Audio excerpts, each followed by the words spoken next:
welcome back to day 2 here for the Western European closed qualifiers for DreamLeague Season 24. We're going to have 2 series here over on the M-Bus stream. We're going to be staying down in the lower bracket to determine what teams can move on forward to play for one of those qualification spots on the line tomorrow. Lizard, how are we doing today, my friend?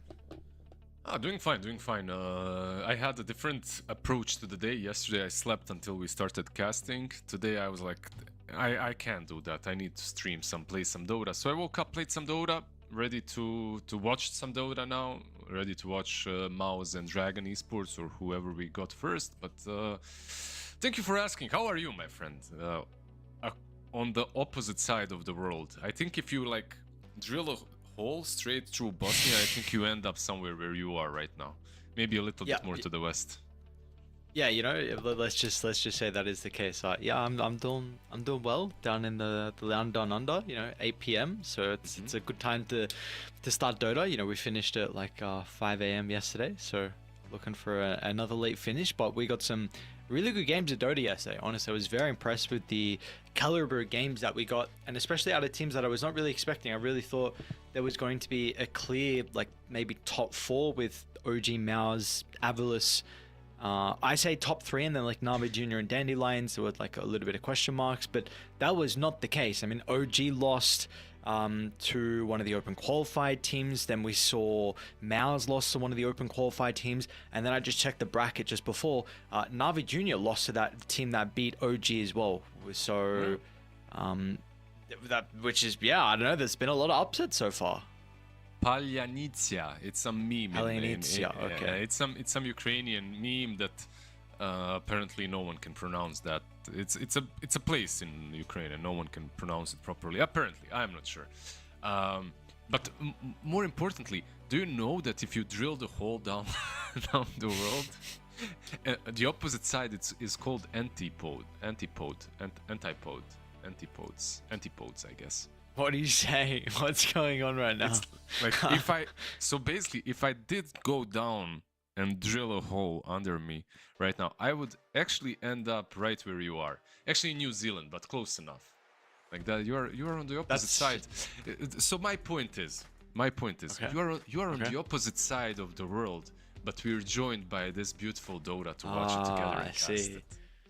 Yes, incredible. You know, it's so amazing how we all come together as a collective to watch an amazing game called the Dota 2, and you know, we get to witness some incredible games as well. So for us being on the opposite side, you know, drill our hole through, I'm sure there'll be other people who are on your direct opposite side as well, and they can, you know, in chat they can talk, they can meme, they can do their pogs, and they can do their cinemas when we get some exciting games as well. You know, we've got a bit of community going on here for the qualifiers.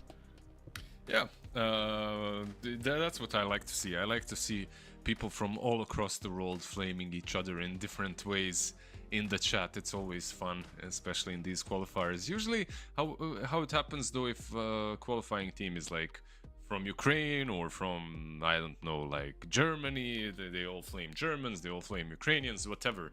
Right now we've got Mouz, which is a very stacked team with different, really different players from across the world. Like we've got some Filipinos, we've got some Czech players, we've got some Belgians, some Mongolians, and one Swedish player. Like, cool. Like, who the hell, speaking of coming all together, who the hell would have imagined that stack? Like, if you just gave me flags and asked me, is this possible, I'd be like, no, there is no way. Yeah, no, 100%. It's definitely, you would not expect that at all with the lineup they have. And of course, Mouz going up against their opponents being Dragon Esports. They have some people from some different countries, but are still around that Eastern European area though. And we do have a draft underway, so we'll get over into that one very shortly. Of course, you know, we'll see. Again, Mouz yesterday looked well. They didn't look that good yesterday, to be honest. I mean, there was some good games, but the game that they won off the back of like one. I mean, the game was even though, keep that in mind, but they won one team fight and just ended because they had Luna Nature's Prophet and the enemy team didn't have buybacks. So the freak GG GG disconnect, no, smiley face disconnect. Yeah, they didn't look great. They didn't look great, and Dragon Esports, I feel like this is a team that cannot be just pushed aside. I feel like they've got some players that have been around, you know, a bit experienced, nothing crazy. Like Lil Pleb, probably the one, their position one, probably the one that's most known. Everyone else, just more or less, nothing crazy. Mouz, once again, I feel like are the team that should be considered favorites here, but I'm not sure. After yesterday, I'm not sure. OG dropping down. Who else was it? Mouz as well, right? Like them losing too. It's kind of a crazy qualifier. So we'll see how it goes. Yep. See, this would be a good start for us to see if the underdogs are able to continue with the trend that's going on at the moment with the Season 24 qualifiers or not. So we've got a task as the, well, not first overall, I should say, Sniper first overall for Dragon Esports, and Mouz, they respond with the task. I know you were saying yesterday that you are not the biggest fan of the Sniper first pick because it kind of shows that you really at the moment don't like it as a support. Yep, so basically I like it a little more than I used to because players stepped away from building position 1 items on position 4 sniper. You're not an enchantress, bro. You cannot do that. You're not a hoodwink. What's the difference between you, enchantress, and hoodwink is enchantress and hoodwink actually have a valuable skill set even if they go full right click. No matter what they go, what they build, their skill set is useful in fights. Your skill set is basically 3 shrapnels, which deal a lot of damage, but it's just not good enough. So you need to at least build something that will help out, you know, help your teammates out. And I dig the new Solar Crest build. I feel like that's okay-ish. I think Sniper into Dark Willow is also fine, like you get a lot of AoE damage into her. And yeah, most likely this will be a position for Sniper and something on the offlane. And what I also like a lot here from Dragon Esports is I don't like the clock too much, but I like that the Sniper actually has a support that has a stun and a catch and a lot of chaos. Yesterday we saw what Sniper plus, I can't remember what the other support was. Something like a Rubik or something.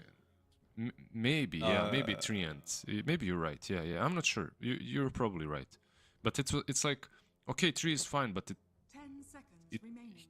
He can't be the one always using Overgrowth and initiating. Oh, wait, you meant with the Sniper? Yeah, with the Sniper. Oh, okay, then not Treant, sorry. I thought you meant against. No, I don't remember what the support was. Yeah. It doesn't really matter. They basically had 2 ranged supports that did nothing. So it was really difficult to play. Maybe like a Shadow Demon or something. No, Shadow Demon does a lot. Never mind. Anyways, Mouz, they pick up the Wind Ranger and the Darkseer on top of Dark Willow. This is a very nice lane setup for Darkseer. I feel like you can play with the Dark Willow, you can play with Tusk. It truly does not matter. The only question is, which one would you enjoy more into SF Clock? Because both of these matchups are really nice. Like Tusk, Ice Shard, Snowball, beer drinking buddies. It's really nice with Darkseer, but also is Dark Willow. So is Dark Willow because you can combo the Vacuum and the Brambles. The only thing is, I'd rather have Tusk with Wind Ranger than Dark Willow and Wind Ranger. So that's the way I'm seeing these lanes from Mouz, but they can obviously swap things out depending on who the offlane is from Dragon Esports. And speaking of mid on Dragon Esports, it's Invoker. We saw it yesterday. Tornado is big value here. Like, you can dispel a lot of things. You can dispel Surge, Giant Shell, Wind Rangers run as well. Is big value, but I think one thing that Mouz have at the moment with their supports is their ability to gap close onto the Invoker in the early stages, and I think that's always been one of his biggest liabilities on if he's actually going to have a good early game or not, is if you have supports that can rotate and then of course look to play with the mid laner. So I'm probably looking for some, like, I don't know, like Primal Beast S Cure. It is banned out, but something like that to also help dive the tower when you have a Dark Willow, like spamming brambles and then shards. So it will be very difficult for the Invoker to be protected. That's it. So I kind of want some similar hero like that, and you get value out of the Iron Shell and Surge too. Yeah, sure. I agree with what you're saying. That's always been like one of the problems that Invoker has faced.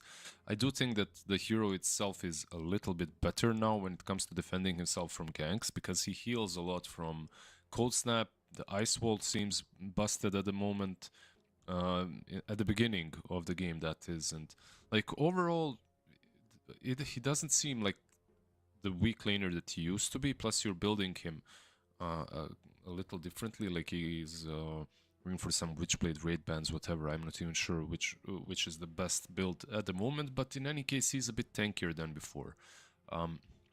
But your concerns are definitely valid. If you're Dragon Esports, you need an offlane now and Underlord. Okay, so there you go. Like you have they start diving him. You have that ulti to connect with, right? Like you have a lot of roots. It's good. It's just a good pick. It's just a good pick overall. Like a very good Underlord game. The auras. Yeah, auras. Yeah. You can explain it. I feel like you know it as well. Yeah, I was gonna say the auras to match the darks here, and then Crimson Guard for the Wind Ranger as well is gonna feel quite nice. I think just the roots really, like Snowball into the root. Wind Ranger hates the roots. Dark Willow, everything hits her, so she can't really hide in her little realm. And Darkseer as well hates playing against the roots. So overall, looks like a really decent Underlord game. Plus with the sniper, you have a lot of spamming in that lane, so you can maybe even threaten the Wind Ranger. She can lose half of her HP from one Firestorm and some shrapnels. We'll see. For Mouz, what do they need? They need to answer this Invoker on mid lane, right? I'm not really sure what's left in the pool even. Go with the Storm. People have been... I honestly thought we were gonna get a Void Spirit from Mouz, but I know Supreme really likes the Storm Spirit, one of his more comfort heroes. So let's see how he's gonna be able to perform with it. But of course, it is kind of. I was wanting a bit more of like the melee-esque hero that can use the Surge and Shell, but it's not that big of a deal, I suppose. I mean, regardless, it is still some tempo controlling hero. I've kind of got some concerns with Dragon's lineup, and like if the Invoker doesn't have a good early game, I really struggle to see where the damage will come out, besides when the Shadow Fiend is like maybe 20 minutes in, like where the damage will come out and like the ability for them to make plays across the map. Yeah. If he struggles, if he doesn't, the game looks kind of solid for them, right? Like you get some rotations with the Invoker constantly. Yeah, overall, this is a very volatile lane versus Shadow Fiend, but I feel like if Force does well with most likely Narman, right, it's going to be the two of them. If they do well against the SF, I feel like this game might be really rough, because then you open up Narman to rotate around with Iron Shell, go mid, crush the Invoker as well. Like it's... I feel like the mid matchup isn't as important as how the side lanes go. And then that can spill over into the mid matchup. Yep. If I think that's... Sorry, Coco. No, it's just about resources, really. I was just going to say, I think that's very well put. I would 100% agree. I think you're really spot on with how the side lanes is probably the more important thing, because then that's going to free up the supports to be able to rotate, right? Yep, exactly. And these supports love rotating if they can. Like if they can leave their offlane alone. And you know, also like when you're losing a lane, what usually happens is like you're losing a lot of resources just to stay alive, just to get some last hits, just to, you know, just to at least be contending the creep waves. But if you're winning the lane, suddenly you have a bonus tango, bonus mango, maybe even a smoke you can rotate around. And speaking of smokes, they're going. They are indeed. We'll see if they're going to clash though. Seem like there may be a Potential fight. Mary, okay, we're chill. We're chilling. No shenanigans.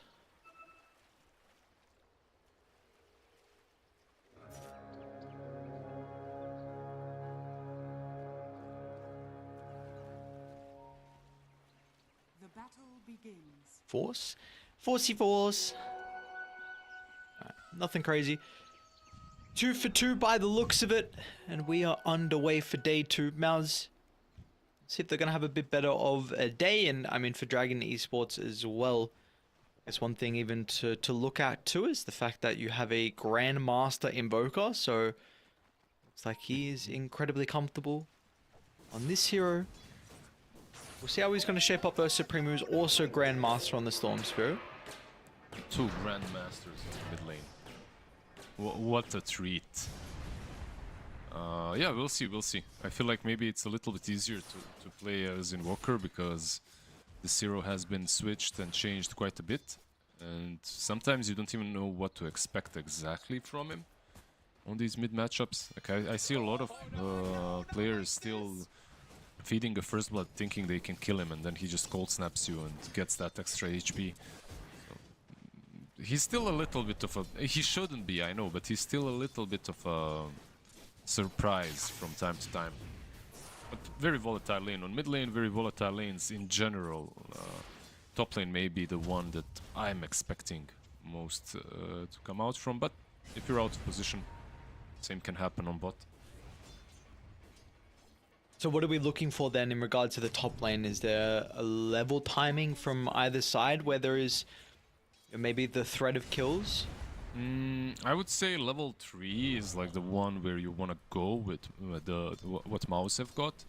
Like, I know SF clock sounds... it looks scary, and some players wouldn't even contest it. They would creep skip and stuff. Like Narman is doing right now. He's creep skipping. Which is fine, up to level 3. But from level 3, I actually want to see them diving this SF. It's like, you are playing versus a clock, sure, but you can easily mess this SF up if you get up and close. These pulls are kind of fine, but he's also farming the hard camp, so he's getting more out of it. Like, I actually... it looked like a smart connection by Force, but then... Yeah, you're pulling, but he's just gonna farm that and your wave. It missed all of them. I mean, Crap. I guess experience, but like I don't know how he didn't get them. They were He's uncontested as well. He's missing he missed some lane creeps as well versus nothing. I was just watching. Ah, CS lol. What can you do? It happened. It happened. Yep. You were mentioning like you'd like to see Mouz with the level 3 potentially like go for a dive or something, or at least put pressure on Shadowfiend. How do you set that up in regards to the lane? Like, are you thinking about like trying to double up the wave or something? Nah, it's just like this. You see brambles, and then you vacuum him into another bramble, and then you just go and he's dead. Basic. It's very simple. Easy. It's actually very easy. Like, this combo is strong against SF. I was worried that they're not gonna abuse it, but yeah, they're very well aware of it, so they went in for the kill. Force is one of his better heroes is the Darkseer as well, so I definitely would expect he is got a pretty good read on how he needs to play these Darkseer lanes.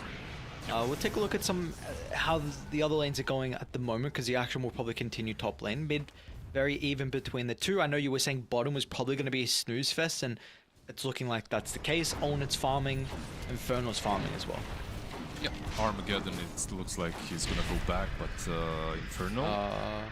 Okay, maybe it's not a snooze fest. Now, in Bengen with the drunken buddies, should be enough to get the kill. Onit one more with the power shot. Okay, so, I mean, great timing with Armageddon going back and stacking up the triangle. I sense an opportunity, and they're going to be able to capitalize. Yeah, and this is a bit of a weird rotation mid from Armageddon, but he gets a ward, which is nice. He dewarded. He's still level 2. Like, this is something that I dislike. Moving around with level 2, like, you're missing a huge power spike on level 3. Like, the damage goes up by 50%, so would be nice to stand in that lane and get level 3 on Sniper as well. This has to be a meme. I still cannot comprehend Sniper being played as a support. I can't get it. Because like you're saying, like, what is the value that he actually provides? Top lane, nice bramble from Narman. Clips from far, vacuum as well in combination. They haven't done enough damage, so, and now with Armageddon, this time he's got 2 points up in the shrapnel. Force is actually going to try and run down the sniper. Might pay the price though. Force plays around with the stick charges, tries to get away with a rocket flare. Not enough damage though. Blood grenade also just off the mark. I was gonna praise the sniper, and then he ended up proving your point. Like any other position 4 there, like literally kills at least one of those heroes. But yeah, with sniper, like even though he had level 3 and all the shrapnels, I'm actually surprised. I think that was more of a misplay than anything else. He definitely had the opportunity to get at least 1 kill. Didn't happen though, unfortunate. Basically, shrapnel. So this is what happened. Like this hero got changed, right? He got this facet on shrapnel, scatter shot, and then everyone started playing it. Keep that. Just look at mid. Maybe there's some action happening. Storm. So not level 6 on Supreme, and it's actually going to be Dire that's the one to make a play first around the mid lane. Yeah, Bengen at least gets the rune, but can't be happy with that. That's a Carti as well, hitting your tier 1 tower mid. Basically, Sniper was really strong for like 2 days. Basically for 2 days. He was broken for 2 days. When people were unaware of how strong Shrapnel is. You know, like, it just catches you off guard. You're a support and you die to a solo sniper. Like, you just don't expect that damage. It's just too high. But it lasted 2 days until everyone started just adjusting and dodging it, and that's it. Like, you see the shrapnel and you run away out of the range immediately. And after that, the hero just became... Shadowfiend's gonna run into one of the brambles and vacuum him into the other. On it comes through just in case some assistance was needed.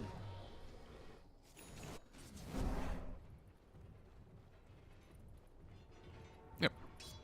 They're definitely making this SF very sad on top lane. He still does have the most CS, but not really highest net worth in the game. The reason why I bring up the sniper is just like, yeah, I'm seeing this guy have a nuke, but I'm kind of like... I'm like, what else? It's okay, we like, can hate him together. We can hate him together. He's got nothing else. Like, sometimes you think about the shard, thinking, okay, maybe the shard does something. You can disarm, you know, slow a target, but no, it's just not worth it. In my opinion, at least. I haven't seen this hero, most games at least, do that well. But he's playable as a nuking 4. His ulti is also kinda nice. Nothing crazy though. Which they're not going to have the ultimate, of course, too early on for this smoke. They will run into Naman, which may be a little bit awkward of a target, especially with the Shadow Realm. Sentries lay it down. Invoker's going to be able to get the combo off. They've got the Fiend's Gate as well, and mentioning about the value with the roots.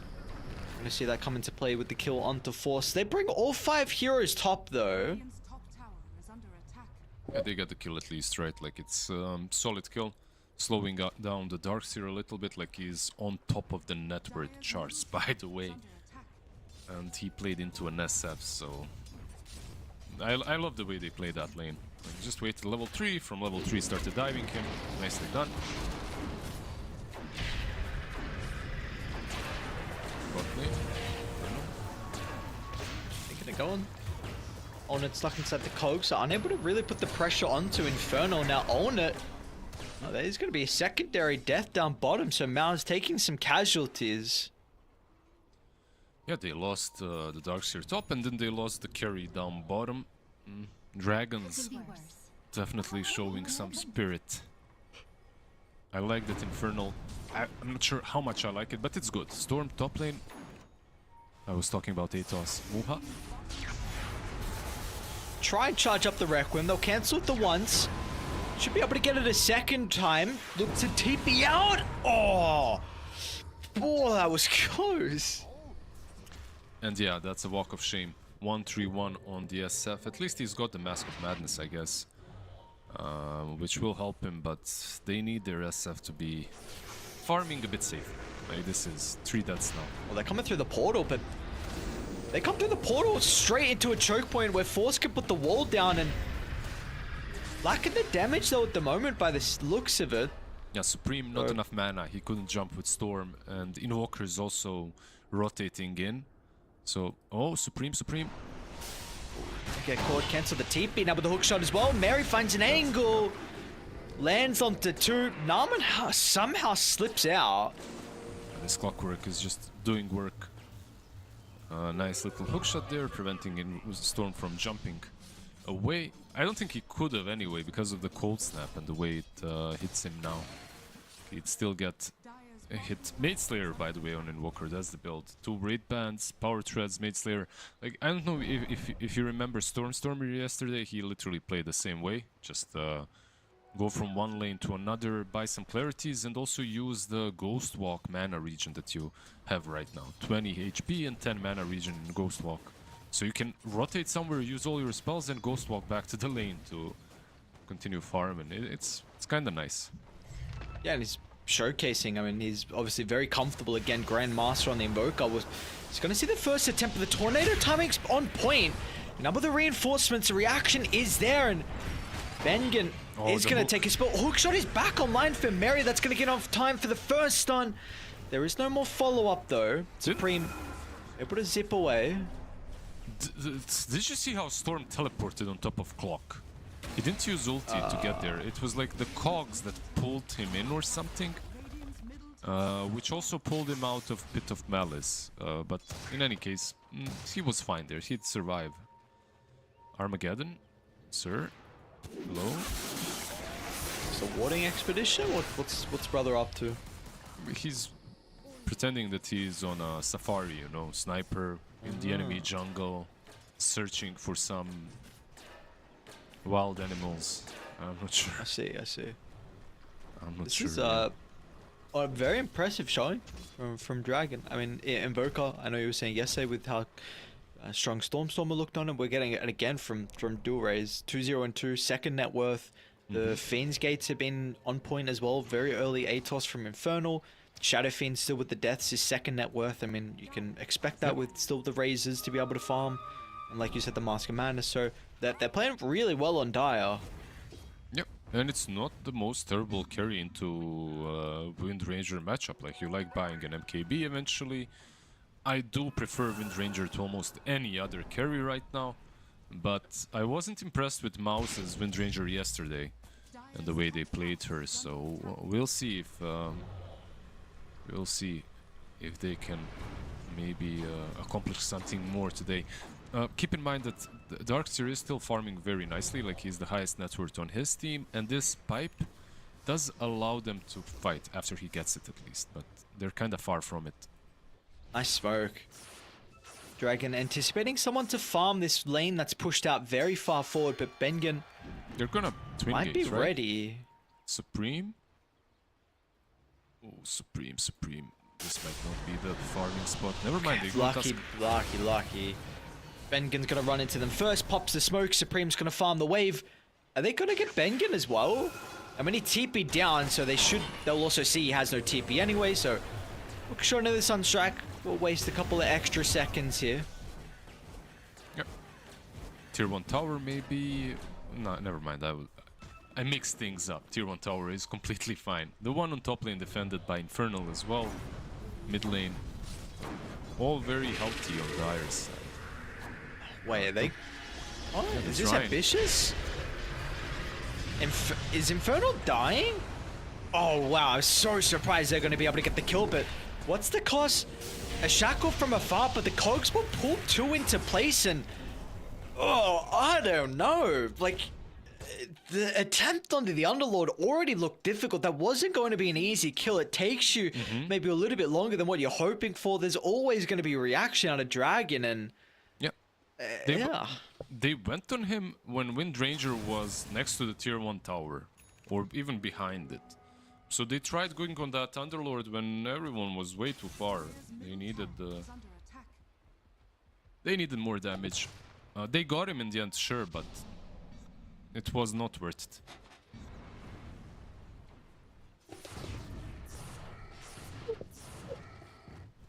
$300 gold away on Force.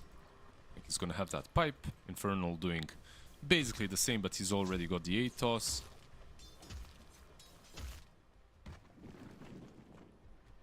Meanwhile, you've got Lil Pleb or Muxa, however you want to, I don't know, pronounce that. I think I it's wish you just say Muha, by the way. I'm not sure. but Muha? Okay.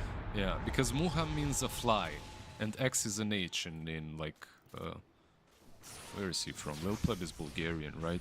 I think X is an H as well in Bulgaria. Okay.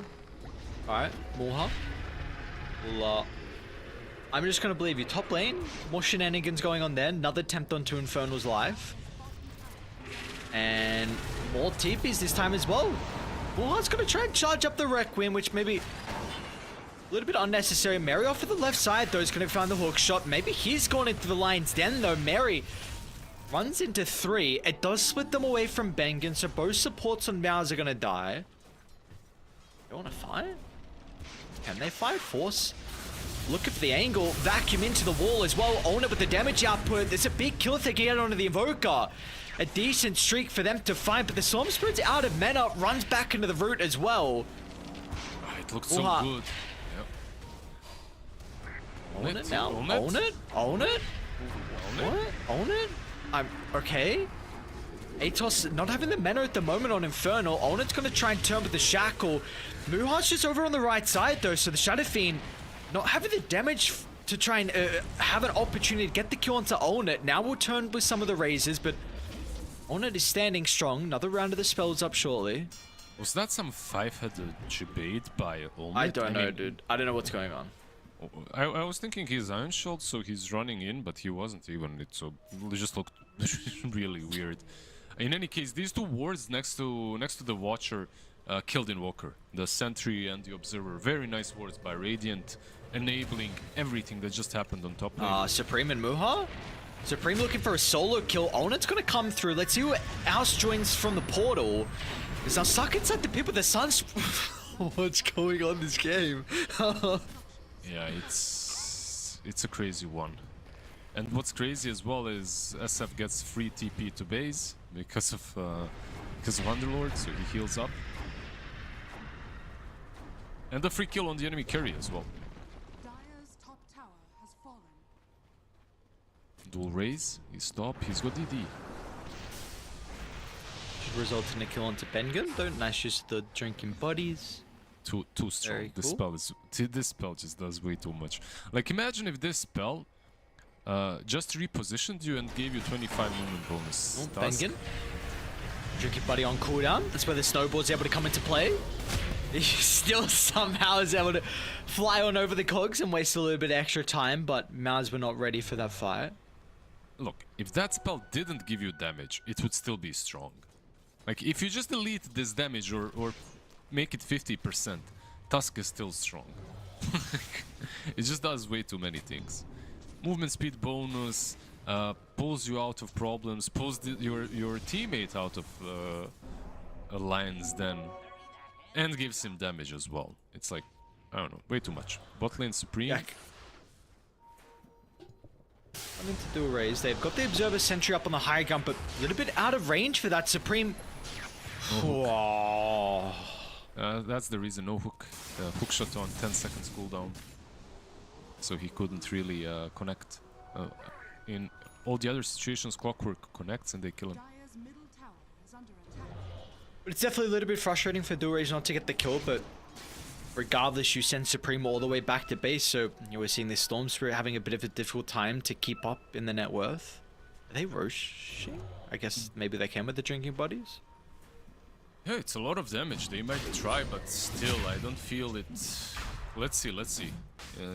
They have Rocket Flare, like they... yeah, Rocket Flare was used, unfortunately, and there's the Sunstrike at least scouts them.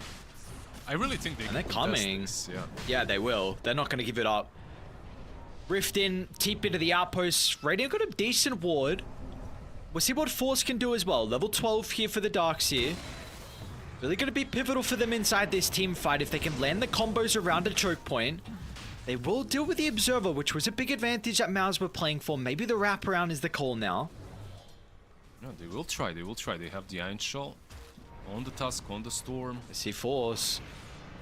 Observer stuck inside the jungle. So there was a bit of opportunity to maybe try and chase down Force, but they're not going to go to where Mouz are currently set up until they see maybe Bengen over to the left side.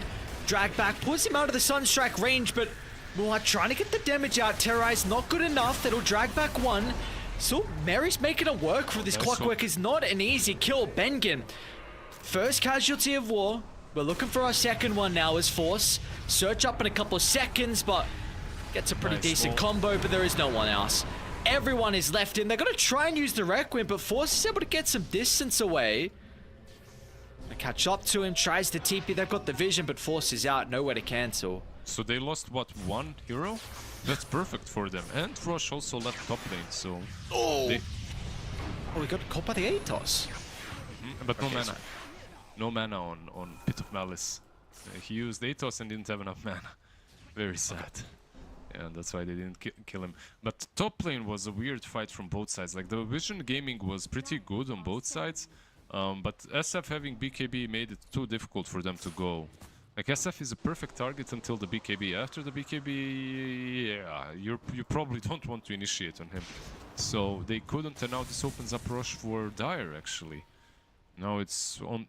The only difference is, I don't think you can contest it as Radiant. I don't think Mouz can actually go in there. No BKB on Almond. If he had the BKB, maybe you can, but without it, it's just not possible. No BKB, no wall. So no team fight. Dragon looking good. Looking very good. Yesterday was a quick 2-0 from Avulus. 28 minutes and 31 minutes. They have fixed some of their issues from that series in particular. Yesterday, have the lead. The lead is not growing though. I think really the most it has been is this 3,000 mark. So we are still seeing Mouz stick around.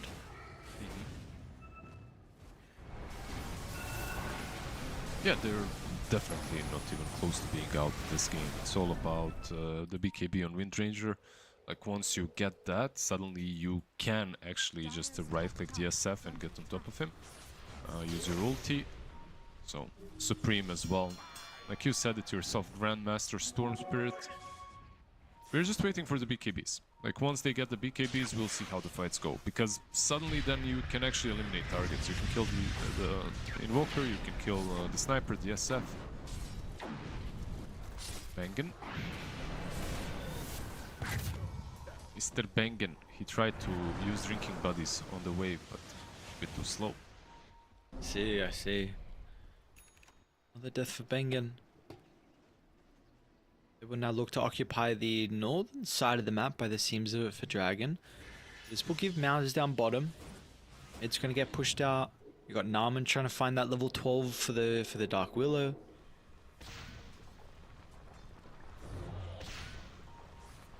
This will maybe give them time to deward the triangle importantly and get some extra vision down if they want to. They've already got a ward. It is going to expire in 50 seconds though. This would be a great position for them to control. Radiant's top tower is under attack. Radiant's top tower. That SF slaps. Yeah. Solar Crest, Electricity. Radiant's top tower is under attack. Yeah, big boy. Radiant structure. He is a big boy. Got that presence affecting buildings as well, so they will fall incredibly quick. This is something that you're going to continue to fear for the next 2 minutes 40 now.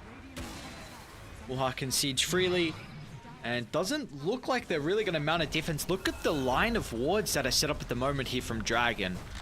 One by the Wisdom Broom, one on the high ground at the Triangle Outpost. They want to tour me. They are wanting to control. Force scattered up with the Sunstrike. You're looking to try and go in, create some chaos, but... Did he? Yeah, he spread his arms out like he was about to vacuum that, but tried to snatch it. But yeah, no, wasn't gonna happen. They lose the Tormentor, but this might be a smoke. Yeah, they're smoking up, and the only problem is these deep wars that you just mentioned. They will give them at least an inkling feeling that they're smoked. Supreme will be the one to lead the charge. Running straight through the lane. Mouz, very powerful position. They're looking for the wraparound, but it seems like Dire are aware of this. Yeah, they know. And Mouz, perfect reads. Lil Pleb knows exactly what's going on. Supreme's gonna pop out inside the lane.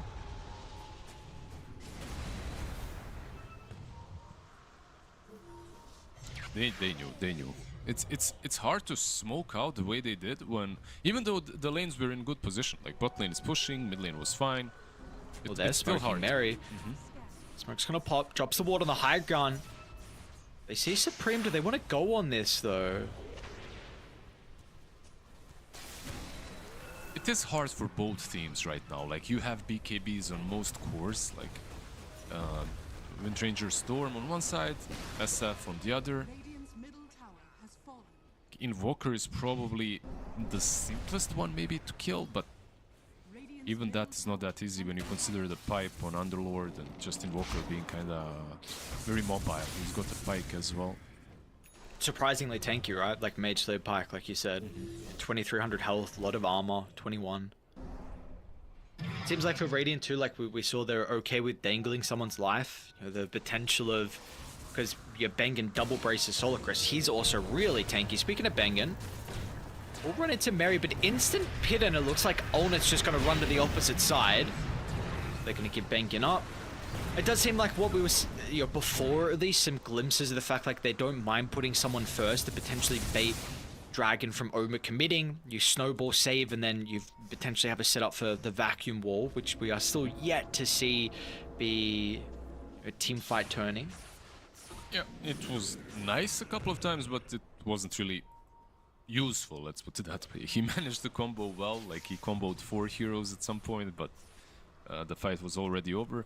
However, Aegis is reclaimed. Dragon, though, they did a good thing. Even though they didn't really force any big fights with Aegis, they did farm almost up to the MKB. So he's 500 gold away. If they could also dodge this smoke and buy the MKB first, I think that would be really good, great for them. But is under attack. let's see if they can accomplish that. I was gonna say maybe there was a first opportunity of the game. They were about to run into the Invoker. They might Underlord, run into maybe. Infernal instead, though. Zip on over the tree line, and yeah, they're gonna get the Underlord. So first real big core kill we've seen out of Mouz. It is all 5 heroes that swing together in combination, because they were maybe anticipating that there was a further fight to break out, but they're gonna get the kill and look to try and get back out on the map. Not a bad kill, over 1000 gold for them, for the Radiant team, so that's cool. But SF, most importantly, survived, and he's got an MKB completed. Now this is a big problem. Now it's even Dragon Gaming, they can smoke up. Walk. Mary? It's got a A gem. couple own it. That's courier. That actually, it's a very valuable kill. I mean, I love vicious to choreo. I love that he's he was controlling the courier the whole time he had the gem, literally the whole time. From the moment he bought the gem, he was just following himself with the courier in case he dies. Unfortunately, it was a bit too far away. Now, TG Tower is going to be sieged from Olnet, and a lot of chip damage. In fact, a potential tower as well that will go down off the back of the damage.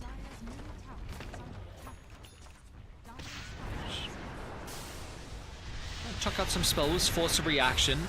Would love a BKB, they're not going to get it though. I'm kind of surprised they're not.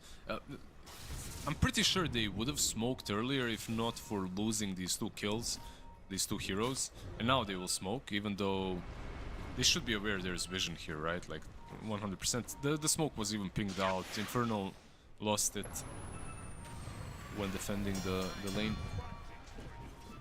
A lot of vision that they just got with the flare.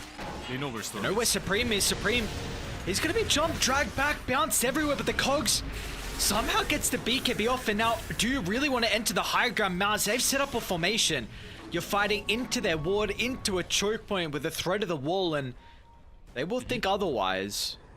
Yeah, position 5 for Oh, they're going for the what? That Wisdom rift was close where they were. Is he going to go back through? No, okay. No, they're running Are they going to away. go through the rift? Also not. Everyone afraid of the rift. Yeah, you lost the clock for BKB on Storm. Not the worst, not the best. I really think he should be even cogging. I think when he... what he attempted to do is push him out to the low ground with the cogs, but instead he pulled him in. And then it just made it maybe even easier for Storm to press that BKB and run away. But if he managed to maybe push him to...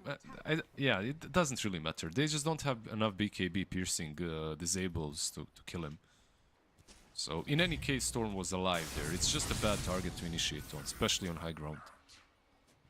Storm's got a Scepter queued up as well for Supreme, so feeling like how he wants to play this game is a potential extra follow-up to the AoE that they already have him, and the combo looks crazy with the Vacuum into the Terrorize and the Storm's AoE, or maybe he wants to be the one that actually goes first. Often Darkseid likes being that counter-initiation, or like that follow-up to someone who starts a fight and makes kind of chaos happen, and then you can use that to your advantage when the formation is broken. So you will see Supreme feeling like this is the route that he needs to go down this game to have some impact. 1, 3, and 5 net worth isn't too bad. I mean, definitely bottom net worth, but let's see what he can do. Yeah, it's like yesterday we saw Stormer being very sacrificial on Storm as well. I think something similar will happen here. And also keep in mind that it's really good with Wind Ranger. Like, this is all AoE, focus fire damage, so basically you're setting up for her to just clean up, and she's almost got Daedalus, 100 gold away. Unfortunately, the waves have been cleaned. They got a sentry on the high ground. They do not. The Ray's going to lead the charge.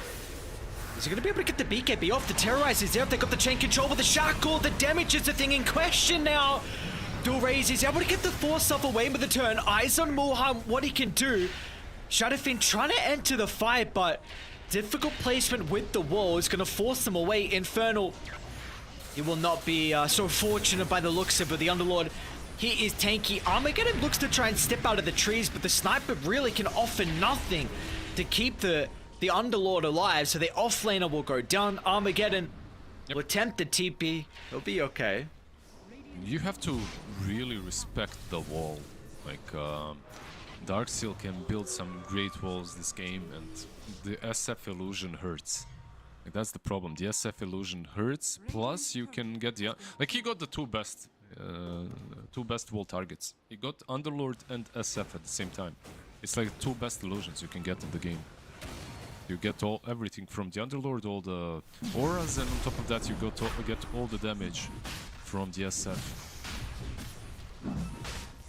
Not a bad Corey snipe from, I think it was Dulraze? Oh, wow. Well done. Oh my god. They used the flare scouted out the health of Roche, and then a couple seconds after the Sunstrike, so he timed it perfectly. Supreme. Okay, maybe unfortunately Mary was a little bit too far away to get the hookshot while the rift was coming through, so Supreme was always able to get the zip out. Rough game for Bangan, man. Like, I look at Dragons and they've got 19 kills. I look at Bangan and he's got 10 deaths. It's like, yeah. Happens. it happens, but it's... Oh, it hurts, you know? Has he survived with 10 deaths? Yeah, that's What? true. That's true. That's true as well. Like, he's got 6 assists, but 10 deaths, and he's got 2 bracers, Vlads, and the Solar Crest. Like, this is insane. Yeah. I do want to quickly mention they lost the MKB, so the Daedalus on the Courier. The Invoker sniped it, so a minute 30 without this now. Maybe that was going to be important with the fight down bottom, but Mouz were able to avoid it, and they will now probably try and avoid fights until this item, at least until the Courier respawns. Yeah, they have a 4-minute timer on the Aegis, so you can wait another extra minute, and you'll still have enough time to play around that Aegis. So not too terrible for them. They're gonna get some level 18s as well. Level 18 on Storm Spirit about to be claimed. And importantly, almost a Scepter as well, Supreme. Halfway towards the last component being the point booster. And even though they have a 7,000 deficit, we see Mouz posturing very aggressively inside the territory of Dire. What do you think about Aghanims on Dark Willow? Narman has it. Mags on Dark Willow? Okay. Jeez, okay. I mean, not something you see that often anymore, but he went for it and he's got a Hyperstone queued up like a Moon Shard. He just wants to... This man just wants to right-click. Mary? Zip in. Clockwork the initial target. 2,800 health they have to go through, and unfortunately, Shadowfiend sidesteps his own teammate's hookshot. Yeah, that, and also he had Solar Crest and he had Magic Wand 15 charges unused. So this Clockwork definitely could have lived. It's just a little bit of a panic. Another Wisdom sniped, I think 2 in a row with the Rift. Yeah, they need to wait for him the next time. Set up a gank on the Wisdom Rune. He shouldn't be allowed to do this. He's very big on Underlord as well. Crimson, Atos, going for Greaves.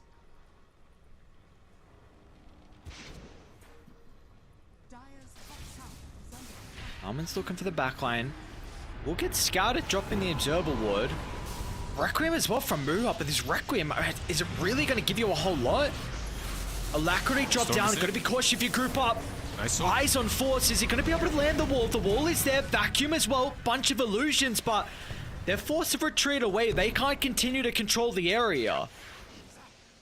Just enough mana to TP away and get away on Storm.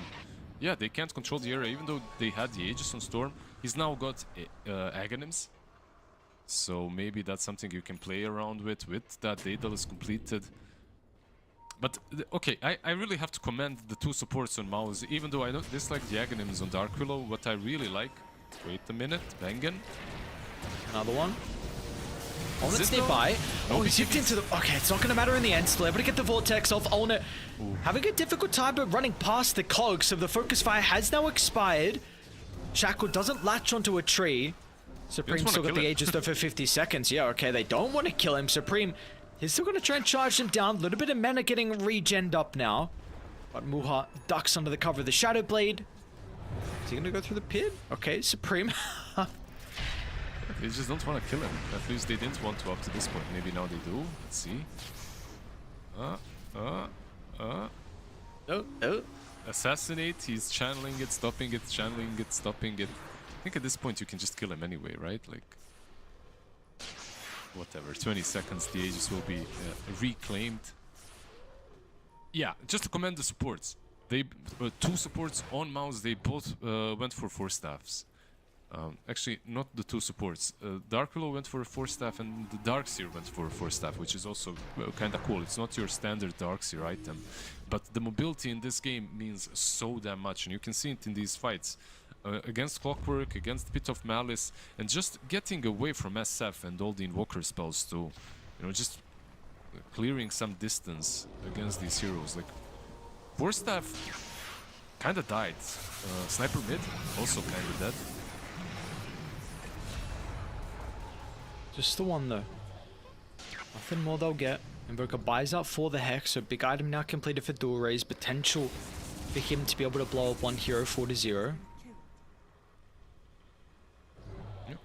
Do you like the Satanic on SF? Like, he's looking very damn scary. He's got almost He is, but they're just gonna kite him. Like you're saying, these 4 staffs. I mean, Muha has never been able to right click anyone. That's true, that's true. I don't... Supreme, okay, there's the Hex reveal into the Requiem as well, but the Force off gets him out of range of the damage. Nice. Still is he able to get the zip away. Supreme stopped at the last second. They want to fight though, they see an opening, especially when they're going to be able to drag them back into Olnet's AoE damage.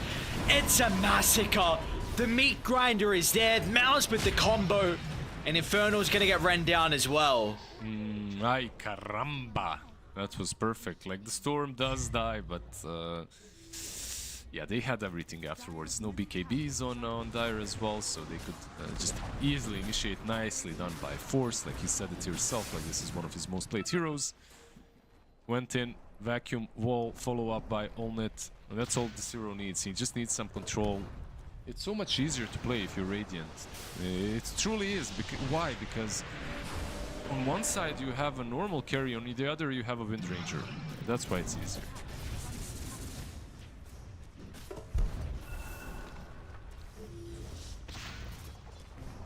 Yeah, it just seems like one is easy to be kited, whereas the other can run you down from no cap of speed with Windrun.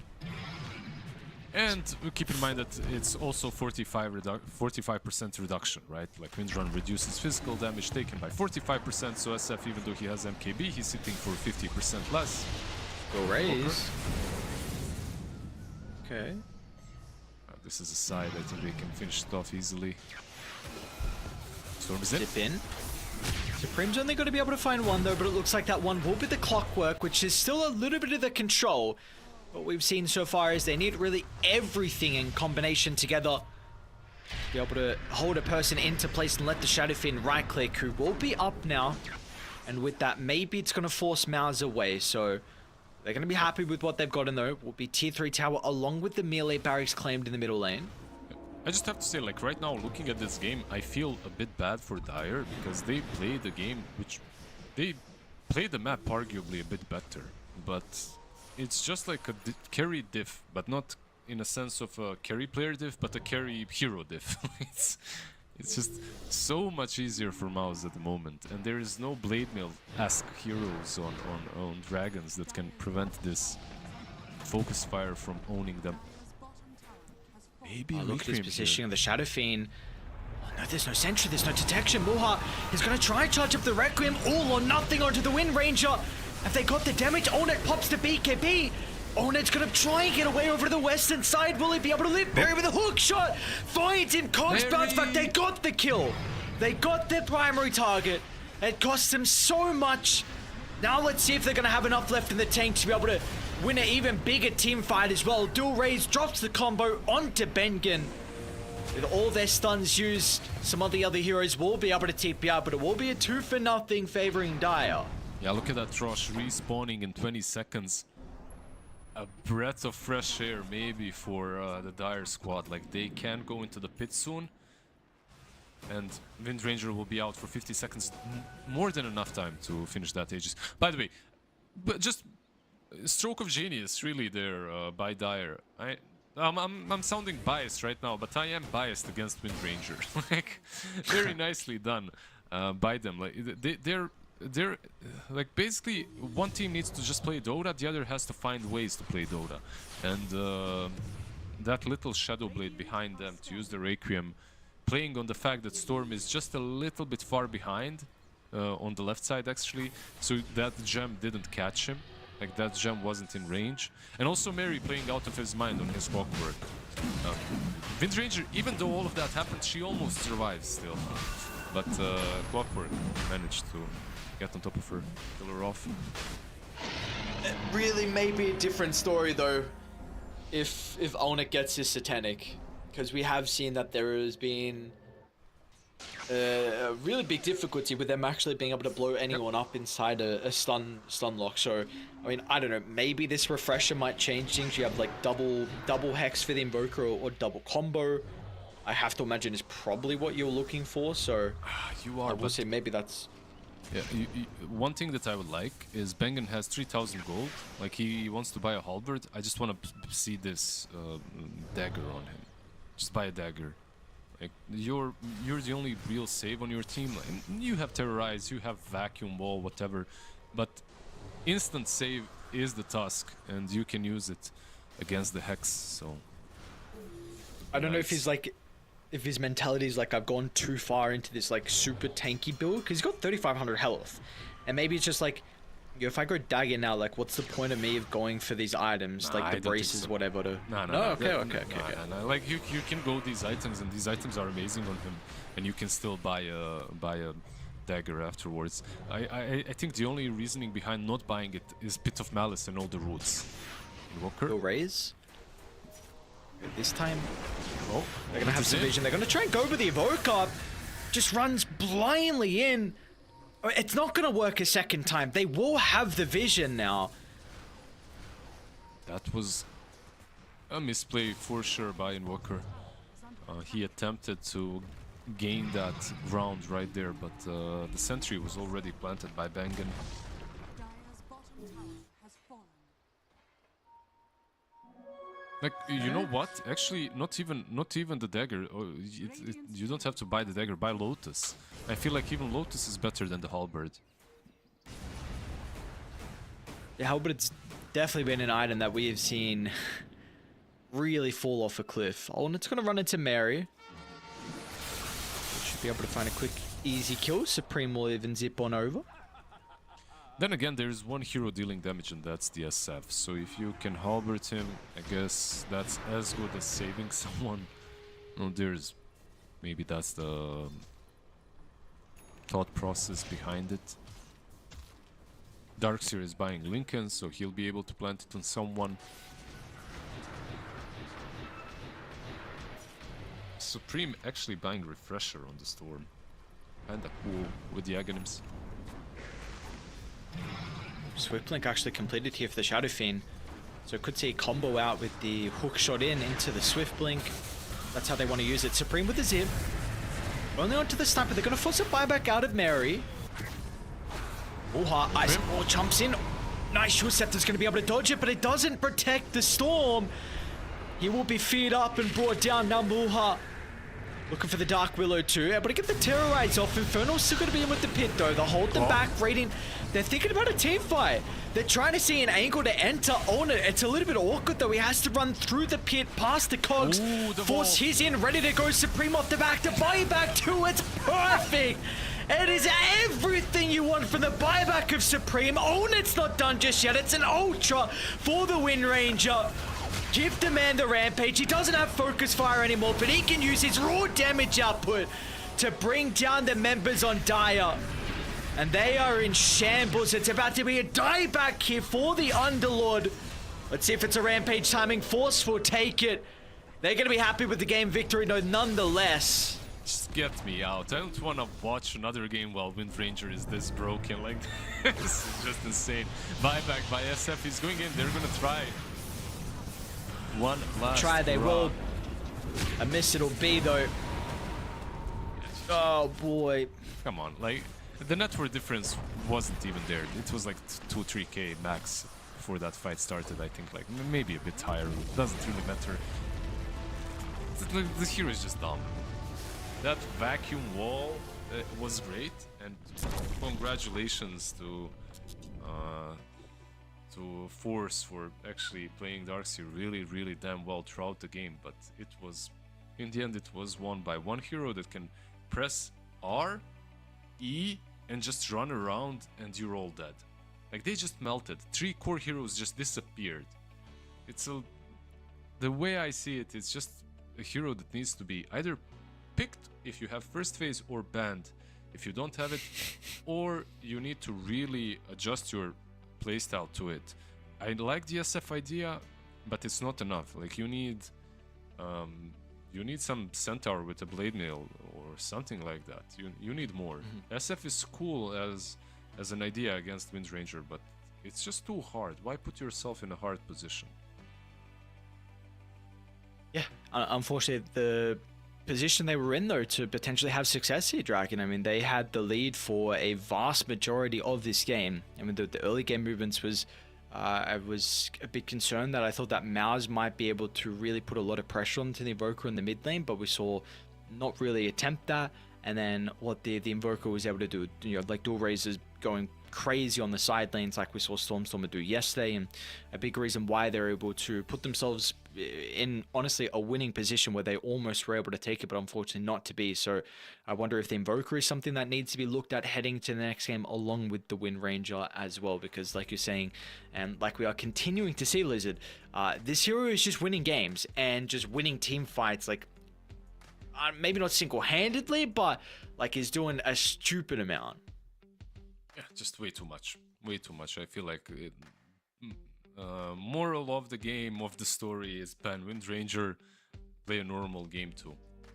Just give them Luna, ban the Wind Ranger. If you have to play versus something broken, play against the Luna. Even that is easier, I feel like. Okay. I'll ban the Wind Ranger and then play against something else and see if that's going to be easy enough for Dragon, because this is one game away now of being eliminated potentially here in DreamLeague Season 24 qualifiers. So we'll see. Mouz have a game advantage. We'll see if they're going to be able to continue with this momentum first a break. We'll see you guys shortly for game 2.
Ladies and gentlemen, welcome back. We've got our second game just around the corner. Mouz with a game advantage here in our first lower bracket series of the night. The winner, they're going to move over and face NAVI Junior in the lower bracket quarterfinals, so they will have a extra series to play after this one.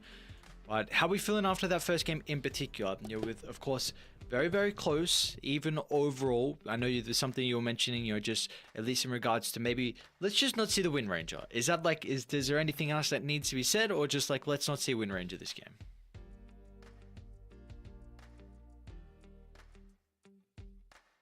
Wait, can I hear you or no? My mic was muted. It's okay. It happens once a day. Once a day, it's normal. I think we keep it simple. You know, we just get rid of the Wind Ranger. We play on afterwards. Make your life easier. Get rid of that hero. First ban it if needed. Just get rid of it. I don't care how, but you need to get rid of it. It's just too strong. Like if a team is playing it and you see that someone is a comfortable, capable Wind Ranger player, which I think it should always be the case in the current meta. Like there should always be someone capable of playing it. I think you need to get rid of it, or at least make sure focus all your brain power into countering this one hero that's annoying and too strong. Like, which one would you choose? Would you go the puppy route and just pick all the heroes against the broken hero, or just pick the broken hero? What kind of a player are you? Maybe just pick the broken hero, or just whatever. I don't know. Pick it, ban it, do either. Or you've thought you've had a strategy to try and deal with the broken hero. You didn't have the strategy. Now you are one game away of being eliminated. So now you must respect said hero. And we've got a draft, so we'll see if they will respect said hero, if they're going to ban it out, or if they will leave it in the pool. So far, it has not been banned, and Mouz do have first pick.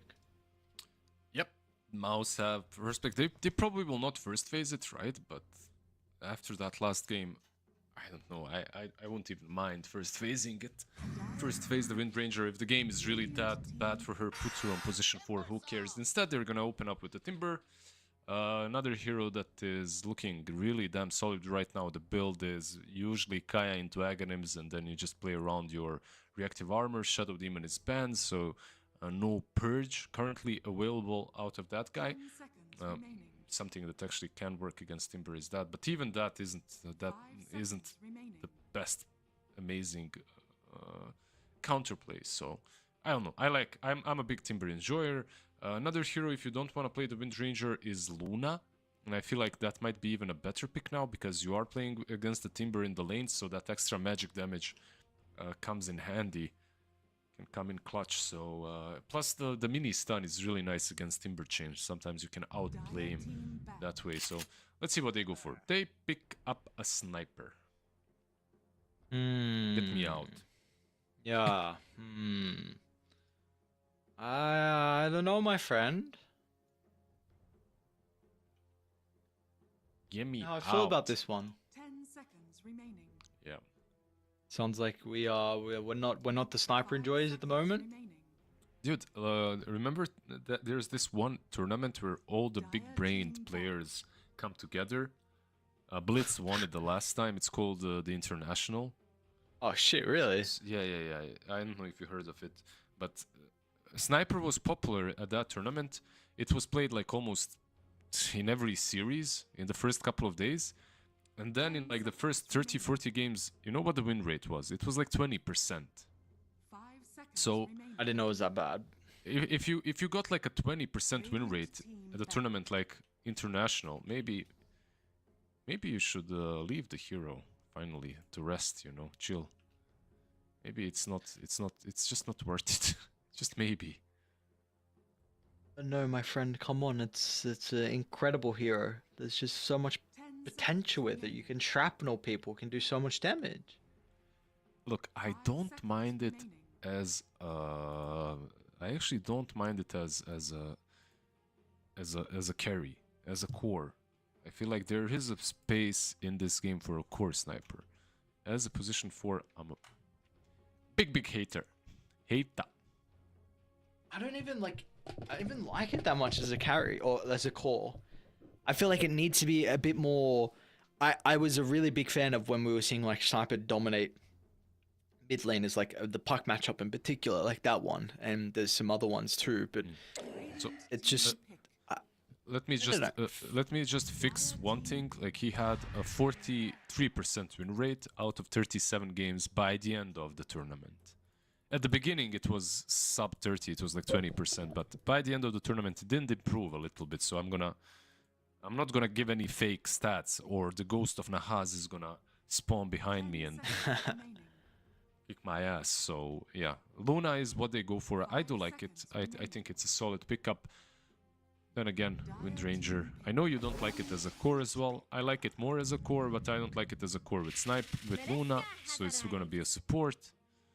It's a decent support against these two heroes though, versus Witch Doctor and Dark Willow. It's not terrible. the Sniper. Sorry, we're speaking about, yeah. Yeah. Why do you feel like against these heroes that you don't mind the Sniper support? There's just like these long-range outskirt playing heroes that like to hide, and shrapnel gives vision, and assassinate takes half of their HP off, and like you can hurt Dark Willow through the Dark Realm as well. It's just like the lane itself trading against them isn't bad. Just when I see those two heroes and I'm playing Sniper, I'd feel like nice, you know, it's not that bad. Okay. And in general, Sniper is fun to play, by the way. I have to say that thing. It's fun to play a position for a Sniper. Just something that is fun. Like you run around, you shrapnel for 500 damage. Not too bad, but not very useful post-laning stage. You like know what's last fun? Game, winning. Winning's fun. Yes, winning is fun. I knew you were gonna say that. It's like we're sharing this one neuron between the two of us. It's nice. We are connected across the world. We drilled holes through the world, and we are now one. Yeah. The antipods, they are connecting us. It's kind of cool though when you think about it. But seriously, like we live on the exact opposites in this world, and we're casting Dota together. It is cool. But maybe I'm just a boomer. I don't know. Puck. That's what we get to play with. Like Puck and Luna versus Timbersaw, it already looks really good for Dragon. And now they get an Omni Knight. So, I love Omni. You know that I'm a big Omni fan. Big up to the holy man. However, what I dislike here... his ass. Yeah, like the support duo is ass. You got Omni and Sniper. This looks like some... I don't know, this looks like some RPG game or some MMO. I can imagine the Sniper and Omni Knight running next to each other and doing something. But in a game of Dota, I can't imagine them doing a lot because you have no control. Like literally zero control out of these two. Your Puck has to do so much heavy lifting. They need to get some Mars or something on the offlane. Just make this Puck's life at least a little easier. Mars maybe has a little bit more value now, especially with the Bristle getting picked up. The spear is quite nice. With that being said, though, I know the lane is very difficult, very uncomfortable, and also it's a strength hero playing into Melodic, which is never too fun, but I mean, pretty much we're only getting strength heroes at the moment. I don't know then. Like, overall, strength heroes are the thing on offlane, and they do need more control, but what's the other option? What can you go? Like some Viper or Razor, I guess? That's like the other approach, but... maybe some break from the offlane. I'm just not sure. I'm not sure what's much better, because you can get a good lane against Bristle, but you also need to get a good hero for your team. And now you have to wait it out. Is it better to get a good lane, or is it better to get a good team hero? Because if you get a bad lane, this Bristle is just gonna roll out of control. And that's something that you can't really allow to happen as well. Yeah, no, 100%. You definitely big concerns on the Bristle being able to get out of control. I mean, there is like some, I don't know, potential burst with the Luna. There's one hero that's never gonna be picked here 100%, and I hate that hero as a offlane, by the way. First and But you're foremost, gonna suggest it? there's Visage. First and foremost, there's Visage. Like, you can play Visage here. It's not great versus Bristle, but there's a lot of nuke potential. Like, you can actually play the lane with Sniper very easily versus all of these heroes. You can build the auras and then just crush the game fast enough with Omni. I think that's a valid option. The invalid option that I had in my mind is Phoenix. Like, looking at these 4 heroes, you get a lot of... like, it's not gonna happen, don't get me wrong. Yes, like, even better now. My god. I wish some offlaner actually still played that guy. Like, you get the Dying Light dot. It's not gonna get picked, but I still want to talk about it. The Sunray is great versus all of these, and not a single hero is good against the Egg here. Like, Shiva's Refresher single-handedly eventually wins this game with, like, Puck Dream Coil. It's not gonna happen, of course, but might be a solution to one of these drafts somewhere else. And this is another one that instantly I had in mind, but I was like, there's no way they pick it because she's just dead. Like, no one is playing Legion. Why is Legion picked? Because you can turn Bristle back around, so you can hit him from the front. Like, you can duel him and keep him in a place, but we'll see. The lane might be a bit hard. And Gives what you some happened control. to Legion, actually? Because, like, when the Facet first came out, this hero was getting played so much, and then just disappeared, and no Legion since then. And this hero is like, I don't know if it is just like, you know, there are some heroes in Dota that get played for like 2 weeks, and then they don't get played for 6 months. And I don't know if it is just like the archetype of a hero who's like very pub heavy. Like, that's what like a Legion is, so to say, with duels, and can be very overpowered, and you just have a bunch of damage. And I don't know if it's just like some of those heroes, like, they come in the limelight for a little bit, you know, you have a couple days, they get nerfed, like, you know, no Ricky, no Invis heroes, all these things, they're just dead. I don't know, maybe like Ice Frog has a vendetta against them or something, but like, they've not been around in the meta for such a long time. Yeah, maybe a little hard to balance. Like, Ricky that you mentioned, I think is playable right now, especially with all the puck picks. Ricky crushes that hero mid. I know, like, when you look at the win rate at TI, I think it was really damn bad.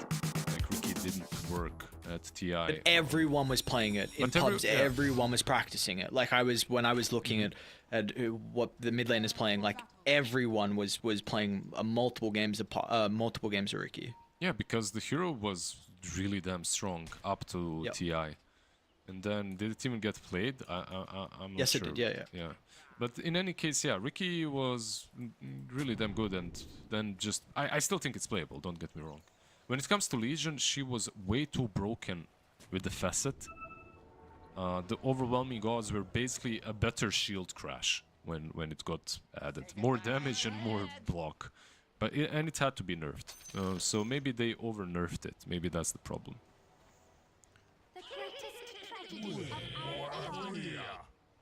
I love to have fun. A bit unfortunate. No good luck. No good luck. Just have fun.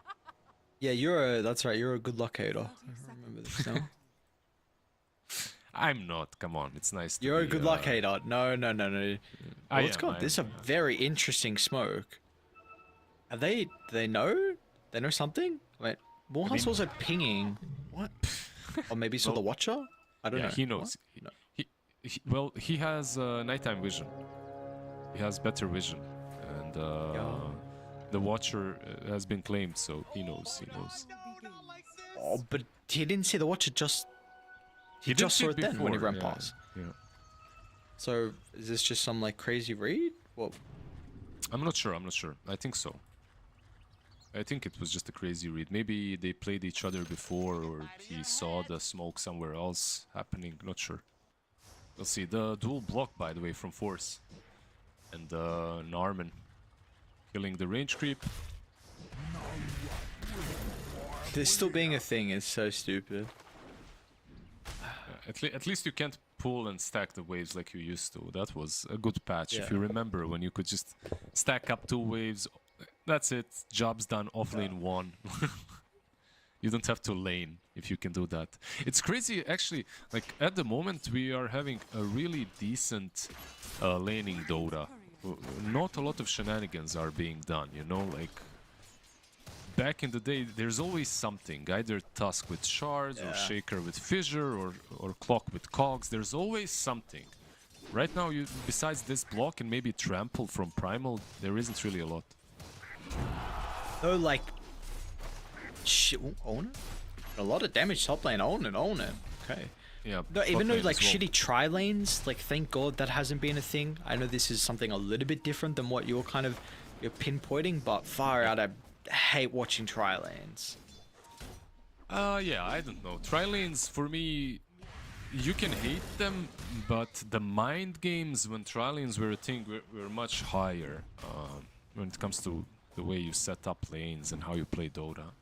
Like, the mind games were a little bit higher, bigger, because you had to understand the tri-lane really well as well.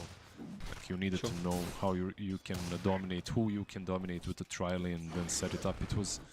It just added another layer to drafting. Like, now you don't have that. You know that it's gonna be 2-1-2 and just pick a strong 2 laners, lol. Yeah. Armageddon might be run down.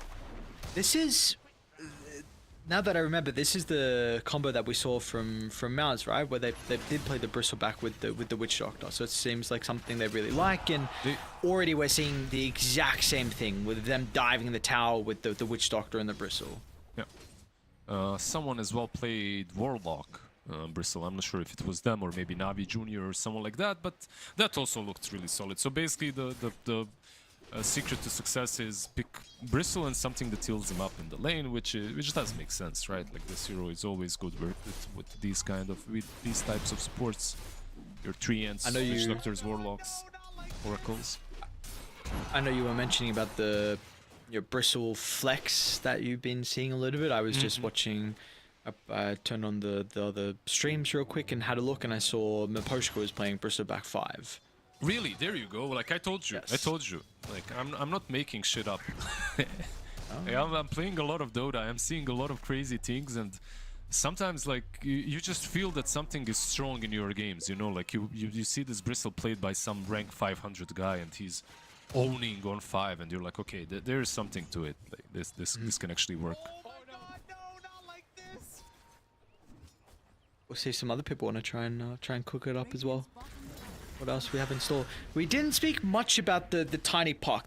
We were kind of trying to guess what some of the other last picks were going to be. Top lane, Onan and Bengen. Yep. Looks like they're going to be okay. Yeah, we were trying to guess what some of the last offlaner was going to be. But we didn't speak too much about this matchup. It is a matchup, of course, we saw yesterday. It was Mobe that played. It had a really good performance with the tiny on Dandelions, and we'll see Supreme. Of course, this is a pretty comfortable matchup for the tiny into the Puck, but Puck's having a very good lane at the moment. Yeah, he's losing with tiny against Puck, which I guess it can happen in the lane, but it's probably most likely probably shouldn't. Later on, it's just much better to play the tiny in this matchup. However, I feel like everyone is comfortable playing Puck into anything right now. Like, even into DK, into TA, whatever you play against as Puck, you're kinda okay. But Tiny is just a nuisance throughout the game. Like, he can burst you down on his own. Like, you can die to a solo Tiny through the game. Especially if he gets a good start, the game can go south real fast. There's not much else that he has to be worried about, though. It is only just the Tiny, pretty much. Maybe like the combo into like a Bramble as well is really the best thing that they kind of have from Mouz. But besides that, and like Dualray's had a really good game on the Invoker last game as well. So hopefully he can transition that. You know, I know they didn't get the victory, but maybe can look to transition that into a strong game too. Yep. Like, he had a really good game. One of those games where you kind of deserved a dub, but didn't happen. Yeah, like you said, Brambles and Toss, the worst thing that can happen to the Puck, but you also have Omni Knight on your side, so it won't be easy killing anyone with that Repel being utilized, if it gets utilized properly, of course. Top lane, they might die. Yeah, maybe looking for a dive. Gonna try and play around with the overwhelming odds. Stun will be there to cancel the TP, but Dualray's actually looks to come in to offer some assistance. Gotta be cautious about the damage that's ramping up from the backside. Own it though. Will go down. Great TP in from Dual Rays, and they're going to be able to get a second kill by the looks of it as well. Shrapnel to slow down Bengen. Third shrapnel required. Might get the... very close to getting the deny. Not going to be the case. Dual Rays, beautifully done. Double kill, and meanwhile on the other side, Force is also getting chased down by Mary, so... Almost died to the neutrals. He was left with like 10 HP and managed to get away, but Mary is still chasing him, so gotta be careful. Is this how this bottom lane is supposed to go? I mean, I know the Omni Knight's got pure damage, but... Yep, it's Luna Omni. Like, it's not an easy lane for Timber. Can't really do that much against them. Maybe Force and Armin could have done a little bit better overall, but it's not an easy lane. Like, even your whirling, that kind of works against you. You take away the stats from Mary and then he just heals up even more.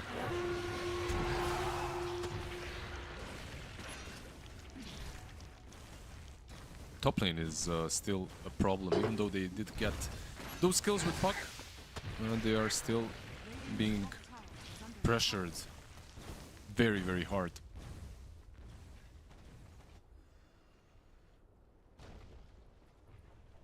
They are indeed. Maybe though, with that first rotation working out for the Puck, we could see him set up now with the extra experience and maybe a little bit of extra gold to mimic what we saw prior, because we know, I mean, the Bristleback we're continuing to see when this hero is picked, he's often diving the enemy's tower. Bottom lane Force is just gone. Muha, Eclipse, 3 points in beam. It's been a very difficult start to the Timber lane. Yeah, it was just the Lucent Beam that we talked about during the draft. He tried to Timber Chain away, but he got Lucent Beamed.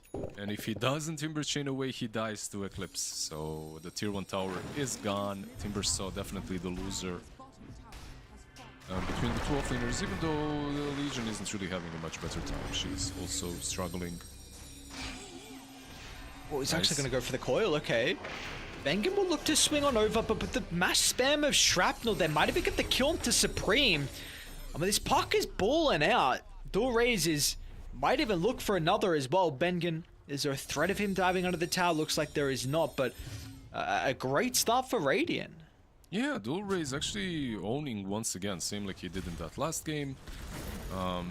It has to be said that Sniper actually did a ton of damage there with the level 3 Shrapnel, so he's actually, for the first time in the last 15 games, having some nice impact early on. I'm not talking about the player, I'm just talking about the hero. But yeah, very surprised with the Puck's performance so far. Not because of the player, just because of the hero matchup. It's not easy for him to play this game. Nicely done from Narman. Was able to read. They had their own observer ward, I believe, yeah, inside the river that scouted out the clockwork.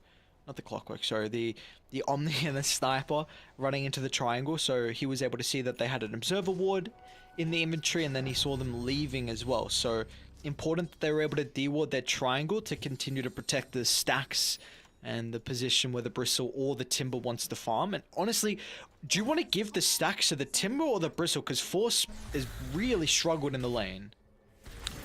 And he might die again. Cautious, because Dual Rays sees an opportunity to go for the Timber. Eclipse is back up, not the longest cooldown.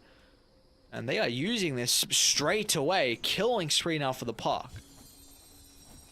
They just don't have an offlane right now.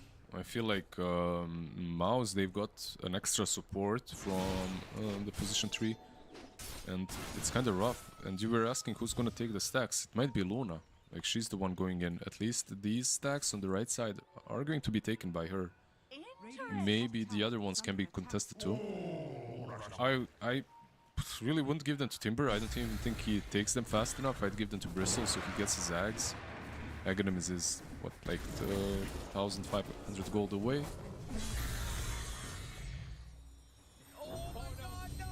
Okay. They just don't have damage, you know, to go through Omni as well. That's something that I find very concerning for Mouz. Like, even if they get the Aghanims on Bristle, which they should and they will soon, it won't be that simple to fight.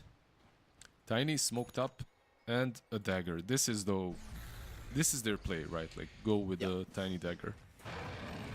It's a must convert. And the Luna would be a huge kill. You got Mary playing behind, level 6 on the Omni Knight. So Supreme's gonna reveal the blink, look for the toss back. We'll see if they got the nuke. Bengen tries to TP out on Muha. Muha's actually gonna make it. Nice read. Maybe, I don't know if he got unlucky with not getting a bounce back of the cask or whatever, No, but...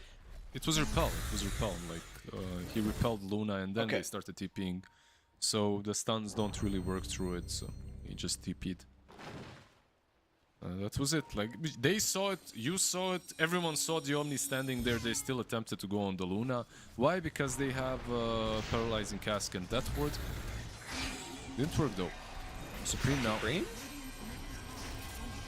Might have to break the coil, but again, I mean, Dulrees is just being able to freely use his spells, and another round of Eclipse, another kills. This game is getting messy. This is not good for Mouz at all. You've lost your blink reveal. You're gonna lose another stack of ancients as well. Yeah, and they're playing without their offlane, by the way. Keep that in mind. Legion is just chilling on top farming. Like Infernal is having his own Dota game. Like he doesn't see what's happening elsewhere, and it's fine. Like he doesn't even have to. He doesn't have to join the teammates. This Luna pick was just too good versus Timber. It crushed the lane, and now it's also crushing him in, like, let's say this fight. Timber kind of initiated all right, but just got insta-destroyed by the Luna. And now forces what? Okay. Yeah. This time it didn't happen because he's still going in. It's might be possible if Tiny connects.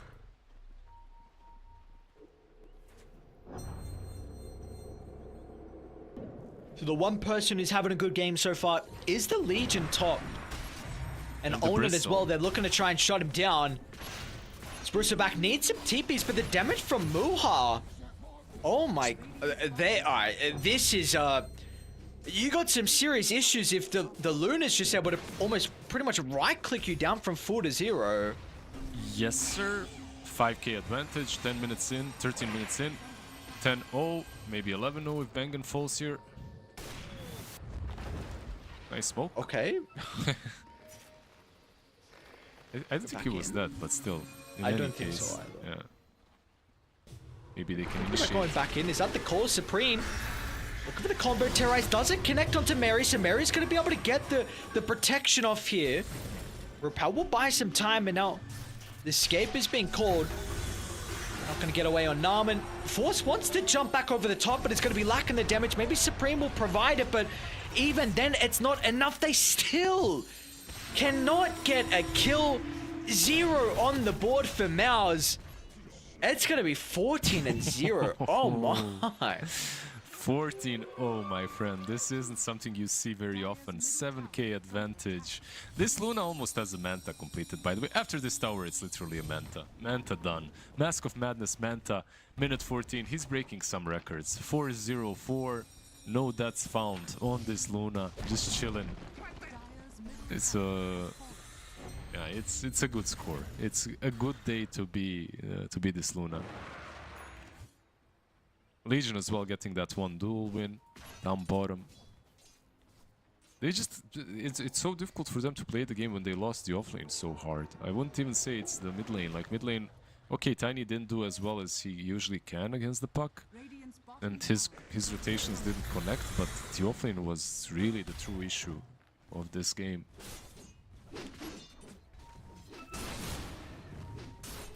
And it looks like, unfortunately for them, they're not going to have an offlaner. They're not really going to have anyone. I mean, Supreme, again, 3 deaths from the Tiny. You are wanting more out of his blink reveal. Yep. He's going to try and come through the portal, who will run into Infernal. Okay, maybe so this should be the first kill. Yep. Should be the first kill. No TPs are going to come down. And yeah, there we go. They're on the board. Yep. One thing that worries me slightly is the fact that right now, if you look at Mouz, all the eggs are in one basket, and that basket is Bristle. But Legion kinda can handle him, I guess, with the duels, right? Like, you can turn him around and then kill him off with Luna. We'll see, we'll see. Tiny tipping top. Under vision, though. Yeah, they know they're ready. It's just Armin and Supreme. And Mary's gonna pop out of the tree line, then all of a sudden they're gonna have some issues. Tries to terrorize away. Looks like Dark Willow will be able to escape, of course, but unfortunately Supreme will not have the ability to use Shadow Realm and get away. What makes them think that they can kill anyone through Omni? That's something that it's still kind of weird to me. They're attempting these fights. Force. Oh, they got the duel. Maybe if they got coil. Okay, yeah, they got coil. It's gonna be another kill. Another one to add to the tally. Force tries to make up for the high ground, but the spell should be up shortly, along with the blink. No, they'll get him. He was close. He was close. Gotta give it to him. A nice attempt to escape, but yeah, at least didn't feed the duel. They need to find a way to kill the Omni first. If they want to get to the Luna, you need to go through Mary, and Mary so far is the MVP of this whole series for me. Like last game on that clockwork, he was doing some God's work from a position 5 clock. This time as well. Omni, Knight, definitely doing quite a lot too.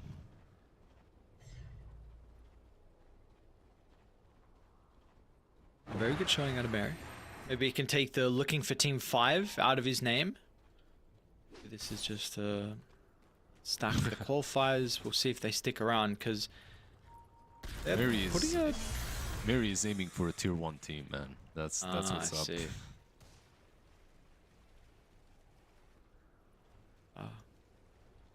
Shooting high. See if you can respect it. Gotta aim high. Mary with the play serves something. I'm seeing everyone else at the moment look very, very good. Actually, who had that one death? Legion. Who had the death? Alright. Sorry, my friend. You're stuck in it. Speaking of Legion, Infernal. Get the second, yeah. Continuing to get run down on the other side of the map. I mean, we'll keep speaking about bottom, but we do have another kill that's going on as well. Tiny's going to be able to TP out. Infernal will look to TP out. Everyone will TP out, apparently. Yeah, you're happy with that if you're Mouz, right? Like your Tiny survives. You didn't get the kill on Legion, but at least your Tiny didn't die. The advantage, however, is growing. Muha now on 8k advantage on this Radiant squad. I'm going for Pike next. So Mask of Madness, Manta into a Pike. I guess it's not that bad. Like you don't really need the BKB with all this repel shenanigans, so you can be a bit greedier with the Pike.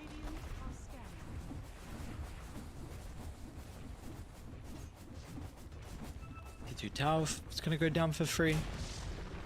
As we're starting to swing Supreme over towards top, but still feeling like they are in. Why is there a bounty on a cliff? Did someone dig? I don't know what happened. Narman is gone. Can we please show the bounty on a cliff? What the? Okay. What actually happened? Did someone, like, there's no hooking or anything like that, so I guess someone They shoveled near the cliff? Yeah, they shoveled near the cliff and Bounty just spawned on the cliff and they forgot about it. Like, that's the only thing I can imagine. So I someone's swear, gonna... you can play a billion games of Dota and something is still gonna surprise you in the end. Like, you'll still be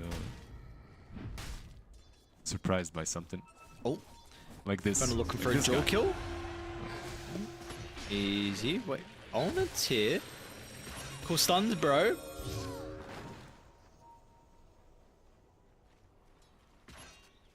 We should make a mini game, like Dota investigation. What are we investigating? We're investigating random events like this one. You just show us. They see the bounty. They see it. Yeah. They're trying to get it. Up. He can't. He needed to blink. He had to blink. Nice. Honestly, Like, sorry, because I was... Yeah, go, sorry. Agatha Christie's Dota Mysteries. That's gonna be the name. You just show a screenshot, you know, like a screenshot of inventory, but it doesn't have to be only inventory. You show a screenshot and you're like, how did this happen? Give us the story. Like a bounty on a cliff. Is that What, is it the most accurate one, or is it the craziest story that we can get surprised. The accurate one. The accurate one, of course. That can be the most convoluted crazy story, because if it's viable, then it's accurate. Doris be able to get the wisdom. The rest of the team are trying to finish Roche, but Roche is at half, so they don't really want to go back to play around with the potential of the coil. Yeah, like even Dream Coil, like you said, but yeah. Doris, now that you mentioned him, he's building towards Parasma, no defensive items needed for this pack, this game, which is a bit scary. Like, if they get on top of him with some tiny plus brambles that you mentioned earlier, they might be able to kill him.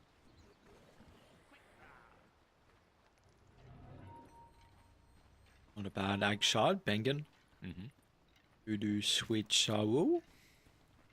I love that every team, when Roche falls, runs straight into their Tormentor to kill it before the enemy team does. Because that's the first thing you do after taking Roche. You run into enemy Tormentors, you steal the tier 2 and the Tormi. Tormi triangle. Look to hold that area. Legion. A little bit more farm as well. Inferno looking for the jump on it. Own it, own it. Have enough movement speed to be able to just step on out. Dashes away. Borja will claim that bottom tier 2 tower. So the action's kind of slowed down, but we still only have 1 kill for Mouz. It's 8,000. And a lot of that is off the back of the Luna. Muha feels strong enough to be able to just siege up the high ground. I think he is as well. With the Sages, Kanda being purchased, like he could wait for it, but not really that necessary, right? Like with the Pike, with the Manta, and the crit.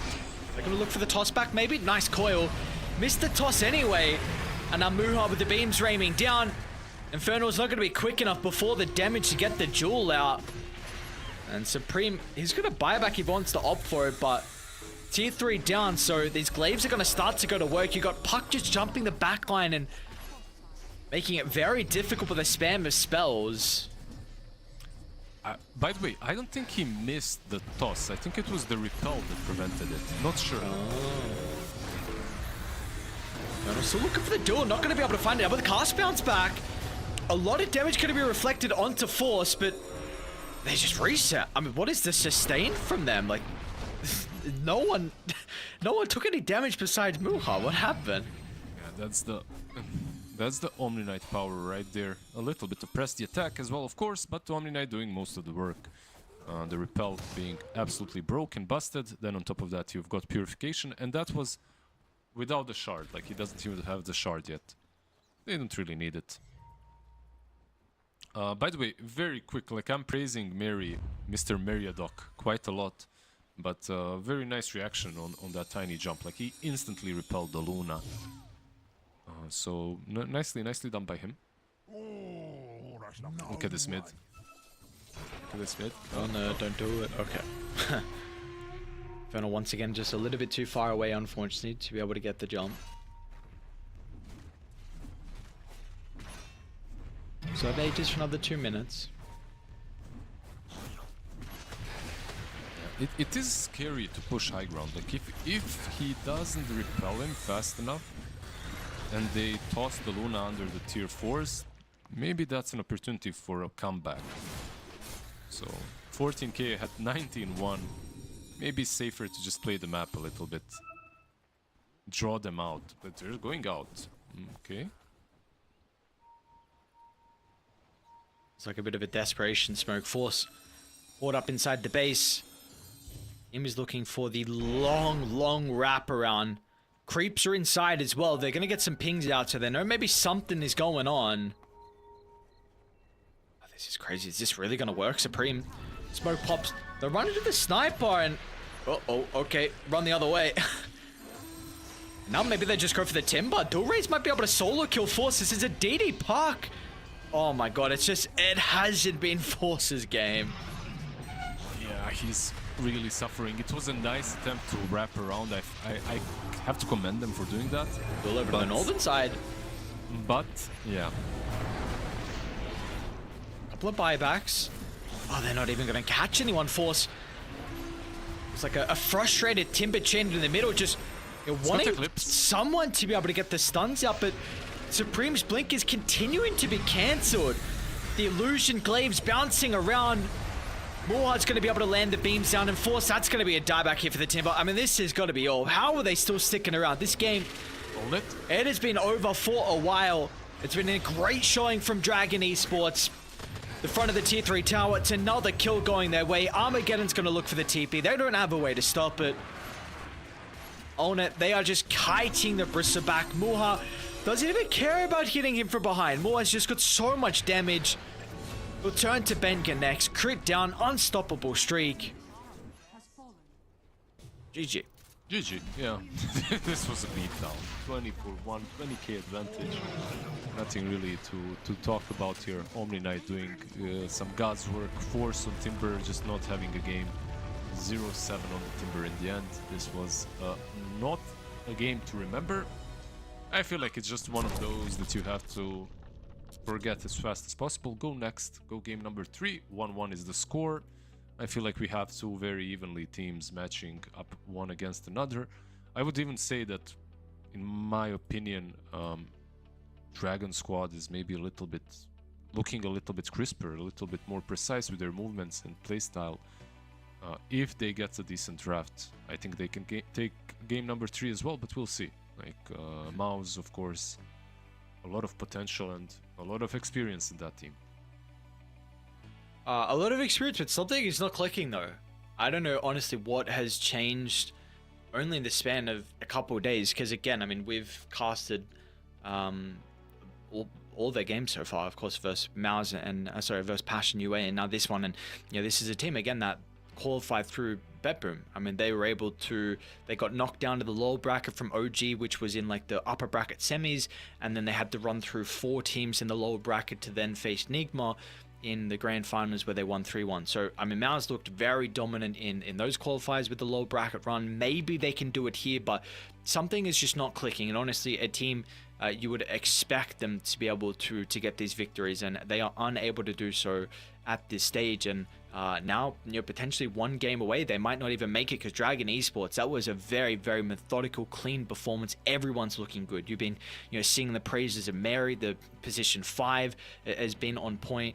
Really impressed with the mid laner, Doorways, you know, what he's been able to do. The Invoker game won the puck now in this game as well. So Dragon Esports, you know, yesterday versus Avulus, it was a quick 2-0 defeat, but today they're definitely bringing their A game up against Mouz, and we'll see if that's going to be enough to send Mouz home or not. But that's game 2 done and dusted. We're going to send a break. When we come back, we've got game 3 of our first series. We'll see you guys soon.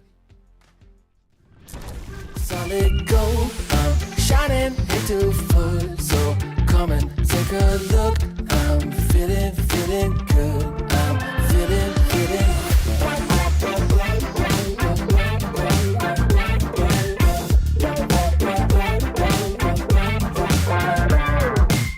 Hold up, windows down, rolling with the classic sound. Spent $5 on Walmart shades, can't wait to stop traffic in my own parade. On parade, on parade.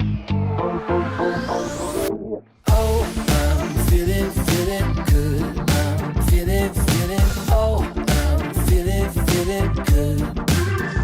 Solid gold, I'm shining into full, so come and take a look. I'm feeling good. I'm feeling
shot, new kid on the block. Currents running strong like a solar wave. I feel electric. Locked, plugged into the socket. Watch me burning hot, yeah, I radiate. I feel electric. Coursing through my veins like a power surge. Call it misbehaving the way I burn. If you're gonna wait, then you miss your turn. Charged up and ready, I'm going steady with you. Looking like you're blacked out, got that future shot now. Everybody stop, get that future shot now. Future shot, future shot, future shot. Future shot, future shot, future shot. Breathe, feel that energy. You can change the lights from red to green. See, I got what you need. Sparking a connection, go VIP. You feel electric. You feel electric. Looking like you're blacked out, got that future shot now. Everybody stop, get that future shot now.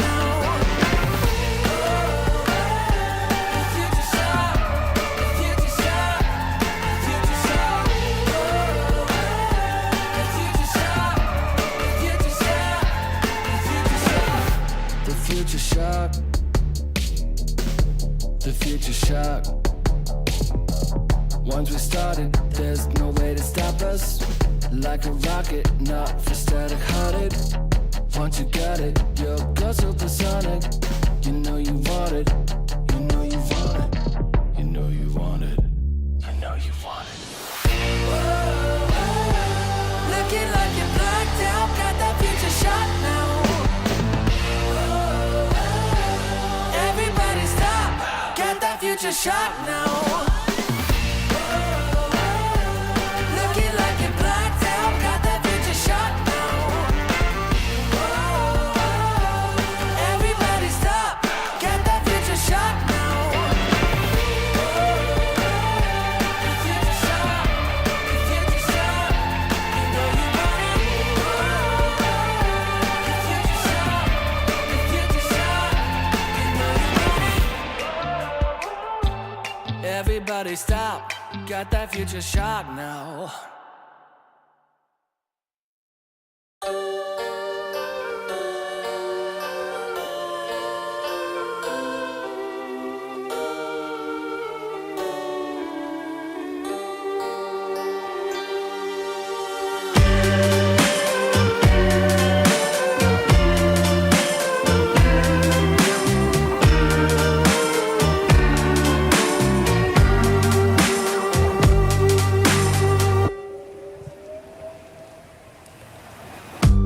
Out on the street, people pass you by.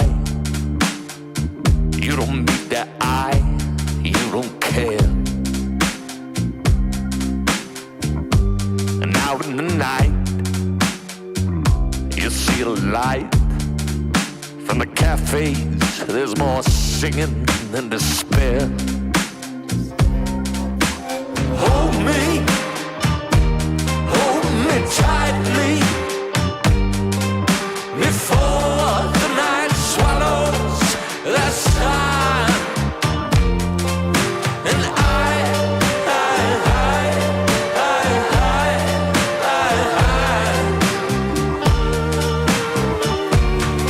I'm done.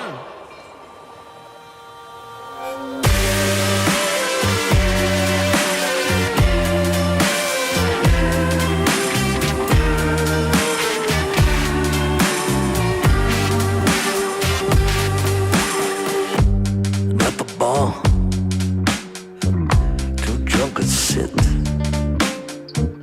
They're talking shit of what's been before. And the dancing girls, they twist and twirl.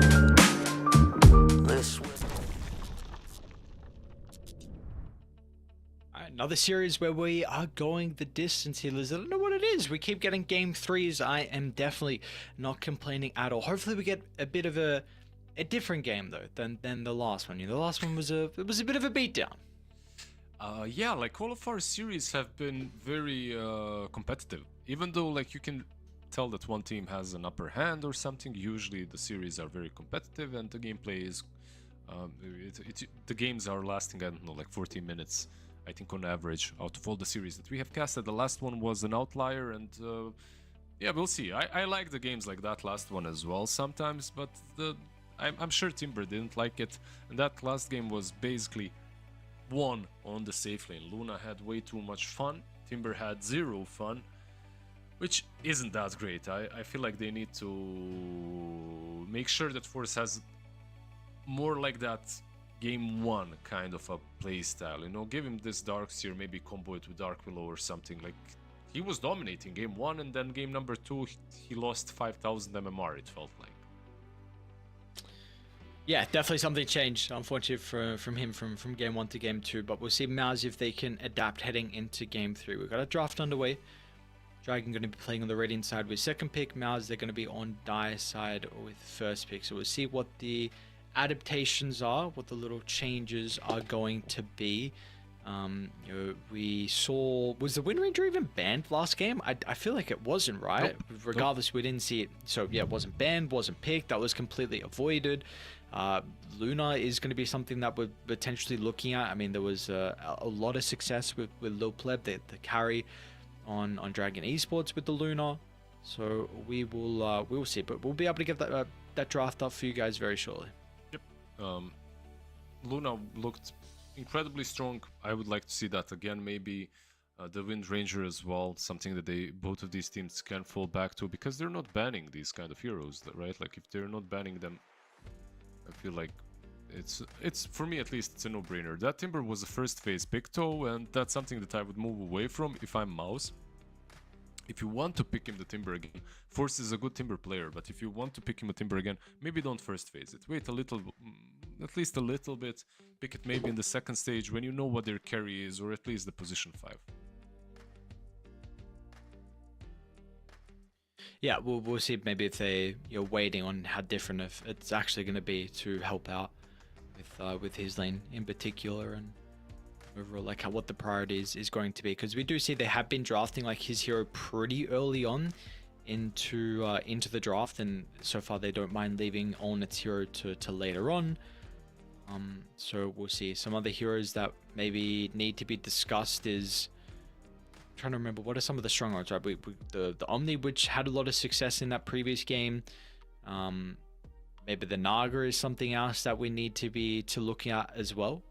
Yeah, well, I think we do have a draft, and soon we will see what they're picking. Like, there's a couple of heroes that are broken, that are left in the pool, so maybe something that we will see in other series. I think I just saw OG play with Mirana, like Nande, actually OG playing against the Mirana. They had a Bristleback there as well. We saw some Bristleback 5, so the hero that is definitely very popular, even though like he crushes the lane, but I haven't seen him like just straight win a game. I feel like a lot of teams are adapting to the playstyle that needs to be like played against him, like high mobility, dodge him 24/7. But yeah, speaking of Mirana, Dragons they get Mirana and Luna, so full on anime, and on the other side Mouz they get the Invoker and the Omni. So they snatch the Omni Knight away at least, but they give away Mirana and Luna.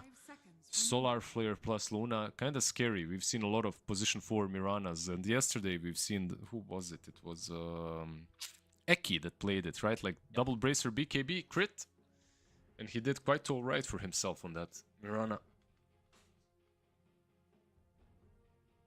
See if they're going to be able to put themselves in a position this game to scale on the Mirana potentially and be that threat. Will be a Primal Beast picked up from Mouz, so we have seen this can be your Force hero, can be your Supreme hero, so you have the ability to be able to put it in a couple of roles. We haven't seen the Primal Beast have that much success in the games we've been covering though. It has been a bit lackluster.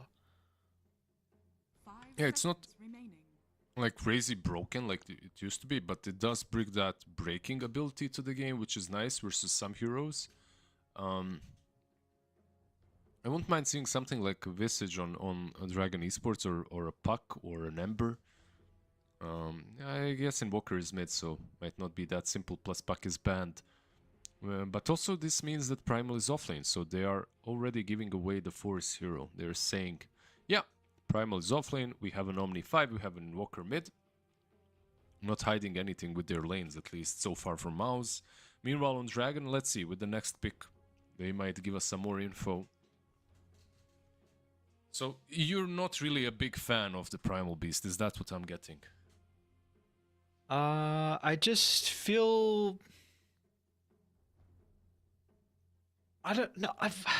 I don't know, honestly, because I've seen games where the Primals looked really good, and I've been like, why are people not picking the Primal Beast? And then there was a stage where, you know, wasn't getting picked a lot, but then so far it's just hasn't been having that success that I think teams have been hoping for. This is a very interesting pick with the Queen of Pain, though. Something that we saw a little bit at TI was you know, kind of this new Dagon build, playing around with a little bit of the spell lifesteal because of the facets that the Queen of Pain has.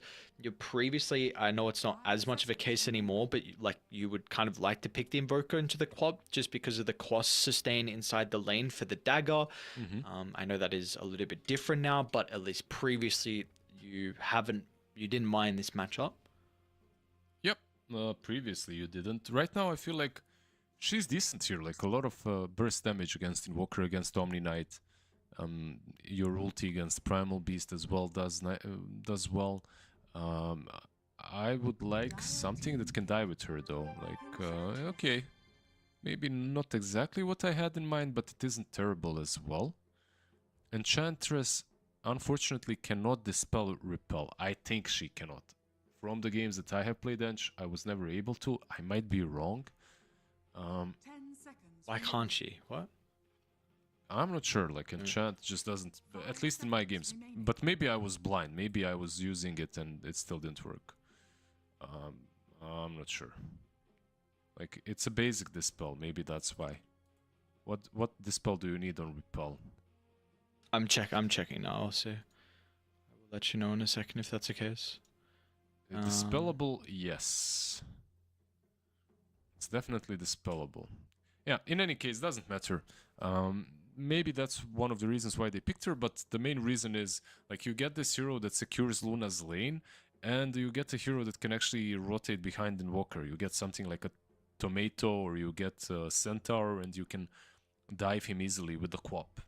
Quap always needs one hero that can dive the towers, and she's kind of nice. They go with the Bristle again, okay? But now it's Bristle.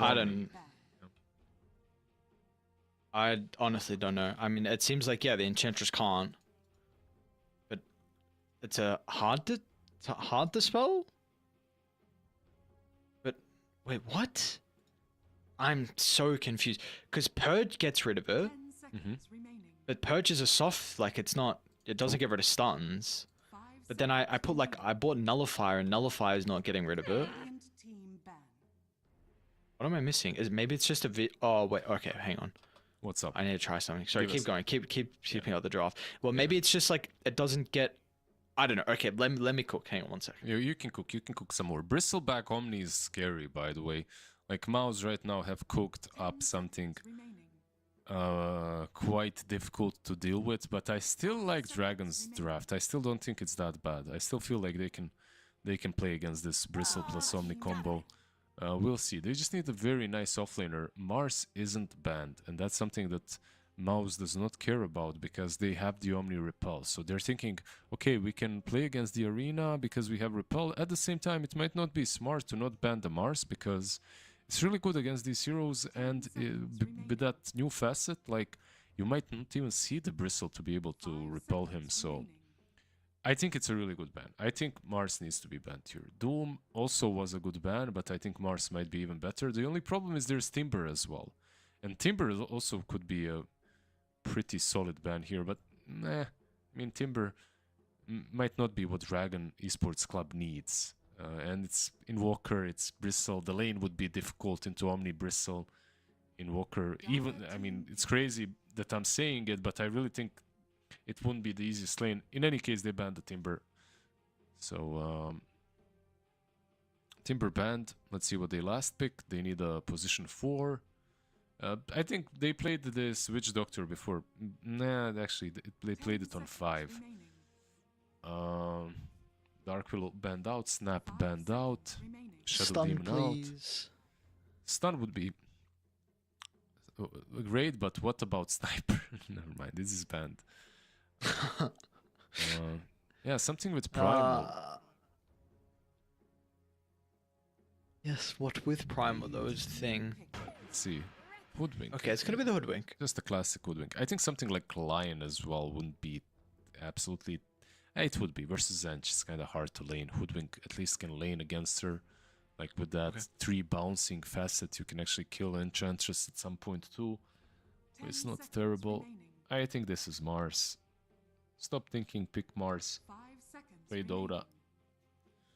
I was gonna say like maybe just because I mean Mars was banned out last game though, so that's maybe why they didn't pick it. But maybe because they had success, they might think about the Legion again. But I definitely would prefer the Mars. Yeah, I don't like Legion here. Mars or maybe... Yeah, they just picked it. Nice. It's just too good not to pick it, even versus Hoodwink Prime, versus all of these heroes. But you get the Bloodsport facet. They can't see inside of the arena, so you can kind of already deal with Omni Knight that way. Like you don't even have to worry about him. Like he has to plant a ward in the arena to be able to actually cast some spells. You probably won't be able to kill Bristleback during that time, but it's still good. Maybe you can kill the Invoker instead. I don't know. I like Dragon's draft. I like both of these drafts because of Omni and Invoker on one side. Meanwhile, on Dragon Esports Club, I like the draft in general. So I'm leaning towards Dragon Esports Club once again. I feel like their draft in general is just a little bit better, but Mouse's draft is nastier. Like you have this Omni Bristle combo, which is, if not kept in check, they will roll over them. So just to confirm about the spell of the Omni, I have no idea why, because it doesn't make any sense. But the Enchantress enchant does not get rid of Repel. Yeah, I didn't actually check Guardian Angel for that matter, but Nullify doesn't get rid of it as well. Okay. But Shadow Demon's Purge gets rid of it. But it's Shadow Demon's Purge. It's a basic dispel. It's not a hard dispel. It's not like it doesn't get rid of stun. So I don't understand. Yeah, Is this just like something weird that's coded? I'm not sure as well, but Shadow Demon's Purge gets rid of literally everything in the game. It's it's like the hardest dispel. And another thing from Shadow Demon's Purge, it's constantly dispelling. It's like while it's on you, it keeps on dispelling the target, if it makes sense. Yeah. So yeah, I don't know. Honestly, I don't know why they do not dispel. But regardless, and we know about that mechanic. We will see how we get ourselves. And it's called Demonic Purge, and the description of the spell is it removes all the positive buffs. So it's a built-in thing in the spell that it removes all the buffs. So I don't know, it's kind of nuts. It says that Repel is dispellable, like when you go over that. When you go over It can be though. That's the thing I don't understand. Like again, like Shadow Demons could, and maybe there are probably others where you can dispel it as well. But apparently there are some things that don't. Like what? This is the first time I've seen that where like some soft dispels work, but then some other soft dispels don't work. Exactly. I was confused as well. Like I played Ench versus Omni many times before, and I could dispel it, and then suddenly you can. It's just one of those things that got patched a bazillion times, and you don't even know where the head is and where the tail is anymore. The battle begins. It's gonna be some potential feature, right? It's just not a bug. Yep. They are features. I'm sure someone in the chat knows exactly what the reason is, but yeah, we'll wait a little bit to read it. Learn These little from nerds. Twitch chat, 11, 12, 13Kers. I'm very intrigued on how this mid matchup is now going to go with the changes with the Invoker versus the Queen of Pain as well. Did go for the Masochist as the facet for the Quap. He missed the first range creep, so I'm gonna tell you Invoker is winning this. My Quap had her first range creep denied. Unless Supreme misses his, like he's winning this lane. I base it off of the first wave. I really do. Okay. Well, let's see, Supreme. Are you going to be able to get that? We'll take a look. Well, you can keep eyes on mid, but top lane. Okay, we can go back to mid. We'll see. Did he get it? No, not no, yet. They're both still up. Both range creeps are okay. This is a thing. Supreme, if he gets it, then he's going to win the lane. If he doesn't get it, then lane is apparently over. Okay, he's level 2. He should be able to get it now. Tries to time tornado. Yeah. Ah, he got both. Okay. That's lane over. Lane over, we can look at anywhere else, basically. I'm telling you. He's winning this. Top lane, that's where we go, apparently. So we'll take a look Infernal here for the Mouz. Grandmaster Mouz as well. So, see how he's going to be able to perform up against Olnet. Don't have the easiest way to be able to guarantee for the arrow on Armageddon, which could be a little bit annoying for the Mirana. Yep. But they can arrow the bristle away as long as repel is not around, so that's always something that you can play with. Also, Omni Knight, if he's being a bit too cocky, you can spear him into the tower. And on the bot lane, again, we have a Luna lane. This is, even for Primal plus Woodwink, this is annoying. There is one interaction between Primal and Enchantress, which is nice for Ench. Like, once he starts trampling, you can use Enchant on him. And then he's just too slow. Guys, mid lane, even though Supreme is about to feed, trust me, he's winning. In his head, he's winning. He got the range creeps, it doesn't matter. The thing with the enchant as well is you can purge onslaught as well. I know you spoke about the trample, but also stopping the onslaught away. So that is another thing. The matchup is actually pretty decent. But then as the game goes on, like you can just have like overwhelming amount of magic damage, which can be a bit difficult then for Mary. But at least in the lane, it's pretty nice. We're seeing, honestly, everyone's having a good time in the lane so far. I mean, Mars is maybe only 8 last hits, but nonetheless, we are still yet to see our kills.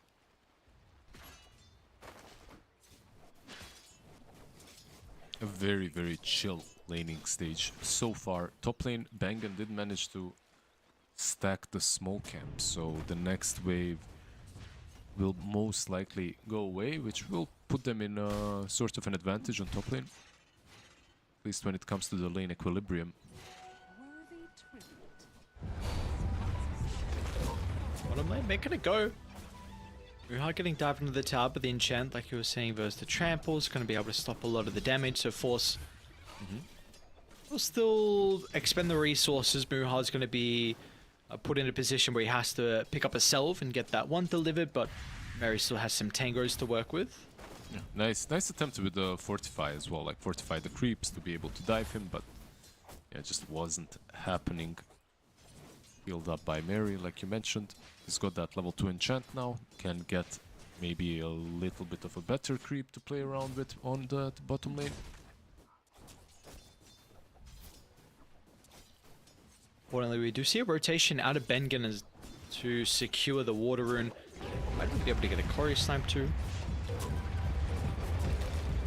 Bottom lane, Force, trampling down Mary, and onslaught damage going to be enough. Muha's going to try and turn for the kill onto Narman, and we'll get it.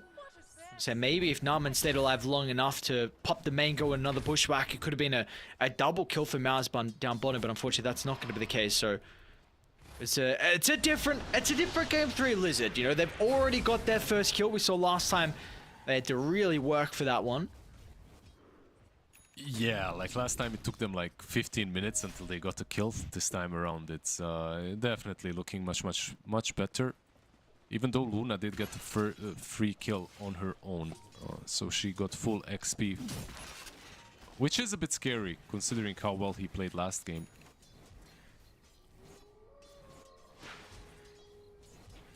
Also, one extra difference is this Bristleback isn't supported by a Witch Doctor. Like, Witch Doctor is strong, but he's no Omni. Omni, on the other hand, can just make a huge difference in how this hero is played.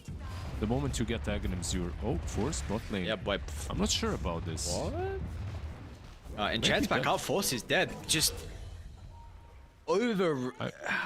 Wow. Okay. I mean, just thought his position was a little bit better with the opportunity to maybe go for a kill there, but just completely misreads it. Yeah, I'm not sure. Maybe some miscommunication with Narman, because that made no sense. Like, he's going in, meanwhile Hoodwink is going nowhere, just farming the waves. So they definitely miscalculated that one. Mary. Yeah, Narman, he should be fine, right? Yeah.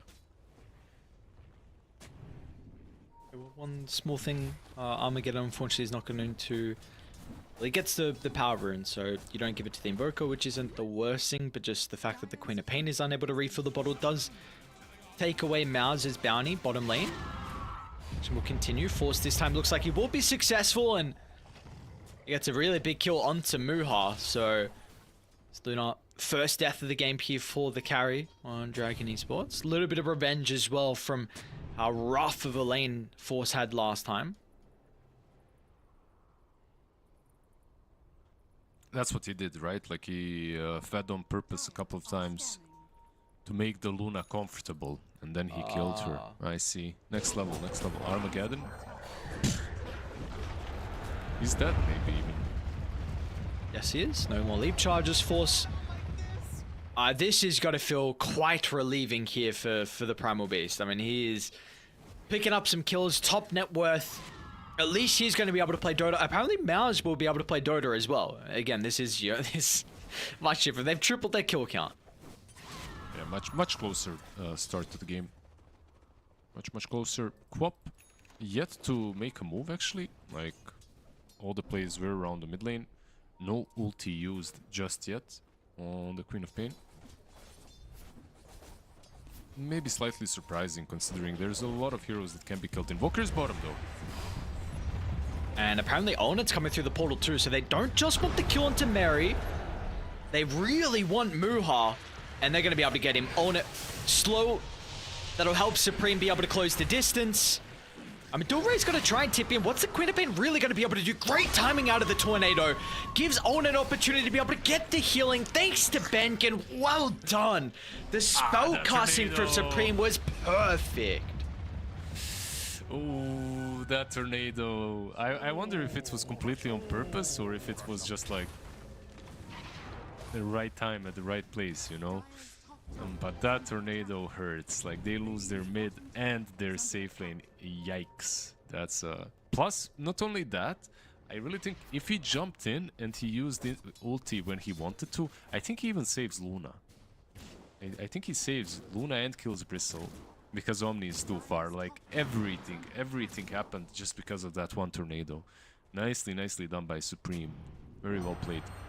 So another Invoker performance we are seeing where this hero is having a lot of impact. And there was a long stage where I would see Invoker, see Quas works and be like, I don't know, dude, this hero just feels super lackluster. Like, you go Earn, then you go Midas, and then you kind of do nothing afterwards. But this new Invoker is doing so much. And bottom, the action, Ed's going to continue. Tharman's going to be able to get the catch onto the Enchantress. Force in with the magic damage to be able to deal with the Enchantress. So already continuing to see Mouz. You've even got Supreme coming down bottom as well. They're already looking for the +1 and they might be able to get it. Armageddon is underneath the Observer. Supreme's going to have to do it by himself with the DD. It is about to expire, unfortunately. Oh, that's a lot of damage. Far out. Yeah. Those right clicks really hurt. I think, like, what's the difference with the Invoker? The difference is he's played, even though his item build looks kind of passive bot lane, they're TPing everyone in, but is the item build passive? No, so what I want to say is when you look at the item build, you're thinking, what the hell is this? Is this some carry hero? Like, is he gonna farm with this? What's going on? But hold that thought, Enchantress. Basically, why this item build works is because of the amount of active minutes you spend on the map. Like, you're constantly hunting, and while you are hunting, you're in Ghost Walk, and while you are in Ghost Walk, like, you're healing up. You're getting your mana back and your HP back, and it's a lot of mana. Like, it's like 10 per second. So you don't need a vessel, you don't need a null talisman, you don't need anything like that. You can literally just go for 2 raid bans and you're constantly full mana, or at least 50% mana wherever you go. It's a huge difference in the playstyle of the hero when all you need is 1 clarity and you always have resources to make plays. Like, you can always cast your spells. I think also just another thing, that the fact that like you are able to go the double Wraithband treads is you don't seem to have a damage issue in the early game, which is something we saw quite often with the Invokers, where there was like you would use your combo like, you know, Crossbreaks or Tornado, EMP and Cold Snap, and they would just be able to escape on a slither health. You were lacking it. Honestly, maybe even just like the attack speed. You get a couple more like Cold Snap procs, maybe a little bit so damage and stun lock, and it just this hero again for honestly a long time when I saw Invoker, I'm like, okay, I'm really favoring the other team. It's not seeming to be the case anymore. Like, this hero looks quite good. Yep. He does. The only maybe slight issue that I have is with his scaling, but it's still solid. It's still alright, and you can always play around Electricity, right? Like, eventually you just pop that Electricity on someone. The EMP shard is really annoying too. Yeah. So, I don't know. Overall, I like Invoker. I completely agree with you. I think this hero is in the best spot he's been in maybe even years. Yes. Yeah, for a very long time. Radiant's bottom We are seeing a collapse on the mid lane. You have a shield rune. I don't know if this is going to happen. I mean, a little bit awkward as well. Like, Force uses Pulverize, but you want a Tornado to purge off the shield rune. You don't have to commit too much, though. You're going to smoke instantly. I mean, and that's exactly... So you don't have to commit much. You're ready to go. Straight away. Smoke up. Look for another kill. Might just be Mary, which is a little bit unfortunate.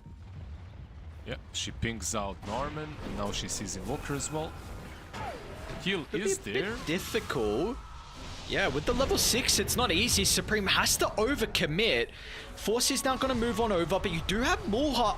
Oh, the Blade Mail. They're going to charge him down. Force, doesn't get one more beam off. And Force, though, he does have Bengen nearby. Oh, Jesus, I thought he sidestepped the Sonic Wave.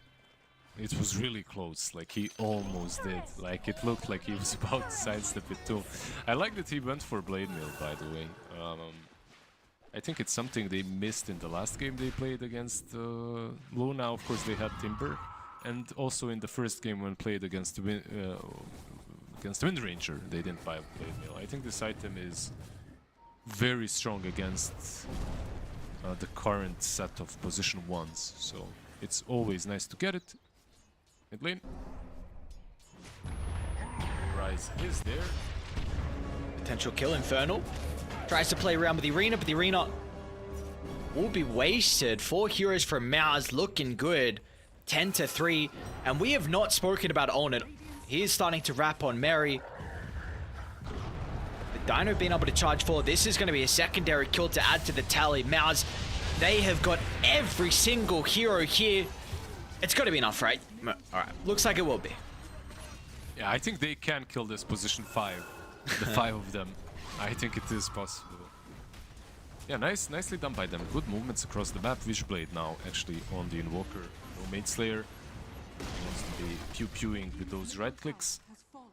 And Primal Beast, one of the very nice things about this hero is like his cooldowns. Like, his ultimate is on a 40-second cooldown level 1, which allows him to constantly play the map. Especially with this Blade Mail. Moha, yeah, I am not sure about this play. Not gonna happen. Dual race. Actually, yeah, jumps into the lane. Dual raise. He's got Infernal nearby, but without the Arena, there's nothing really that can pin Supreme up to. So they're in a lot of danger. Supreme able to stand over to the right side, protected with Force acting as a bodyguard, and potentially Bengen as well if they need the Omni Knight spells. And Supreme's actually looking for an angle to maybe go back in if he can see this opportunity. Mouz walked up, entering the lane, maybe got a glimpse of Dual Rays walking to the high ground. Force doesn't have the Pulverize, which could be an issue. They're going to go to the triangle instead, because they've got Onit swinging around. They'd love to kill into the Luna. Unfortunately, Mulha is going to be able to dance over to the west side. Infernal Arena is back up now. They didn't have this previously. Meanwhile, Supreme's also solo killing the Queen of Pain, just able to get the blink away at the last second, has enough mana, but that means you don't have the Queen of Pain for this skirmish. And now Force, he's got the combo out onto Mouz, they got the damage, so own it, nothing to fear. Give him the Omni Knight protection, allow him to dive under the T2 tower. It is a night and day different from Mouz. This game 3 is all theirs for the taking. It's literally like we got the same game, like game number 2, but in the opposite direction. Like this Omni Knight is just making a huge difference in games. Like I'm telling you, like Mary playing Omni Knight last game basically made that game possible. Made that whatever 15-0 score, and now it's Bangam playing the Omni Knight on the other side, and they're just unable to kill anyone. Like they did get 3 kills, but yeah, not too many. And now you have this Aghanim's Bristleback plus Omni behind him. Good luck killing anyone.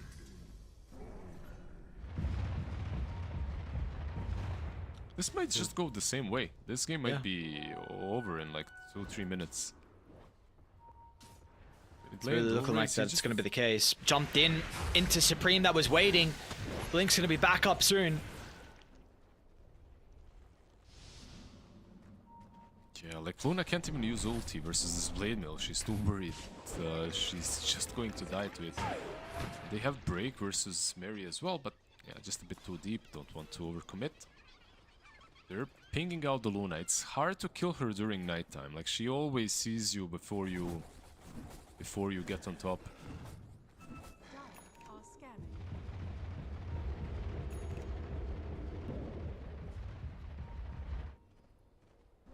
Must be so frustrating for them to try and find farm across the map. Like your triangle exactly where you want to be is not available. So, Yeah, like you said, yeah, he's got to find.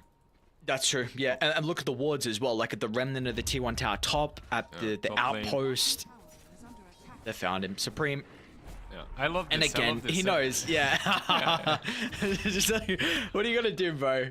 They kill Owned, so yeah, we'll continue to watch this because we were waiting for a support to show up. But on the other side, they actually bring Owned down. We got baited as well. Omni was not there in the right position.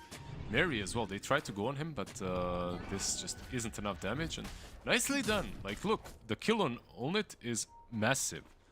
Killing Luna is kind of to be expected, because she's just trying to find farm in most dangerous places. Killing Bristle, however, that one is a bit out there. They caught Omni as well. Maybe blading a couple of kills, force the bait of the charge. They all started to run away, but as soon as the onslaught didn't come out, they turned back around to go for the kill. These arrows are not connecting, but he does have a shard already on Mirana, so a lot of damage being dealt by him. Already, only one bracer, very disappointed though. Supreme. He's moving in. Moving in for another kill by the looks of it. Infernal's going to go down, and they have this lane shoved out down bottom as well, so we'll see if they're maybe going to look to try and transition to a little bit of damage onto the tower, or if they are spying even another objective or even another kill. Mouz, they go to the left instead though. A little bit late. They almost were able to cut off the retreat. Yeah. There's an Atos on Armin, so I expected him maybe to even try and go on that, but a bit too deep. Still though, you're shoving this Luna away from creeps. It's hard, like you do have Windlace, you've got Mask of Madness and Yasha, but it's still very difficult for Luna to find her place on this map.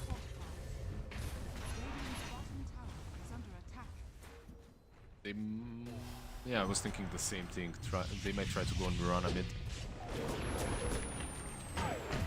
I'm gonna start and Supreme to finish. 2-point stun strike, but still doing a decent chunk there. I mean, a lot of the damage must have been from Armin though. I don't know why. Can you see the death summaries? I can't. Mine's just not available. It hasn't been available for a while. Yeah, I didn't see it right now as well. How are you getting it up? What's going on? How much was it? 1,000 from the Hoodwink. Okay. I can't click it like above the hero. Must be some. There's got to be somewhere else. Top lane. I can see. Okay, well they've got the Luna, and this is the big issue, right? With how far ahead Mouz are. Onit again is a little bit away, but Bengen, importantly, this time they've got the Omni Knight here. Omni's actually just running down a couple of the other heroes, looking to try and create some space, give some breathing room for Onit, and now Onit, he's going to turn around in hand. I'll be able to catch up to Mary. Force comes charging over the top. Armageddon looking for the finishing blow onto the Omni, but that's not going to happen, and now he's in trouble. Tornado lined up from the low ground. Armageddon's going to give up another kill. That arrow. Not sure, maybe he was trying to get the Wildwing Ripper before he died, you know, get that one CS in at least. But the power of Invoker as well is the map is massive, but he's like a Ricky. He's just hunting you down constantly. And he's losing nothing. He's losing no resources while he does this. Actually, more than that, he's gaining resources. Like he's getting mana and HP while he's hunting you from the Ghost Wall. So as Luna, you want to be farming somewhere on the outskirts of the map, like all the way north or all the way south, but you can't because Invoker is on you, hunting you. Invoker, it's not just the Invoker as well, Brad. Like it's Naaman's potentially hunting you. Hoodwink is a very mobile hero that can catch these split pushing heroes because of the Scurry. Primal Beast is pretty decent at that as well. So it's just like all of these heroes. And you constantly see how they're playing, right? I mean, now it's a little bit different because you are strong enough to be able to get this tower. But previously, it's just like you are sweeping across the map. And Armageddon's going to run into Force and Supreme. And should be a kill. Another leap back up. They're kind of ready on the high ground. Maybe seeing if there's an opportunity to jump into the middle. Supreme is in some danger. There's a lot of damage with the combat for the Queen of Pain. Supreme, that's going to go down. Force, oh my god, look at the Primal Beast. Force is in, amplified damage up here for the Dino, and he will clean up. They lose 3 Muha on top lane as well. Onit, he's got that Bloodstone to work with, so even though he's got 50% HP, he isn't really that worried of the Eclipse. But yeah, he decides not to. They did get the Invoker at least. It's not great, of course, for Dragon Esports. It's very bad. Force with the double damage just destroyed them. They like those 3 heroes just don't possess the firepower needed to kill anyone. Like you can kill something like an Invoker, but 100% you're going to die afterwards. Die they did, unfortunately. Dragon Esports 17,000 deficit. This is a... I mean, what's the probability of it look like as well? 6%, so put in a position where it is getting to the stage where it's almost impossible. Unfortunately, that will be the end of their road here in the qualifiers if that does come to be. Dire's middle tower is under attack. It's looking very likely. Where the Sages pick up on Onit, like you couldn't kill him before, now it's going to be even harder. But I have to say the game is... look, 16k advantage, it's huge advantage, but it's closer than the last one. It's still like maybe playable by Radiant. They're gonna get him, Supreme. And the rest of the boys, they're gonna be here pretty shortly. Gleipnir from afar. Eclipse... it's just a zoning one really, but it's not doing a whole lot. Sharpshooter from downtown, Naaman, pinpoint accuracy. From the parking lot.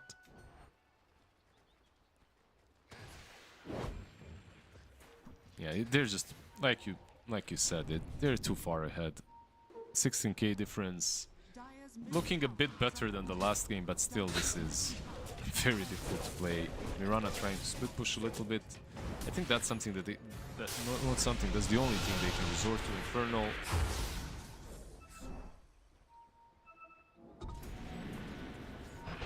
Yeah, but unfortunately you haven't... Can they keep this range creep alive? Onit's gonna run up. They do have a glyph if they want to use it to keep the tower alive. Okay, somehow aggro... What did you see that? When did the aggro change? I don't know. Anyway, maybe Onit clicked the aggro onto the range creep. Doesn't matter. They got the mid lane coming in pretty shortly. So backdoor protection won't be that much of an issue. T2 tower's gonna go down mid.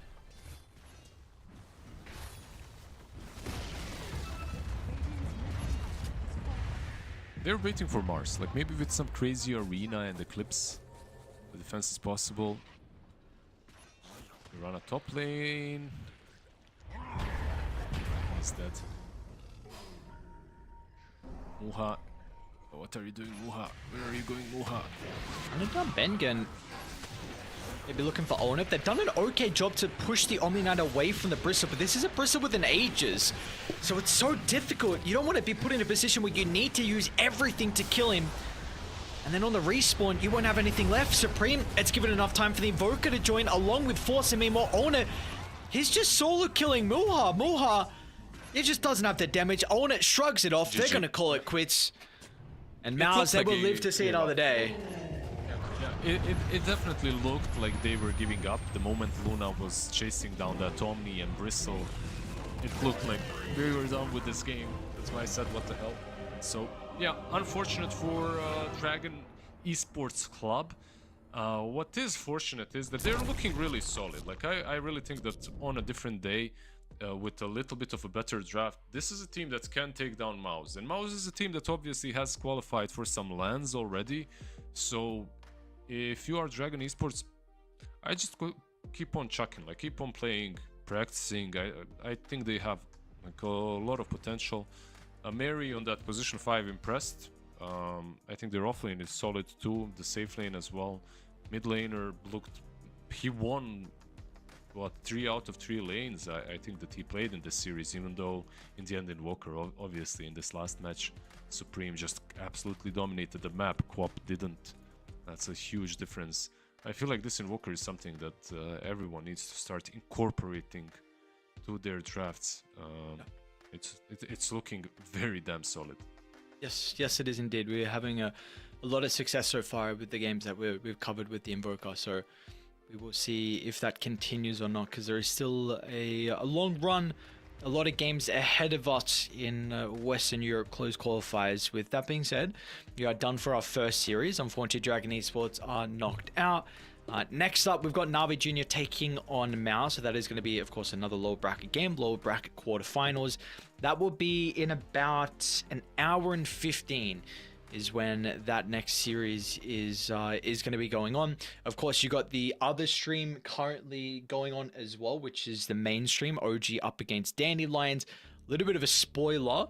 Dandelions won game 1 and they are up 12,000 in game 2 as well. So a potential for OG to lose back-to-back series and be knocked out of the qualifiers, which would be crazy. But that series, that game at the moment is looking crazy. So what we're going to do is we're going to send a break. We're all going to go over and watch OG play Dandelions. And when we come back in about an hour, we'll have our second series. So we'll see you guys after a long break.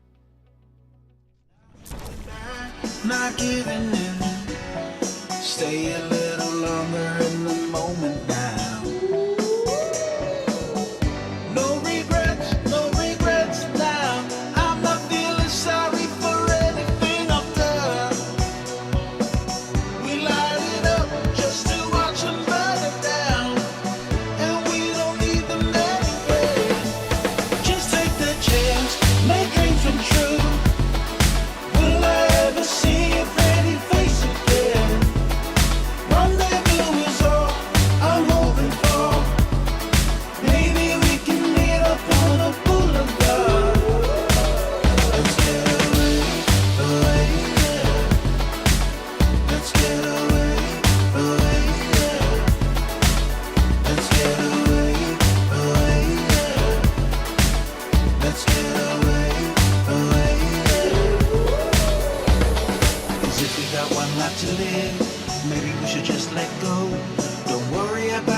see your pretty face again. Rendezvous is all I'm hoping for. Maybe we can meet up on the boulevard. Let's get away, away, yeah. Let's get away, away, yeah. Let's get away, away, yeah. Let's get away, away, yeah.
I'm so alive,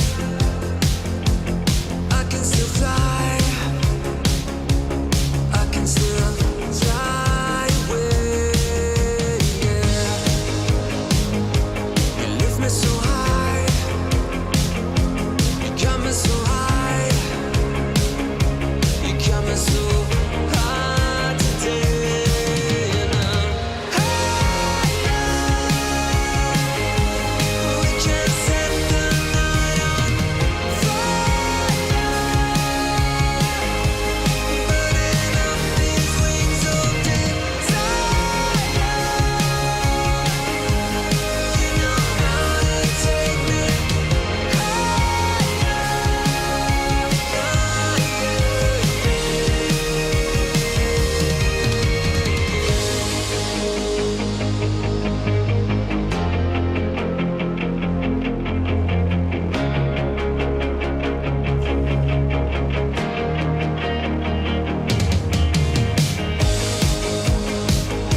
You lift me so high, you got me so high, you got me so high today, and I'm higher. We can't set the night on fire, burning up these wings of desire. You know how to take me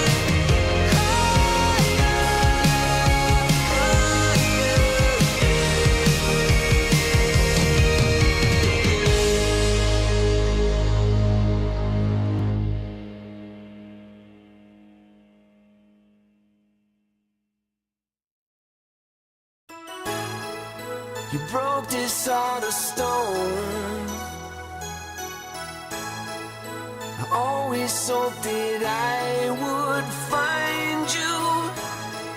Now emptiness is gone, and the winds of change have almost blown through. You're right where you belong. So grateful you're beside me, always and forever. Just you and me from the stars, always and forever.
always knew that I would find you. You're right where you belong. So grateful you're beside me, always and forever. Just you and me from the stars. Always and forever. You'll always be forever in my heart.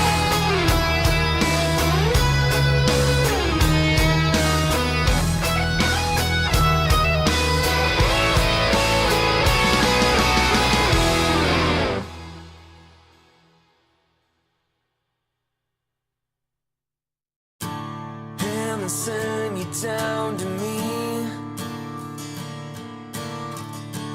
All the angels would agree. You shine your light into the dark, fading in from far away. Trying to find the words to say.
stop, no.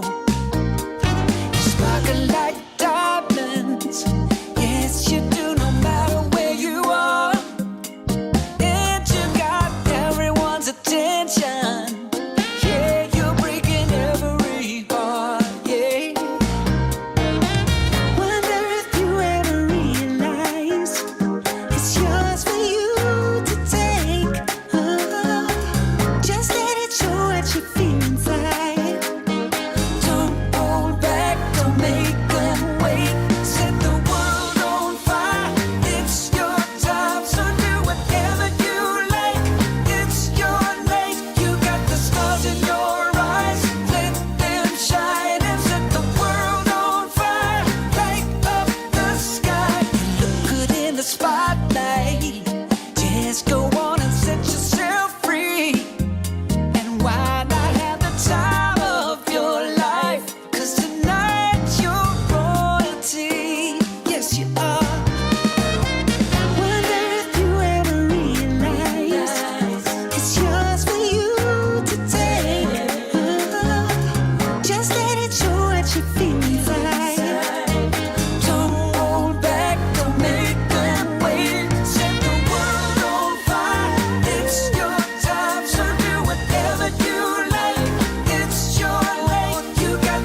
private garden.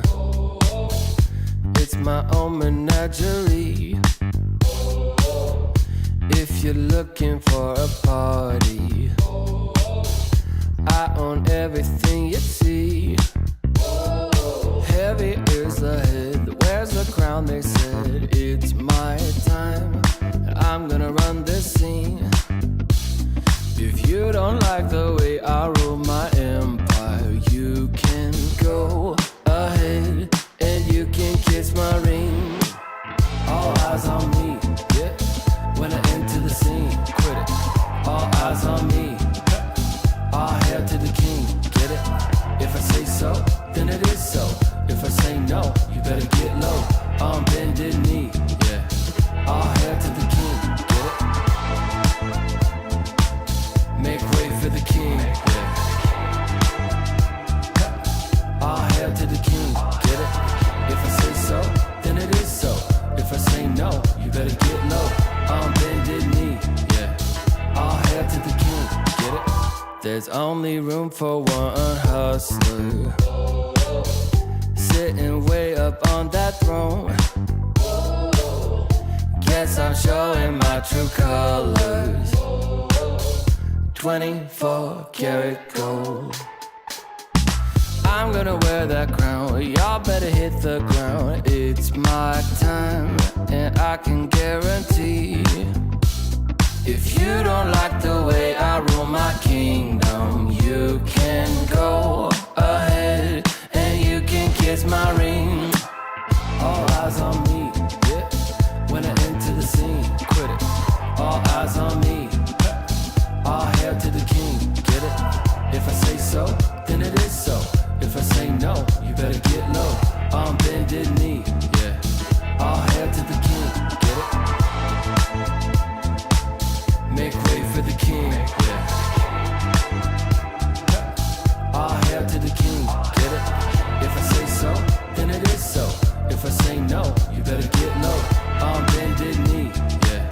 All hail to the king, get it?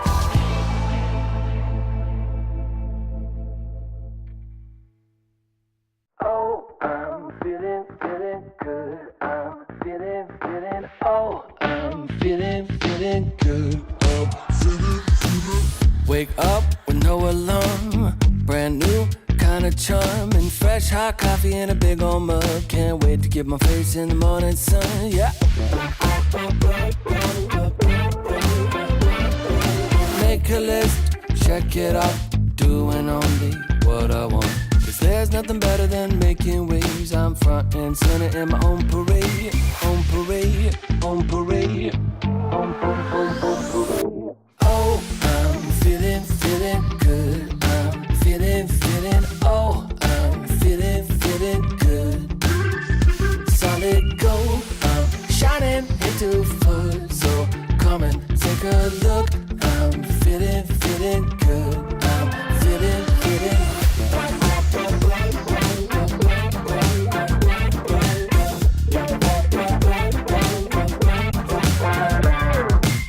Hold up, windows down, rolling with the classic sound. Spent $5 on Walmart shades. Can't wait to stop traffic in my own parade. On parade, on parade, on parade. Oh, I'm feeling good. I'm feeling, oh, I'm feeling good.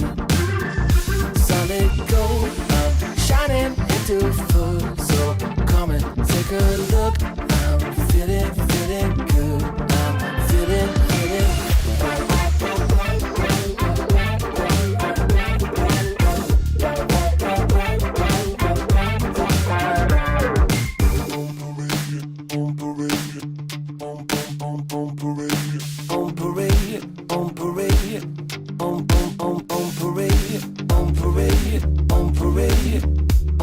On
Shot, new kid on the block.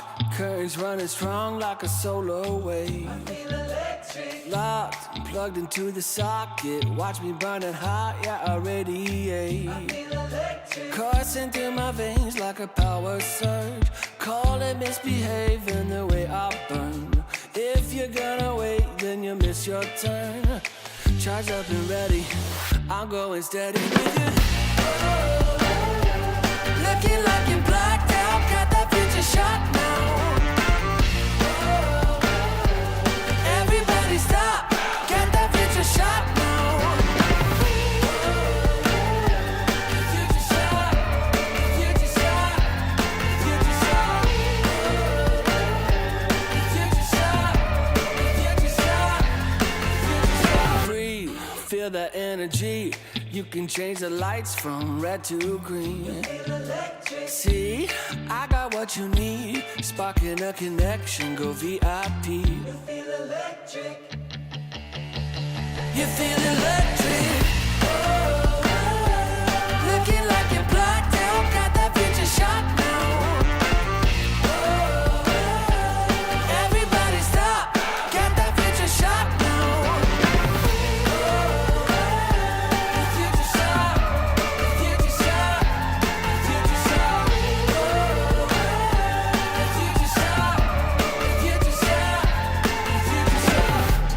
Future shock, the future shock. Once we started, there's no way to stop us. Like a rocket, not for static hearted. Once you got it, you'll go supersonic. You know you want it, you know you want it, you know you want it, you know you want it. Looking like you're blacked out, got that future shot now. Everybody stop, got that future shot now. Looking like you're blacked out, got that future shot now.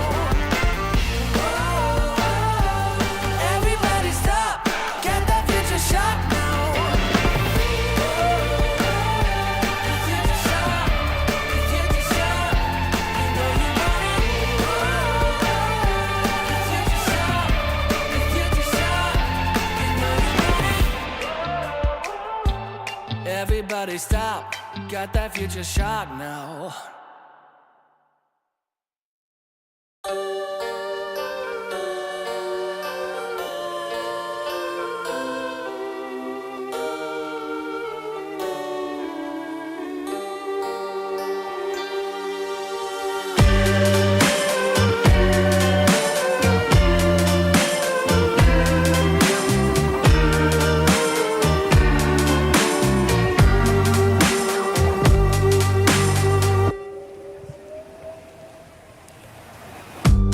Out on the street, people pass you by. You don't meet their eye, you don't care. And out in the night, you see a light. From the cafes, there's more singing than despair. Hold me tightly before the night swallows the sun. And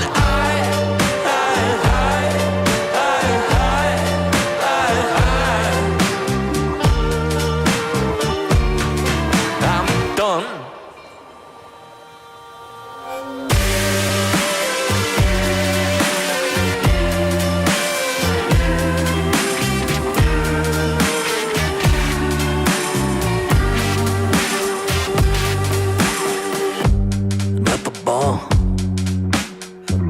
Too drunk to sit.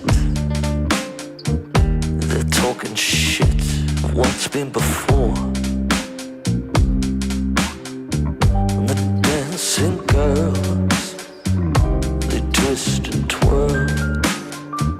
They sweat like beads of pearls, scattered before swine. Hold me tightly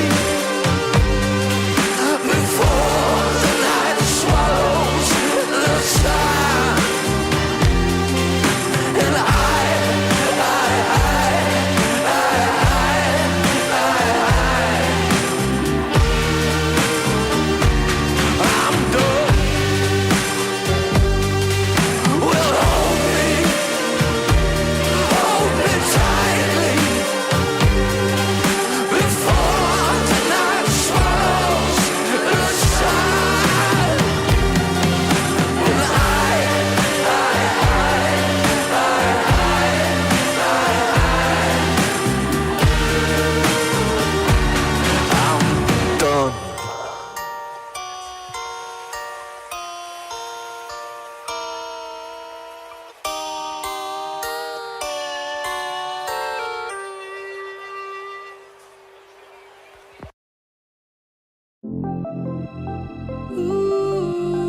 When the world seems big and I am feeling low, I think of all the good things in my life and dream of all the places we will go.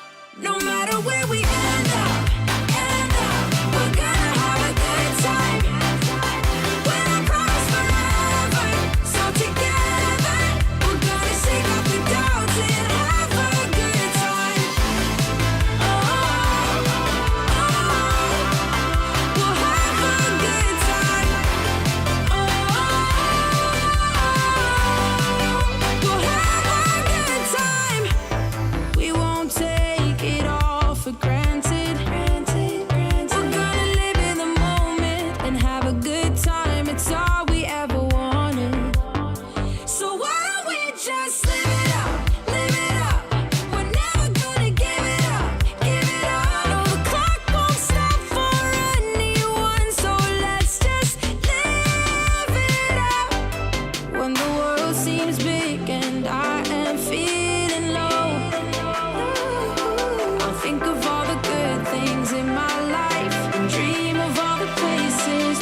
you hit. It's been love since we met. Right from the bar to the bed, all night long, roller coaster. A 5-inch scar on my shoulder. You smile, I'm high. I put my heart on the line. I'm addicted to you, I can't lie. It's whenever you kiss me goodbye. I'm high in your love, high in your love, high in your love, high. It's never enough, never enough, never enough. I'm so high in your love, high in your love, high in your love. I'm so high, I can't stop thinking of you. When the world is going down, I won't be there, won't be there. I'm in heaven with you, I'm in heaven with you. We'll be up and losing ground into the air, to the air. I'm in heaven with you, I'm in heaven with you.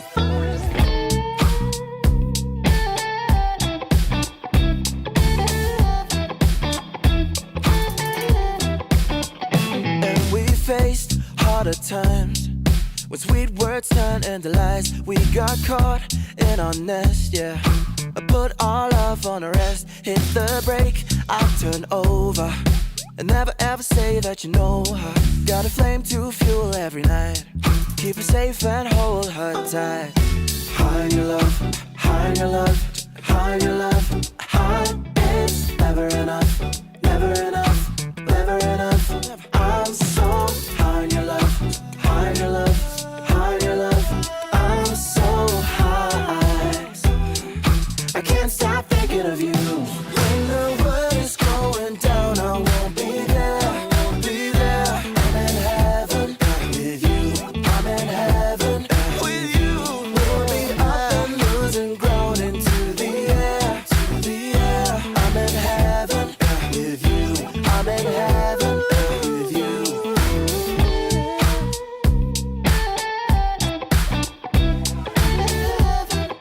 With you.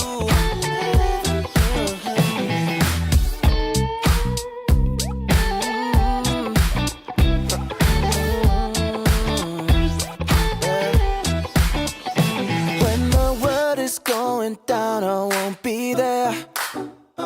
I'm in heaven with you, I'm in heaven with you. We'll be up and losing ground into the air. I'm in heaven with you, I'm in heaven with you.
Hit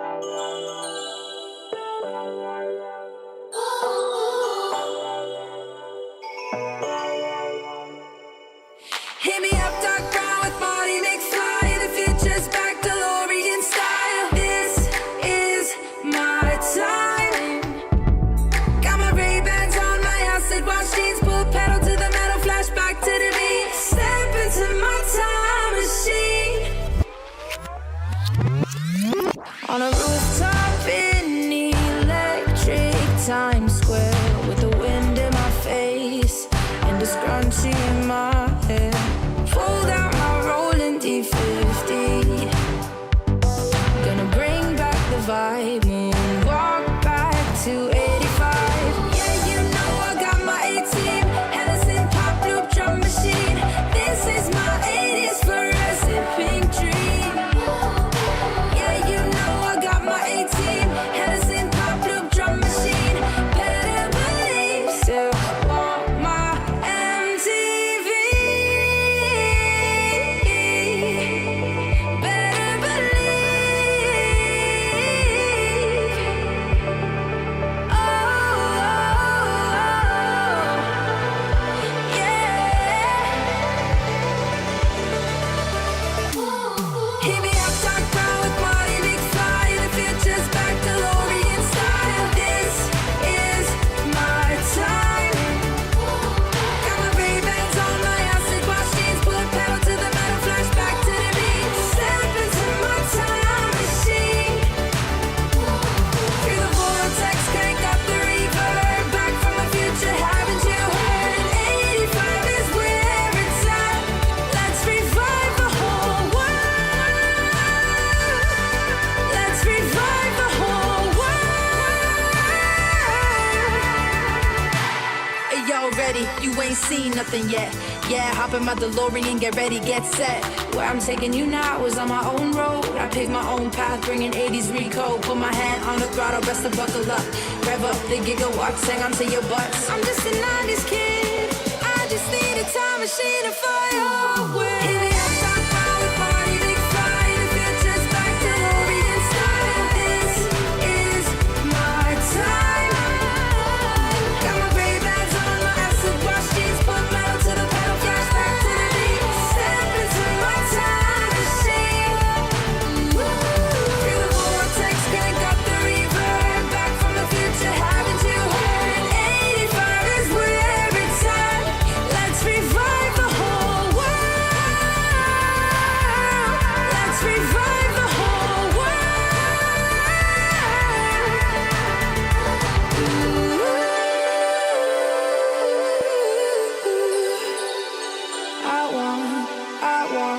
Still want my MTV.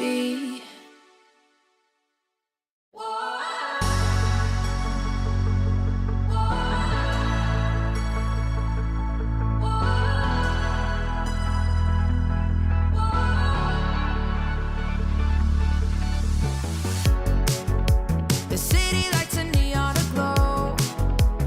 We are stars covered in gold. Covered in gold. Walking on a highway of dreams. We will shine, only believe. Only believe. And the feeling's right to set the tone. Wanna light the spark and let it go. Late after midnight, light it up in the moonlight. Ain't no stopping us now. We just wanna be the fire. We just wanna be the fire. Burning desire. We go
for sure.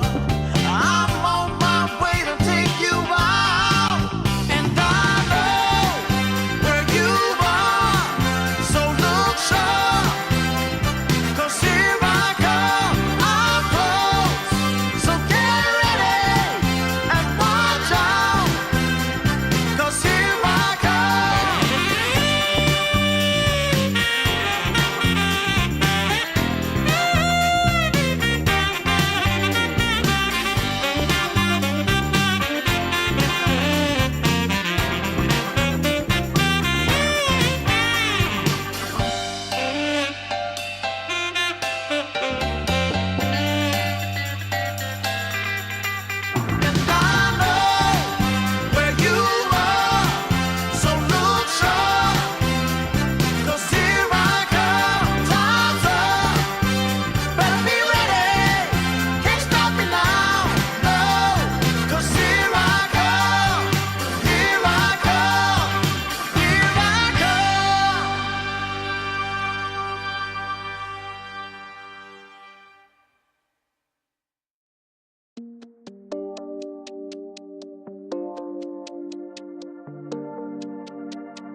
know it. I got to really hold it. Whoa. We are back with some Dota action here. A bit of a break. The mainstream had their series still to continue, but now for us, we are back into it. Second series of the night. We're still going to be covering Mouz on the Ember stream. Their opponents, however, will beat NAVI Junior. Lizard, this is another elimination series, so a lot on the line for these two teams. Yeah, what happened with the OG series, by the way? I didn't see it until the end. They won. OG won? They won. managed to managed to make that comeback. Well, that's kind of cool. Yeah, let's see what we've got in store here, because we also have a team that's on paper considered favorited, but it hasn't been doing that well. We've got Mouz, of course, playing against NAVI Junior. NAVI Junior, though, they've impressed, right? Like yesterday, the series that we watched, I think they played well. I feel like they definitely have a chance to win against Mouz. Yeah, definitely. We'll have to see how they can compete versus this team. Though I'm trying to take a look if they must have played each other pretty recently. I'm just going back. NAVI Junior actually didn't play in the bedroom qualifiers, so I was going to see if that was the most recent one where these two teams have played up against each other. But we've got our draft underway, so we should jump into that pretty shortly and see them try and battle it out, duke it out. We'll see what the adaptations are going to be as well when we head into this. Anything in particular that you're looking for? Well, from Mouz, as we're kind of fresh, we've seen their Bristle do well with Omni, but Omni already banned out by NAVI Junior. Like another hero that I would look forward to or look towards banning it is Windranger. She's still in the pool. One hero that's also left is Timber, Prophet, Mirana. I mean, there's a lot of strong stuff still left inside. So Tusk as well, still unpicked. So overall, I feel like both of these teams have allowed a lot of good heroes to go through, and Mouz, they open up with the Primal. The Primal looked alright for them, right? Like it didn't have the easiest start, but made some nice plays later on. I think this is also, if we remember the series that we casted with NAVI Junior, they played it in 2 out of the 3 games. Niku didn't play it in the last game, if I remember correctly. So this was also something that they were putting a lot of priority on. So potentially, something we may see for the entirety of the series now is that both Mouz and NAVI Junior, we're going to see this hero be hotly contested, especially in the first phase, maybe second phase as well, overall. Yep. Did they play it mid, by the way, NAVI Junior? They did, right? Like they played some mid Primal. Yeah. Well, okay, Mouz, they're the ones that snatch it, but a lot of heroes left in the pool that are good versus Primal. So, Clockwork, Tusk, Ember, Puck, all of these heroes are there, and they're not touched. Instead, NAVI, they go with the Lion. Maybe they want a Puck, and they're securing themselves a little bit already. I'm not sure. I feel like Puck doesn't even need any block picks any longer. Just pick him into whatever, and he does all right. Another option for NAVI, if you don't want to go that route, would be something like a Tiny on that mid lane. But Lion definitely is surprising. Like I could see at least 3 other meta picks that are maybe a better opener: Tusk, Prophet, and Mirana. Like all 3 would for me be maybe a better versatile opener than a Lion. But that's just me. NAVI Junior, they have their own plan. They know why they picked the Lion. They might be expecting some Spirit as well from Mouz, so Lion makes sense. Invoker was very popular in that last game. Supreme did really damn well with it, and so did the other team, so maybe a plan to pick it up as well this time around. They just crushed the Luna with it, right? So maybe something that they can think about doing again.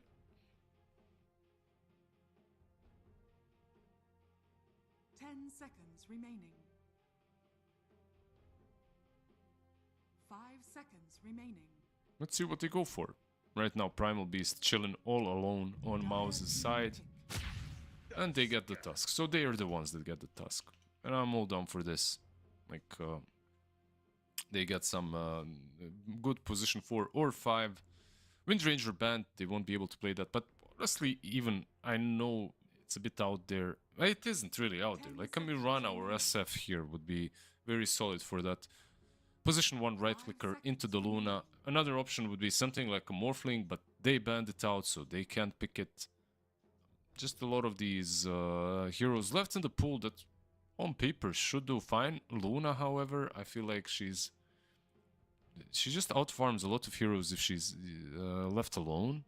And something that Mouz did really well against Luna last time was Invoker. Yeah, okay, we get the Sniper instead. We get the Sniper. Sniper, welcome to my podcast, by the way. I'm gonna talk all about this pick. Like, screw Sniper. Like, I can't stand this hero anymore. This, like, position 4 or 5 isn't that great, but maybe this is a core Sniper finally. I would enjoy a core Sniper game for once. It's good versus Lion and Dark Willow. Like, very squishy supports. 10 seconds You can remaining. spam your Scatterblast. Not Scatterblast, wait, Shrapnel. You can spam your 5 Shrapnel. seconds remaining. You outrange the Luna. It ain't that bad, but like if it is core-to-core matchup, I still like Luna more because you can go for the blink build eventually, like a swift blink. You get on top of Sniper, you kill him off.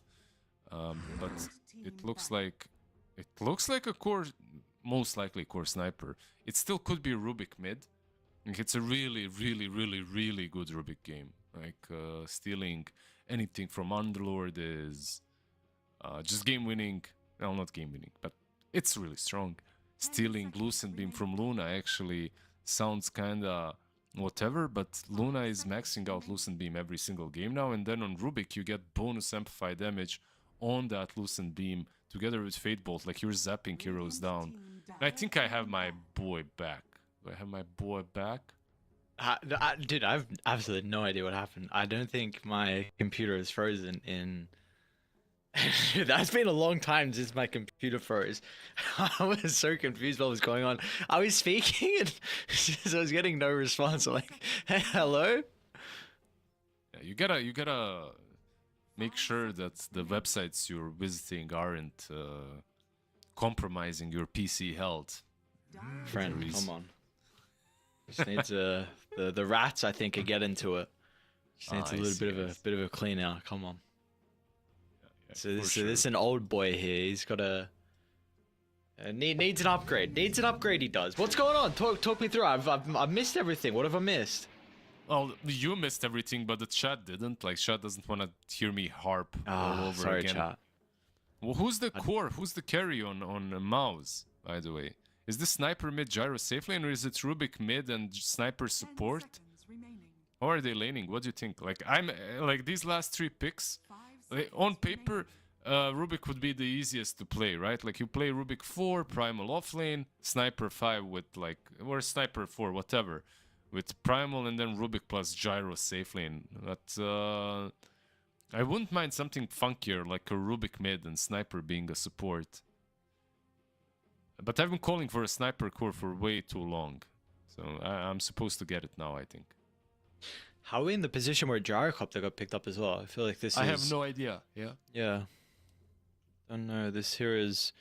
this is our first Gyrocopter we've seen, and I have not overall seen in some of the other qualifiers, the other regions that have been going on, they haven't been picking up this hero. Yeah, absolutely mental to see the Gyro, actually. Like, I see Luna and then I see Gyro and I'm like, yeah, you're gonna try to farm as fast as Luna, but she does way more. Choose your hero. And they get the Invoker in the end, so they're gonna be playing Voka. Let's see. Narm and Rubik, so Sniper is mid into Invoker. Actually, shouldn't be that bad for Sniper, right? It should be a good lane for him. We'll It see, shouldn't be, we'll see. but Yeah. I feel like the early game though from NAVI Junior could be very scary. Like, look how active you can be with the Lion, Dark Willow, like roaming together. We've already seen what the Invoker is able to do. You've got the potential Fiend's Gate as well.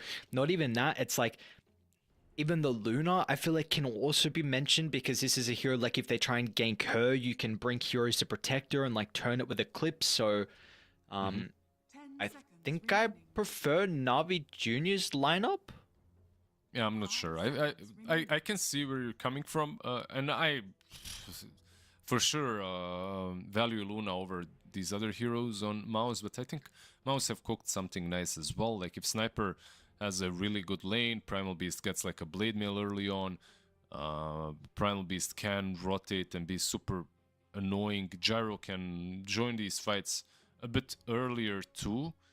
Overall, they are greedier, but I feel like you're talking about how active Navi can be. I think Mouz can match it, like with the Tusk, with the Rubik.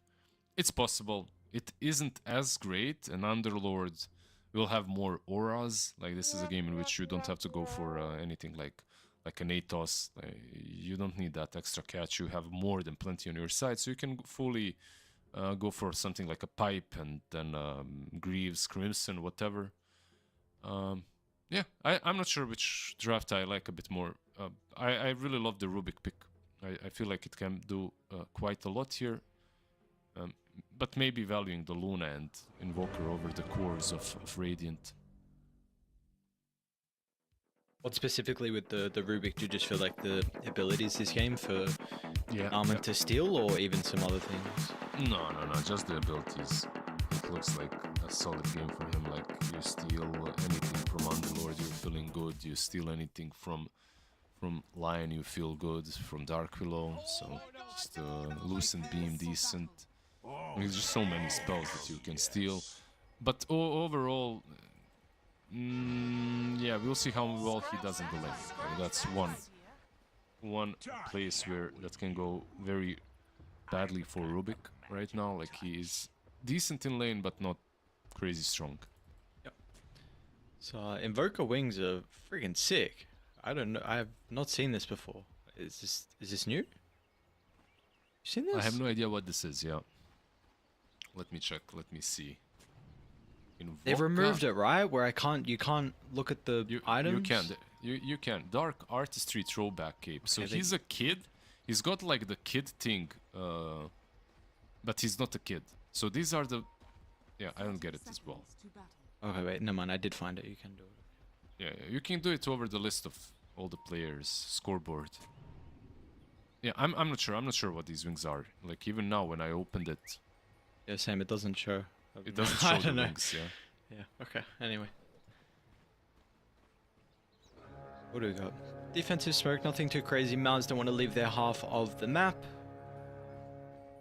Yeah, but one thing that I don't get is like he's got the kid persona, but he's not a kid. He like during the load he was also the kid persona, but in the game he's not. You know what I mean? Like when the game was loading, we saw the kid yeah, same. I saw the kid as well. You see it at the top. I don't know. Anyway, it looks fucking cool. It looks cool. Yeah. We'll see if the Invoker's going to have a good performance like we've been seeing from a lot of Invokers. And finally, we get the Sniper core as well. Yeah. Finally, you get to quack 24/7. It is annoying, even for an Invoker, I feel like, to lane against the Sniper. We'll see. There's some rotation potential from both sides, so both heroes very killable on the mid lane. Meanwhile, when it comes to the side lanes, I'm not even sure what to think. I feel like there is skill potential on both sides. Like you have this Tusk Gyro that's strong, but Underlord Dark Willow as well can turn it. Brambles, Roots from the Underlord bot lane as well. I feel like there isn't really too much that Primal can do against the Lion. You start trampling, he impales you and you turn on him, so might be a bit of a difficult lane for Force. That's at least in regards to difficult for not being able to get kills, but are they really going to slow the farm down from Force? From like level 2 Lucent Beam, I feel like you can even spam him a little bit. Make his life a bit harder on the Primal Beast. We'll see, of course. It comes down to the small micro plays in the lane. I feel like it's winnable on both sides. Top lane Days. They've been in a little bit of trouble here. Shots from Bengen. Nice early level in the pit from PMA actually. Maybe keeps Days alive. The fact that Onet was held back. He's going for a kill. He's trying. Is it going to be enough? Bengen? Okay, that's a snowball. Now Onet's actually going to try and run down Days. What's going on? We got to kill. Okay, it's bottom instead. They didn't even need level 3 to kill him. And they killed him on level 2. Not sure what he was attempting, maybe to creep skip there, but it didn't work out. I feel like Force has had some interesting deaths in the last series, now this one as well. Supreme mid lane. There is a tornado already. What? With the mid snipers, do we get the ghillie suit facet often, or do sometimes they still go for the other one? Yep. Okay. I see it very rarely, like that they go for normal shrapnel facet. I see the ghillie suit more often than not. Very interesting concept. See, Supreme, a couple of Wraith Bands queued up as well, which is very common so far with the snipers, and looks like Niku's probably going to go down the similar route as well. Yeah, the double raid band into power threads, right, for Niku, most likely, and we'll see what he buys afterwards. Maybe a Witchblade, I think, like that's the safest option. Mage Slayer, not that amazing days. Yeah. Another go, but also, once again on top of the Firestorm. It's only level 1 Firestorm, though. So not really much of a buyback here from Navi Jr., but just importantly, it's resources expended between either side. It's a lot of poking, prodding, trying to put them in a position where maybe they're under this threshold where they can then look to go for the kill, and maybe it's now PMA. It's a full rocket barrage to the face. They're going to be able to dodge a lot of the Firestorm damage thanks to the snowball as well, and now own it. One more right click and now can turn over to Daze. Shadow Realm will protect him, and that'll be long enough for him to actually get away. Yeah, they're trying a little bit too hard to set up. So basically snowball hits, and then they try to set up onto brambles. I feel like in that situation you just run. And there was no point waiting on the bramble. You die anyway if you wait there. Just too much damage from the rocket barrage, and small little micro things win or lose lanes. And what happened on top lane is Mouz, they got their level 3 earlier. Mid lane? Got it faster. Ready's with the TP in. Supreme is ultra dead.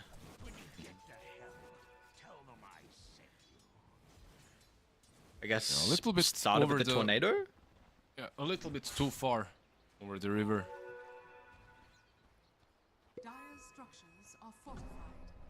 Nice TP. To, you know, see a very minor opportunity. They're going to look to capitalize, and often we see snipers are quite the lane dominator, especially in this mid lane in particular. Niku, level 5, double Wraith Band. He's got his early items and got the juice. He was fine with the Lion also leaving. Reddy's actually might be even eyeing of going through the portal. Potentially actually just dropping a ward there to make sure that their safe lane is secure. Yeah, they just tried going on Daze, but he TP'd mid, so maybe it's not really possible to go top right now for Redis. But what's possible is Tornado setup for the Brambles mid. It doesn't connect though. There are these 6-minute runes, and I think right now you're basically just playing around those. We'll see if both supports go or if it's just gonna be Tusk.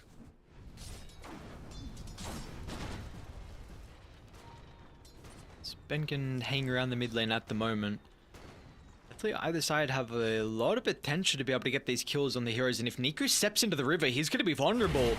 That's when Bengen pops out of the tree line. There's going to be TP coming through for the line, but it might be a bit too late. Never mind, Niku's okay. It sets up for the double stun from Riddies, but Riddies is on top of the shrapnel. Supreme trying to poke him down.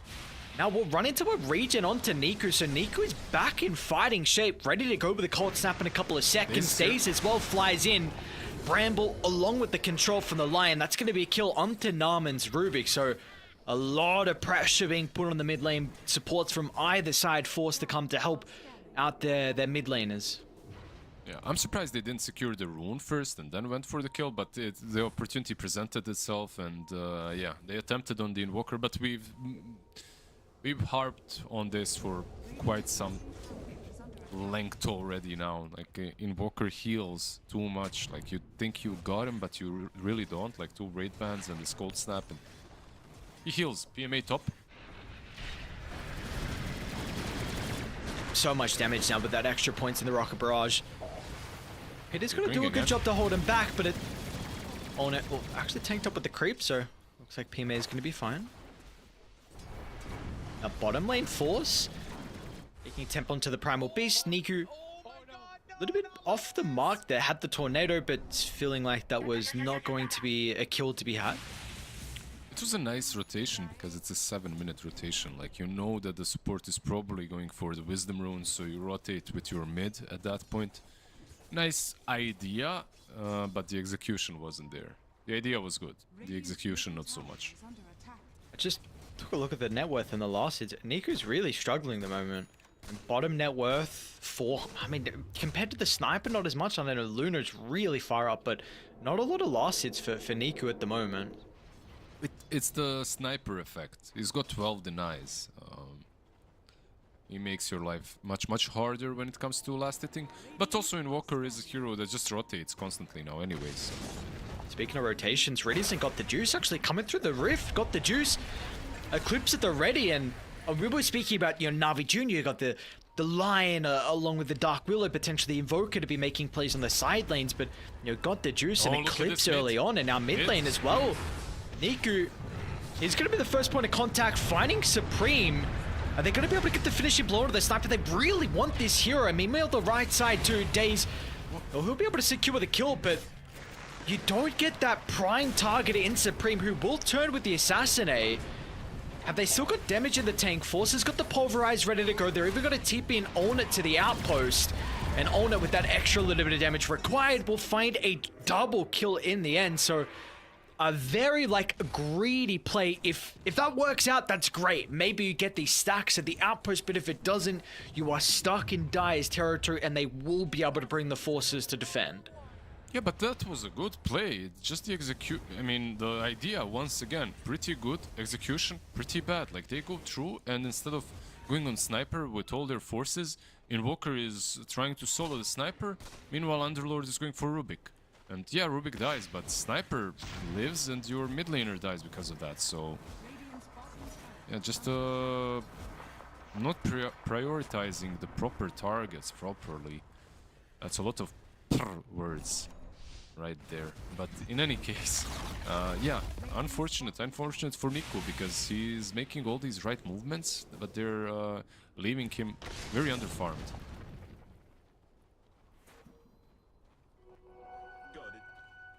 Dire's top tower is under attack. Now back to the mid lane. Invoker continuing to farm, chilling on that mid lane, going for actually a Mage Slayer. So I was thinking Witchblade, but Mage Slayer may be a little bit safer option. PMA? Now that... PMA. Finds a way actually around the shards. Okay. I was worried for a second. I thought I need to podcast again. That's so sorry. I was muted actually. I was speaking. Happens. Yeah, so rotation top lane from Dire, rotation mid lane from Radiant. What are the support levels looking like? Lion is 6, Dark Willow isn't, Rubik is 5, almost 6. So Tusk and Rubik should hit 6 any second now. The only one kind of far away from it is Dark Willow. Like, she needs to find some space to get it. Seems like they are setting up onto force down bottom with the ward by the portal. Saw him farming around the area, but he's actually going to go back through. So they, you know, before Riddy's ran into, I believe it was Benkin on the Tusk with the Invoker, chucked out a stun. They didn't want to try and use the finger. They're wanting a juicier target with this first ultimate. Actually, they will not get that Primal Beast. Yep. It's also the fact that you have Underlord, so you want to play on the other side of the map. That's why they went for Force, because Underlord can always connect with Queen's Gate. Don't really want to be playing on his side. Bengen is snatching some experience away from him, so he hits that level 6 on Tusk just by leeching the XP from Underlord. Efficiency. What's going on bottom? They're really wasting a lot of time. Niku and Riddies and even Luna was holding their hand. I don't know if they thought they saw someone or something, but they were like down by the Roche pit. It's ghosts. It's ghosts? Okay. I see. Yeah.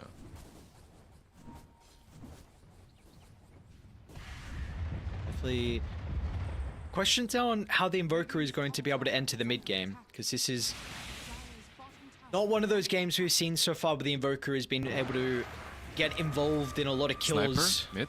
Maybe this one though. Supreme enters the river. There's the Fiend's Gate. All right. Speaking of the Invoker, gets the start onto Supreme and also gets the kill, which is really needed for him.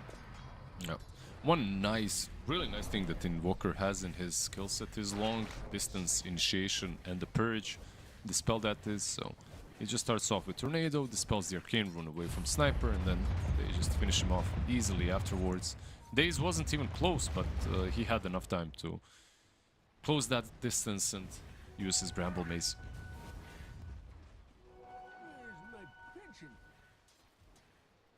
Very even game though.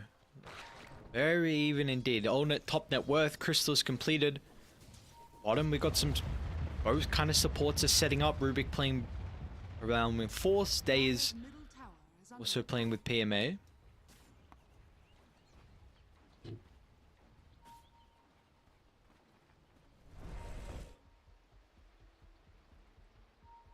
One is chilling, happy with the farm that they're getting. Where do we look towards in regards to the carry-to-carry matchup with the Luna and the Gyrocopter? Is there one like in a slower paced game that you feel like is a little bit happier? I think right now Luna is always happier. He's just a better carry at the moment. In my opinion, at least in 90% of the games, but this Gyro is doing fine too. Like he's got a crit, Ogre Axe, moving towards BKB. He just wants to go crit BKB, I guess, and then Axe afterwards. But the problem for this Gyro that we're talking about is, like, the difference between him and Luna is given all the farm and all the space, meanwhile Gyro is basically sharing it with Sniper. Sniper is farming the stacks in the triangle. Sniper is farming the hard camp as well. And they don't truly have a playmaker besides the Primal Beast. And one nice thing is that Primal Beast is about to complete a full BKB. So, yeah, they're going to have someone to play around at least. Yeah, he's pump faking the Terrorize. Chuck it out there.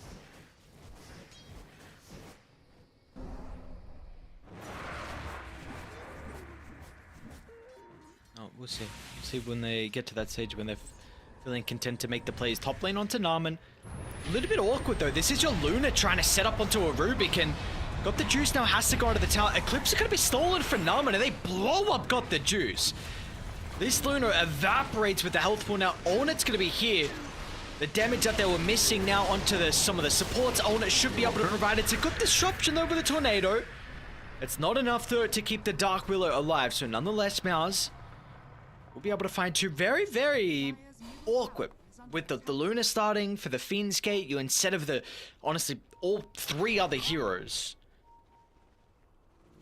Yeah, like, you should be happy with that if you're Mouz, even though it could have been a bit better if they initiated the Primal just a second later. He has the BKB, it was flying out. And then that kill doesn't even happen, but of course they wouldn't even initiate if they saw the BKB, so there's that. Instead it's Force now with the BKB pushing towards the triangle. They want to start playing this game very actively around the Primal. And Sniper, even though I said that he's the kind of a guy that likes to farm a bit more, The Juice. usually He's going to run straight into Force. At the onslaught to close the distance, but that gets him a little bit closer to Radiant's territory. Force has now put himself in a position where he has to activate the BKB defensively. Hoverai should be able to secure the kill onto one, but he is stuck in no man's land, and now Bengen also jumped in to protect him. Bengen at least has his movement speed to be able to make it down to the low ground. They do also have Ornet swinging over, so with the threat of the Gyrocopter, looks like Navi Jr. are happy with that. That is another death now, adding up the tally here to the Dino. Yeah, Dino. I think he feels pressured a little bit because there's no one else to do things, so he's forcing it kind of with the Primal Beast. He's going in with the BKB. That's why he bought it this early on. He just wants to make plays 24/7, and his team isn't truly always ready. The damage is only there from the Sniper at this point. Still tried to use the... Oh, nice smoke. Okay.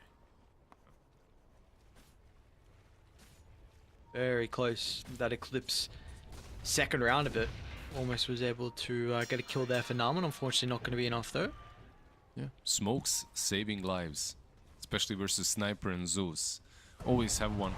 Oh, Bengen is gonna snowball, right? Yeah. Into pop to the death. Who gets it? Miku.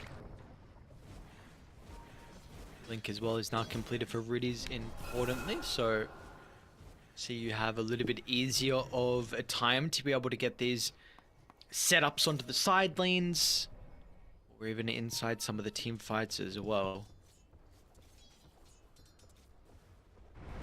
Yeah, one really big thing here is Tusk does not have a free time to get in and out of trouble or to just save targets because of Daze and Underlord. It's really not an easy game for a Tusk. Can't just snowball heroes, can't snowball himself even, which is something that we just saw. Force.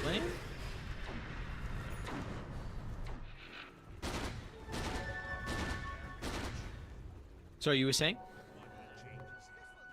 Nothing. Nothing, just watching, waiting for the next move. They might smoke on Dire, yeah. See where they want to go with the smoke. Bengen actually going to be Owned that runs first. BKB Crystalus at the ready. These will pop the smoke and going to be the target. Will look to try and TP out and he's going to make it. Yeah, he had no creeps. Like, if there was one Radiant creep, you can snowball over it. It's a nice trick, like, you can break her TP without actually casting the snowball on her. You just cast the snowball somewhere around, but he tried. He got on top of her, but there were no creeps to use them on. You can pulverize, I guess, as well, for that matter, too. Yep. Unfortunately, not having anyone else nearby. So it means that Daze will get away. Bottom lane, a lot of pressure being put on the tower. You also have the Luna that's entered into Dire's triangle. And her farm, very even between the two carries, though. So you see, maybe it might ramp up a little bit more for the Luna now, just because of her ability to farm multiple camps at once with the Manta. But we do see, though, that the Gyrocopter still can really pick up the pace in regards to his farm, who is going to look to smoke and then might run into PMA. Yeah, let's see. This Gyro is definitely still a good carry, not maybe the most meta, but a lot of magic damage that he can deal here will be mitigated by the pipe from PMA. It's a big wraparound. That's a big wraparound. Own it. Inside the lane, Smoke's gonna pop. BKB instantly as he runs on forward. Got the juices, gonna hesitate though. Yes, the Luna's gonna go down, but she outputted a lot of damage with the Eclipse. Maybe it's gonna give them an opportunity on Navi Jr., but they feel like this is a fight where there is no chance for them to succeed. They need the BKB on Luna. As simple as that. This is not possible if she has a BKB and she just pops it. Man fights the Gyro. I think she even wins that fight. But without the BKB, that's not happening. What does he have? What does she have? Like Manta, Mask of Madness. Okay, so she'll get it in like 2-3 minutes of farming. BKB should be completed. However, they might fight or have to fight into Roshan, into Aegisland.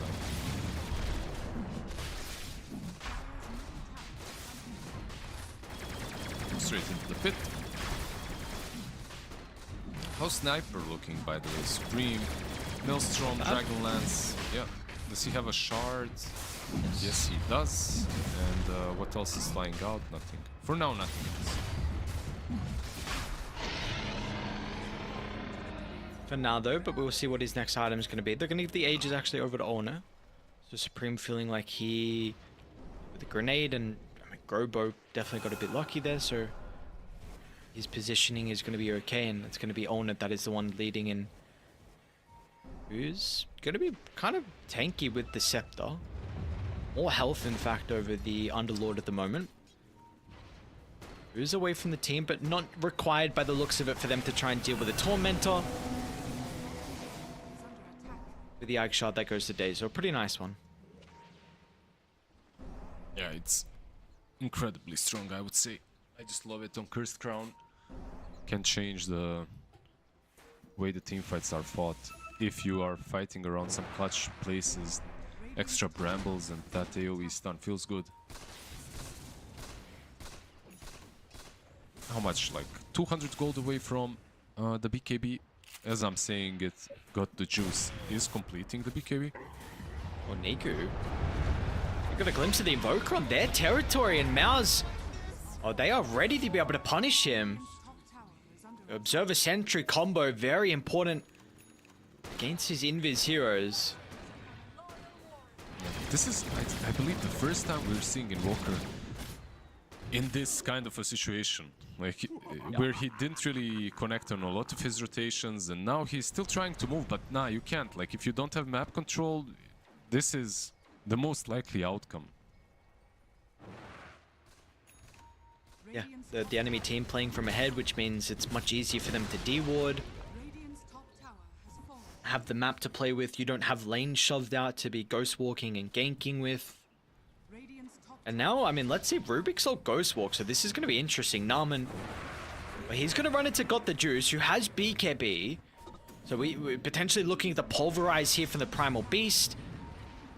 And Narman's going to be able to poke out. And yeah, I mean, Force actually went into the Bramble though, so still held back by a little bit. And maybe Narman meant a little potentially early there. Yeah, but Luna was running away, so it was questionable if he could have done anything differently. Like, maybe he could have chased her down a little bit longer, and the brambles were good. That was the problem. They planted those brambles around the outpost, and then Primal Beast Force, he just couldn't follow up properly. Radiant's middle tower is They're under actually attack. smoking. Navi Jr. maybe seeing if there's an opportunity to try and bring down Force. Force always going to be able to get the BK off unless they feel like Yeah, they but have the Lion- burst. Let's see. Oh, smoke. Oh, a little bit awkward. PMA got a bit too close. There was a lot of hesitancy though from Navi Jr. You saw just with how they were kind of stepping, there was just no confidence that this move was actually going to work for them. Yeah, I think even with all the control that Lion brings, that was a hard kill. That was a really difficult kill to make. Like, you'd have to use everything, even Terrorize, and your Luna would have to use full ulti, and who knows what hell breaks loose after that. Because you know they're all around him. It's a bad target to go on. Wisdom Room's going to get taken. Got the juice. And this one, they are smoking and sweeping across the map. Let's see if they will be able to connect on this. It's Age's advantage they've had for a while. They've gotten a lot of map control. Tier 2 mid, Tier 2 top, but the net worth isn't growing. Maybe he can grow off the fact if they're able to get these kills. Riddies might run into them first, or it might not even pass them. I think actually they They got a saw it, glimpse they of saw Riddies. it. Yeah, okay. They'll get the lion at Nice. least. Yeah. Big kill that they're going to be able to find. Importantly, they got the juices able to TP out. It was a nice impale, like he got the two of them, but didn't clip on the tusk, and he was being chased down by homing missile anyway, so no way for poor Lion to escape. What do we have? We don't actually have a Kanda build just yet on Luna, instead Pike first, which is also fine. Dragonlance into Kanda afterwards. On the other side, Gyro slowly but steadily moving into Daedalus territory. Like, he needs around 400 gold extra. They're looking to fight down bottom. There's only 3 heroes currently from Mouz. They are very disconnected. Jumping from Riddies, but the double stun sets up for them to move forward with the burst. And they are both gone, just evaporated from all the magic damage. Mouz not respecting the defense that was as a possibility from Navi Jr. I mean, they haven't defended any of their other towers, but they didn't want to let this one go freely. Yeah, and keep in mind that Aegis was running out, so that's the reason why Navi Jr. actually went for the fight. You see the Aegis running out, of course you're gonna go and try and strike at that point. Nicely done, killing off the Sniper, who does not have a BKB yet, and I think also Sniper used the Force Staff kinda, or I should say Pike. It was kinda weird, piking himself back in.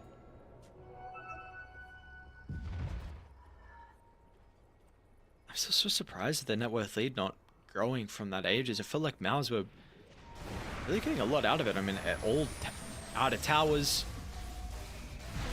Momenta, they're actually going to steal it from Navi Jr. So now Riddies has his shard. You can take all the towers. If you're moving as 5, you're losing gold advantage. Like, you're actually at a disadvantage when it comes to farm. Like the enemy carry is, if the carry is a Luna at least, she will find more farm than you are getting. But of course you are getting map control. They are. We'll see what they can do with the map control. It's a very early Scepter from Force. So Break is going to be quite nice versus the Underlord. And versus the Luna's damage output inside the team fight with the potential glaives bouncing around. Yeah, he's got what? He's got the Ags and he's got the BKB on the Primal Beast. So, and Daedal is completed on the Gyro. We'll see if they smoke, insta smoke. Sniper does not have a BKB, by the way, which might be a little problematic, as it paints a target on his back. Is an easy target to kill off if they can get on top of him, of course. I think they saw him. I was maybe not, because got the juice. He's still farming at the Ancients. On it, I believe, saw the creeps die, so we'll potentially continue to trail where the carry or someone might continue to farm. Got the Wisdom Rune timing as well. They're going to be a little bit too late for that. Got the juice, picks it up and gets away. They do see Niku down bottom with the Ghost Walk, so they know if a fight breaks out, there is no Invoker here. PMA, he'll look for the TP. He's actually going to be able to... No way. Oh, wow. Narman tried to force someone forward to get the vision, but I think they tried to turn... Was it Olnit? Okay. Yeah. He forced Olnit and Olnit got to him. I'm not sure why not just force yourself. Like, you force yourself where Underlord is and you can lift him.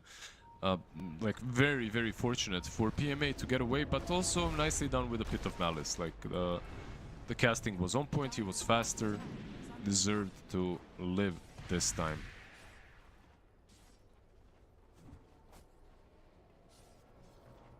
Oh, it is actually to Navi Jr.'s favor.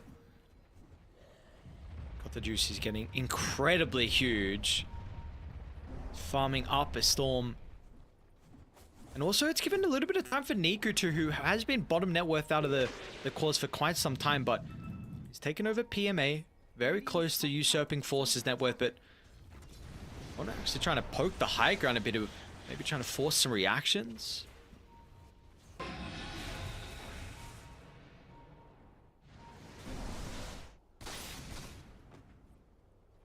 They could force a fight. They see Supreme under a ward, so they know the sniper's not here, or do they go the long way around?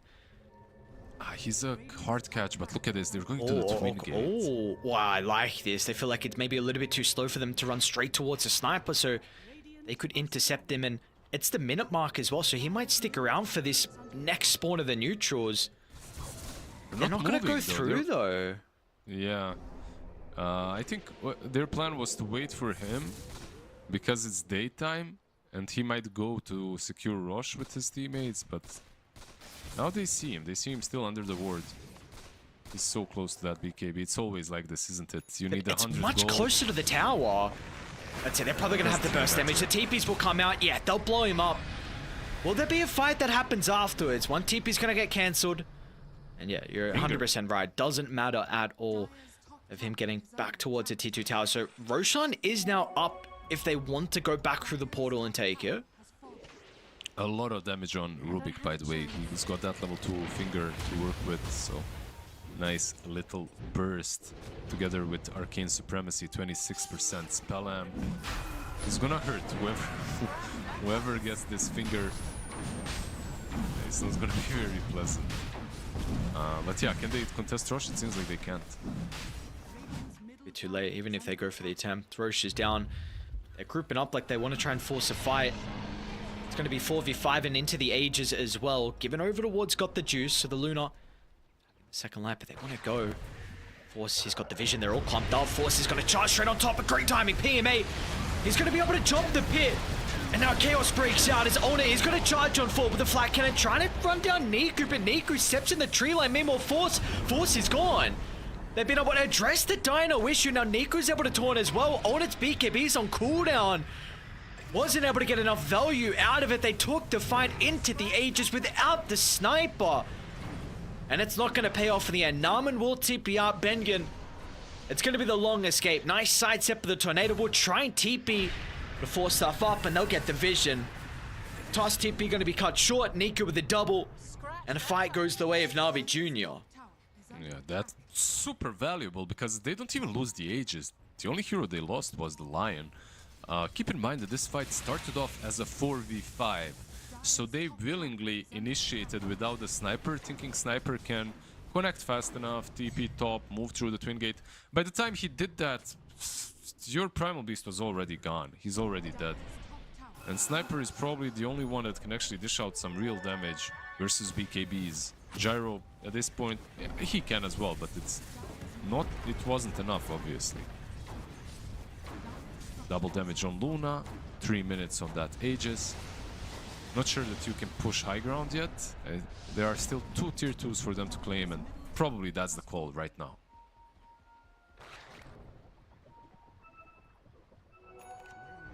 Maybe they're even happy with waiting for the Lincolns to get delivered, which is actually now completed. Thought it was going to be a little bit more gold for Niku, but this defensive item, very nice against telekinesis, against pulverize.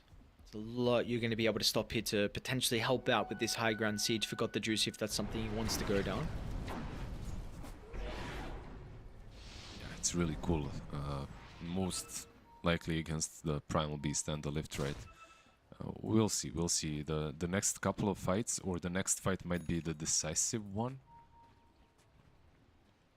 Definitely feels like that might be the case. Yeah, the last initiation was without the snipers, so Mouz did not have all their players there.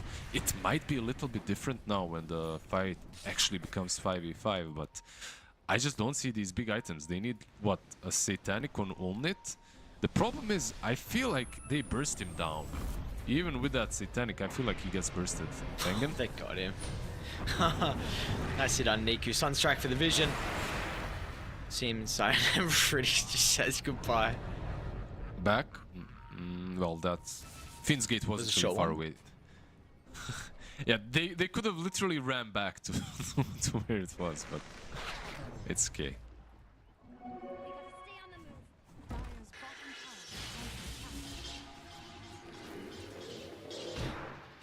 Niku is stalking some prey. I think got a glimpse of Narman going into Glimmer. Might be able to get up to the Rubik. We used the 4-star. A couple of TP's gonna come out, but does have the greatest health pool. It's really close to Dai's base though. They're gonna be able to punish them. Niku, he's fine. 2600 health. Didn't even use the Crimson or the pipe, so he's protecting me while bottom got the juice. Tower clean, pushing this in. Yep. Has to be a bit careful not to overcommit. Meanwhile, Olnet is stealing their Wisdom Rune, stealing their Ancients, farming a bit more, level 20. Satanic, he's got it now.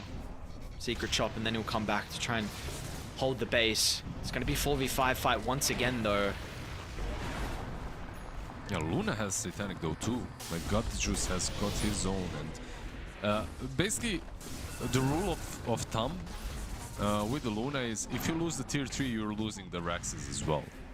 That's what you just witnessed there, because the moment she takes the tier 3, the glaives are bouncing everywhere. You can't fight that any longer, and she's getting pretty damn close to level 25 as well. She's big. Incredibly farmed. I mean, this hero, we've seen the net worth skyrocket, honestly, compared to the Gyrocopter. A lot of that is off the back of the Mantor. It will give up a little bit of map, though. PA is going to go back. Of course, he can always join with the pit.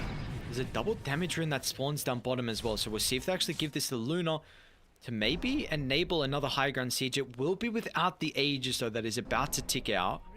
Yeah, but they're smoked up on Mouz. That worries me a little bit because they are not aware of this DD. The smoke is decent, but yeah. Path this way, they're baiting the DD. What's going on? What's the call from Navi Jr.? Someone pick up the DD. Okay, go. Oh, they wanted to give him the bottle. So he has the amplified damage now inside the team fight, but Invoker, it's not going to matter about the Invoker's health because it's all Dai's health that is just gone. Got the juice. He's going to clean them up. This DD just waiting inside the river. A perfect room for them to be able to win the team fight. Whose bottle was that? They bought it. They bought it for the DD, yeah, basically. I was like, they have Invoker, he doesn't have a bottle, what's going on? That the bottle almost messed everything up because Yeah. he was like moving the items around. Meanwhile, team fight, like the whole world is burning. He's moving bottle Brady's inside. jumping. We're gonna Nice catch onto the brambles. Rubik. Maybe even the look at that. backline sniper. That's the more valuable target. And that's a game. target without buyback as well. And that is indeed game, like you said. They got some glyphs to work with, but it ain't gonna matter. G's to drop NAVI Jr. They'll strike first in our second series of the night.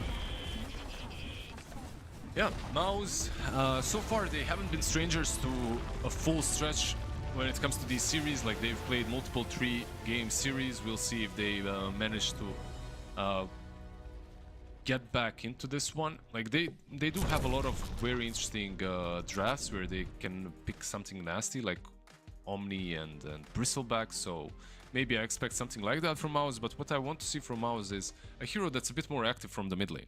Like, the rest of their draft is solid. The mid lane not being active at all is my first thing that I disliked throughout the game, the way they played. But they played with the cards that they were dealt. You can't make Sniper into a great playmaker. You can, but it's very difficult.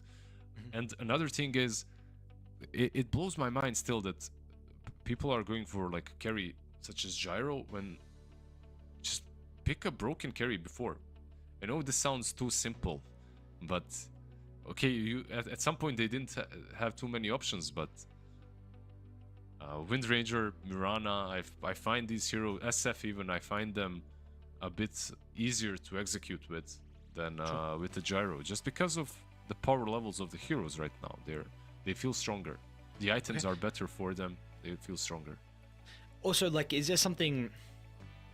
there an issue if you have a gyrocopter and a sniper as like your 1-2? Is that just like the kind of similar-ish? Do you feel like, I know you're saying like I think you're more being specific, like gyrocopter just as a carry, you would have preferred a different one. But if we're looking at with the sniper pairing as well, would we also feel like these kind of do kind of similar things in a way and you kind of needed a bit of a different style carry? Yes and no. I feel like Gyro is one of those carries that can actually fight very early on. Like, he went crit BKB and he just started being very active. So I think their idea was, we're going to have this primal with the BKB. He'll play very actively and he'll connect with Gyro or Sniper regarding, like, depending on when they are available. For sure, Sniper is not as active as an Invoker, and because of that, he needs a carry that's more active. But I think they got that from the Gyro. It's just that the power levels of these heroes at the moment aren't as high as something like a Luna. I feel like Luna just... It's like a Wind Ranger, almost. She's just very strong right now, and she farms fast, and she dishes out way too much damage with her... always the same build, basically. You get that Kanda eventually and everyone is just melting. Yep. Okay. We'll see. We'll see what the adaptations are going to be heading into the upcoming game, because it's been, like you said, it's been a bit up and down for Mouz, but they are no strangers to a full Game 3 series. Hopefully we're going to be able to get there, though. Hopefully we're going to be able to go the distance for our second series of the night. And Mouz, this is potentially their qualifier run now cut short, if NAVI Jr. are able to take this upcoming game. But we'll see if that will be the case. First, a break. We'll see you guys around the corner.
since we met. Right from the bar to the bed, all night long, roller coaster. A 5-inch scar on my shoulder. You smile, I'm high. I put my heart on the line. I'm addicted to you, I can't lie. It's whenever you kiss me goodbye. I'm high in your love, high in your love, high in your love, high. It's never enough, never enough, never enough.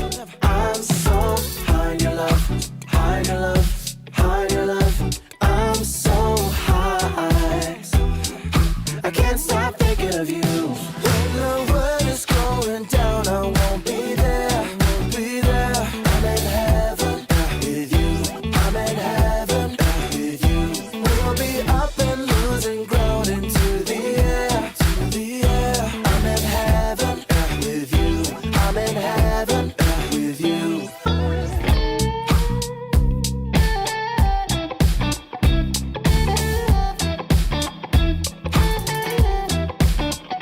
And we faced harder times when sweet words turned into lies. We got caught in our nest, yeah.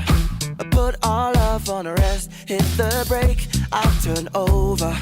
And never ever say that you know her. Got a flame to fuel every night. Keep her safe and hold her tight. High in your love, high in your love, high in your love, high. It's never enough, never enough, never enough. I'm so high in your love, high in your love, high in your love. I'm so high, I can't stop thinking of you. When the world is going down, I won't be there, I won't be there. I'm in heaven with you, I'm in heaven with you. We'll be up and losing ground into the air, to the air. I'm in heaven with you, I'm in heaven with you.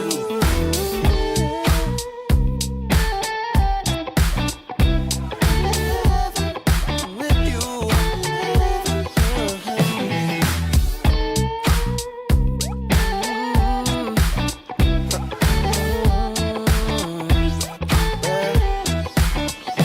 When the world is going down, I won't be there. I'm in heaven with you, I'm in heaven with you. We'll be up and losing ground into the air. I'm in heaven with you, I'm in heaven with you.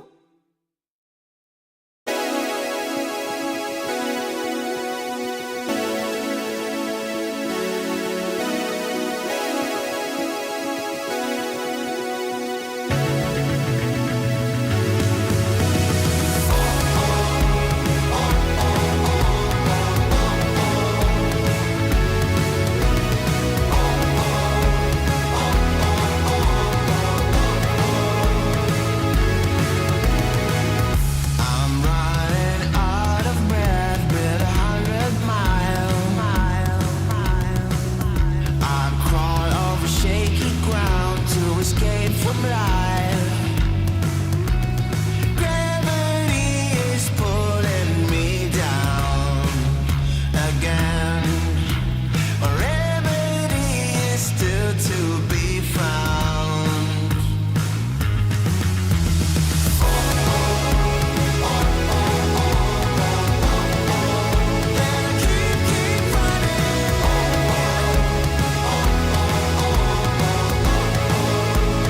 Keep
me up, dark brown with Marty McFly. The future's back, DeLorean style. This is my time. Got my Ray-Bans on, my acid wash jeans, pull pedal to the metal, flashback to the beat. Step into my time machine. On a rooftop in electric Times Square, with the wind in my face and a scrunchie in my hair. Fold out my rolling D50. Gonna bring back the vibe, moonwalk back to 85. Yeah, you know I got my A-team, Henderson pop loop drum machine. This is my 80s fluorescent pink dream. Yeah, you know I got my A-team, Henderson pop loop drum machine. Better believe, still want my MTV. Better believe. Oh, yeah. Hit me up, dark brown with Marty McFly. The future's back, DeLorean style. This is my time. Got my Ray-Bans on, my acid wash jeans, pull pedal to the metal, flashback to the beat. A good start for Navi Junior here in our second series. We'll see if they're going to be able to continue with this heading into the upcoming game. Lizzie, we saw like the trajectory of victory, what we've seen so far from the Invoker has been off to like a really good start, and then there's been no stopping them from there. It was a little bit different for Niku in this game in particular, but you know, they had all the boys. They had all the boys that was enough to be able to help out, get him over that stage where it was a little bit rocky, and then they were good to go from there. Yeah, what matters is when you have a rocky start, the boys are there. You know, that's what Dota is all about. Like, there was one teammate that was making me feel better back in the day, and he's like, "Yeah, it doesn't matter if you have a bad day. We all have a bad day. What matters is that the rest of us pick up that weight when someone is playing badly. The problem is we all had bad days all the time in that team. But anyways, when it comes to Navi Junior, yeah, it wasn't like Nico is even having a bad day. It was just like a bad start to the game. He was playing into a sniper, and it's kind of understandable that he couldn't crush the lane. So he made a lot of rotations with a low amount of farm, low amount of vision. The game looked a bit rough, but Luna eventually just came out on top. That hero is all he had to do eventually is just cast Electricity on Luna, and it's good enough. Yes, it is indeed. So we got a second draft underway. Let's see what little changes we have heading into this one. Navi Junior going to be playing on the dice side. We got Mouz on Radiant as well. So Shadow Demon now got Timber and the Sand King. Haven't seen Sand King, I think, once so far today. And the Doom, Omni, and the Enchantress. They're going to go into the Primal Beast. So what we were saying with Game 1, that both these teams have a lot of priority on this. So I imagine now for the entirety of the series, this will continue to be the case. Yeah, maybe this time around they can... wait, it was Mouz playing it last game, right? Yes, now yes. It's Navi Junior. Let's see if Mouz have maybe some idea on how to counter this. Like, we've seen Mouz... maybe something like a clock. Like I'm seeing a lot of clock coming from Ukrainian teams. Like we've got a couple of Ukrainian teams here, and like right now there's a game going on. Flacco is playing Clockwork. I've seen it earlier as well in our series. I think it's really good versus Primal. I don't know if you remember when Primal was almost considered broken. Clockwork was picked 24/7 into him. Another hero that's good into him in the mid lane at least is Dragonite. If he's even played into DK. If he's played into mid lane, I mean, Navi Junior can just easily put it on the off lane, but they have played it on mid lane before, so we'll see. Navi actually expecting Dragonite to maybe not even be mid, as they ban out the Invoker. But the Clockwork that we mentioned, yeah, it had to go. In the end, they banned the clock.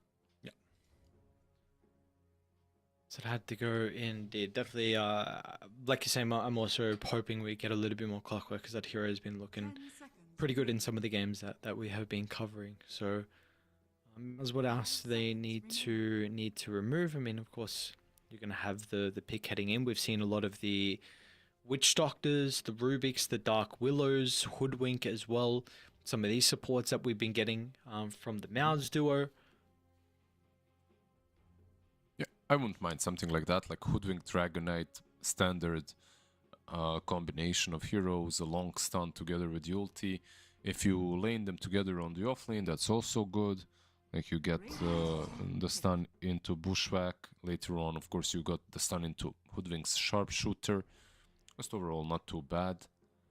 But we'll see. There's a lot of other heroes that are popular that are left in the pool. Like these two teams literally do not care about Nature's Prophet, which is also interesting. Untouched. With Timber being banned and Witch Doctor being picked, I feel like maybe a Bristle is an option as well for them.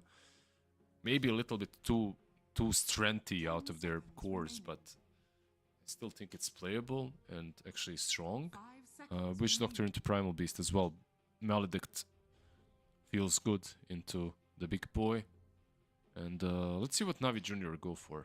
There's Mirana left in the pool, Windrunner left in the pool, Windranger, that is SF as well. I feel like SF into Dragonite is probably one of my favorite, not necessarily counters, just matchups. Like it just feels good playing SF into him. Later on in the game, when you're going for this right-click SF, he just melts. Like Dragonite usually feels very tanky, right? But SF with Yora and with the amount of damage that he gets, he does not give a hoot about DK. So they go with the Lich. We've seen like one Lich and it kind of surprised us, right? Like yesterday.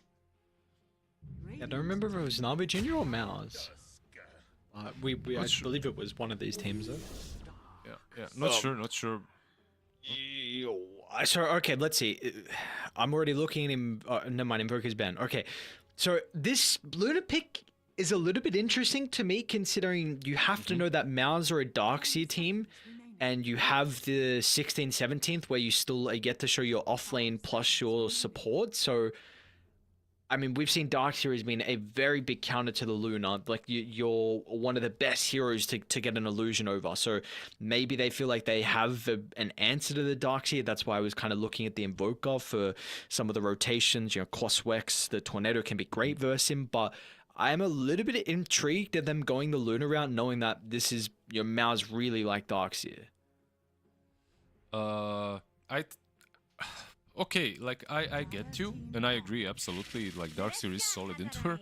At the same time, I feel like you're playing Luna and you're happy that you're playing Luna, and that's it. Like you get to play Luna, and that's it. A hero that they might have to ban out next. Okay, Morphling banned out. Maybe Windranger now from Navi Jr. Unless they're expecting. Let's see where they expect DK, because they already banned Invoker. So there's a chance they actually expect a position 1 DK, and then a last pick mid, which is also possible from Mouz, which is something that's really nice about opening up with DK. You just don't know where he's going. Same can be said with for Primal Beast on Navi. Like they're also very flexible. But back to your point about Luna, like the illusion is great. It's not as great as it used to be because of one thing, that's the lunar orbit. Like that thing just shreds the illusion, helps you against it basically very early on. Like Shadow Demon used to be the ultimate counter to Luna, but not any longer because of that same thing. It is good, but not that great. But yeah, Dark Willow, we didn't really talk about her that much. Nothing really to discuss. No great combos here, just a strong position 4 that they wanted for themselves. What do we need on Navi June? The flex of the potential of the Primal Beast. They feel like this is going to go mid for Niku. I mean, they're banned out. I guess Pango can go off in mid as well. What do you feel like they're currently lacking that they need to cover with the 23rd pick? They have enough catch. They have the burst. They have objective taking with Luna. I feel like overall, they're not really... They could get some playmaker that can jump the backlines a little bit easier. That would be decent for them. Let's see what they go for. They get the mid monkey, right? Like, kind of does that exact thing and is good into Dragonite if Dragonite is mid.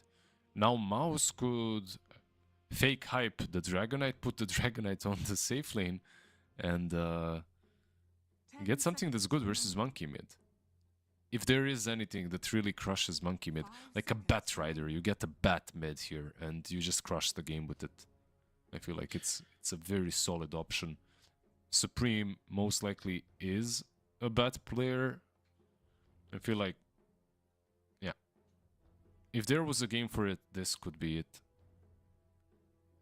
Definitely feels like you do need the specialist bat player, so we'll see if Supreme is one of them. What else is left in the pool? Yeah, I'm like, trying to see.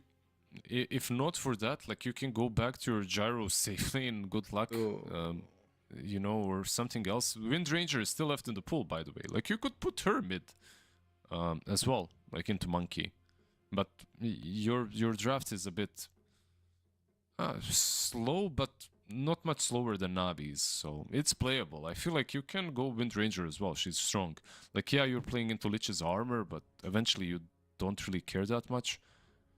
You could get some wombo combo with Darkseer as well, if that's what you're looking towards or looking for. I'm trying to see what combo.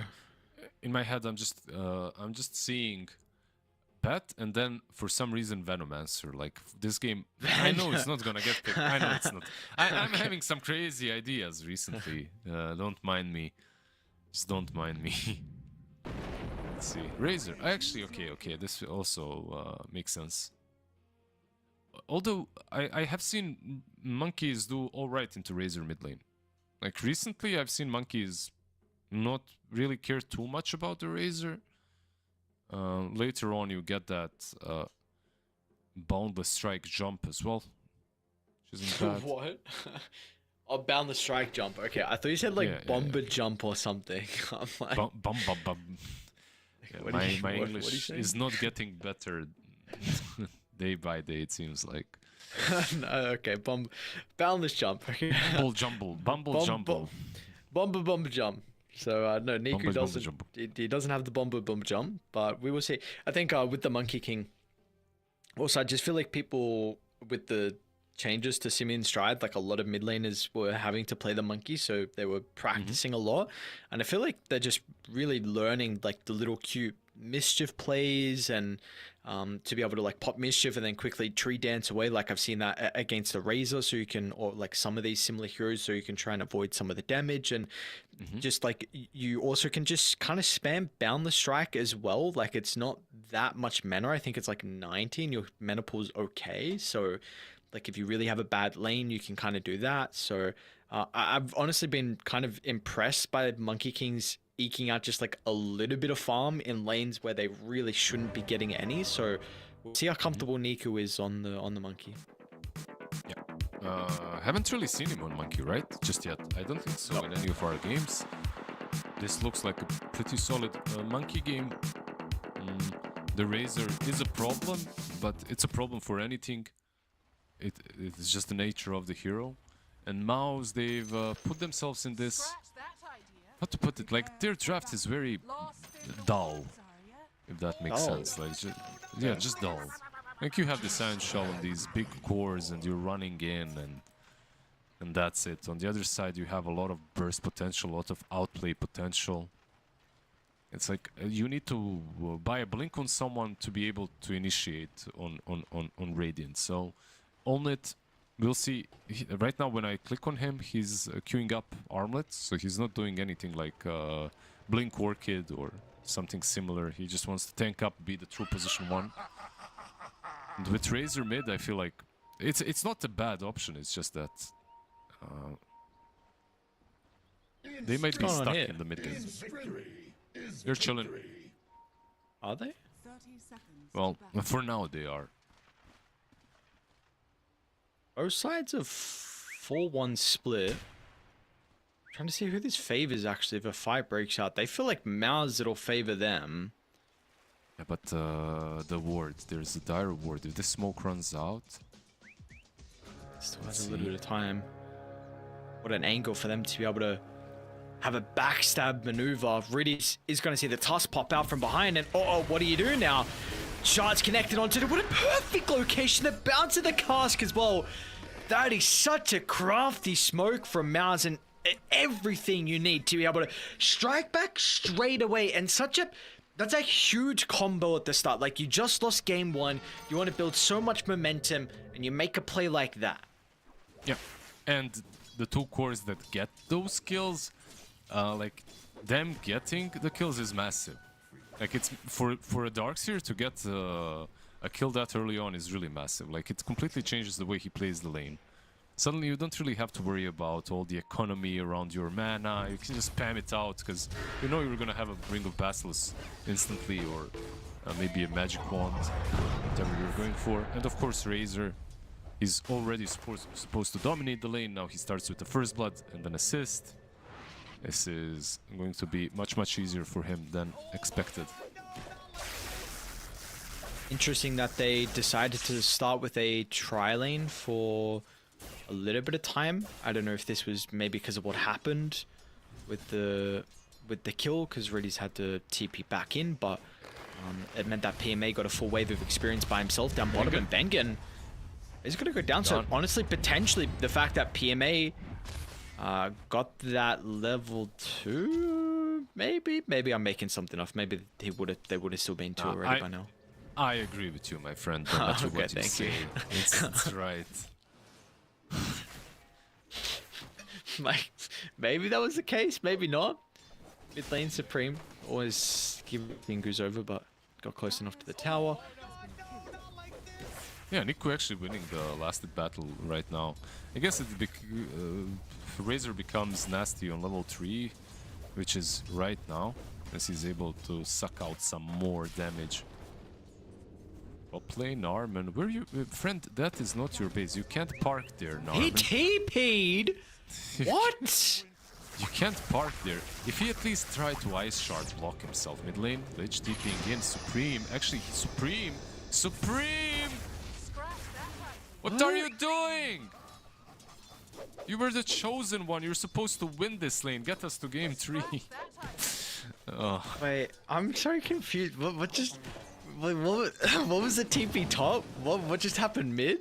I'm like, what was some of these questionable plays? I'll explain it. So this Tusk, he's a Radiant hero, and he was trying to creep skip, but he ran away from the enemy heroes because he didn't want to die.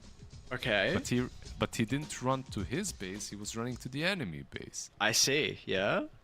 And then he panic-clicked TP instead of using shards first.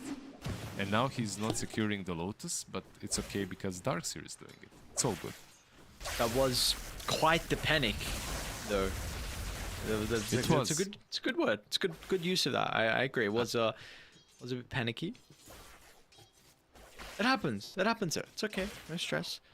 If you were chased down by like a lady on a wolf and some dead man with an icy crown, you'd panic as well. Come on. I know you're fearless. You're Australian. You're fearless. You see these things on the daily, but I love this stereotype. It's just because it's just so not true.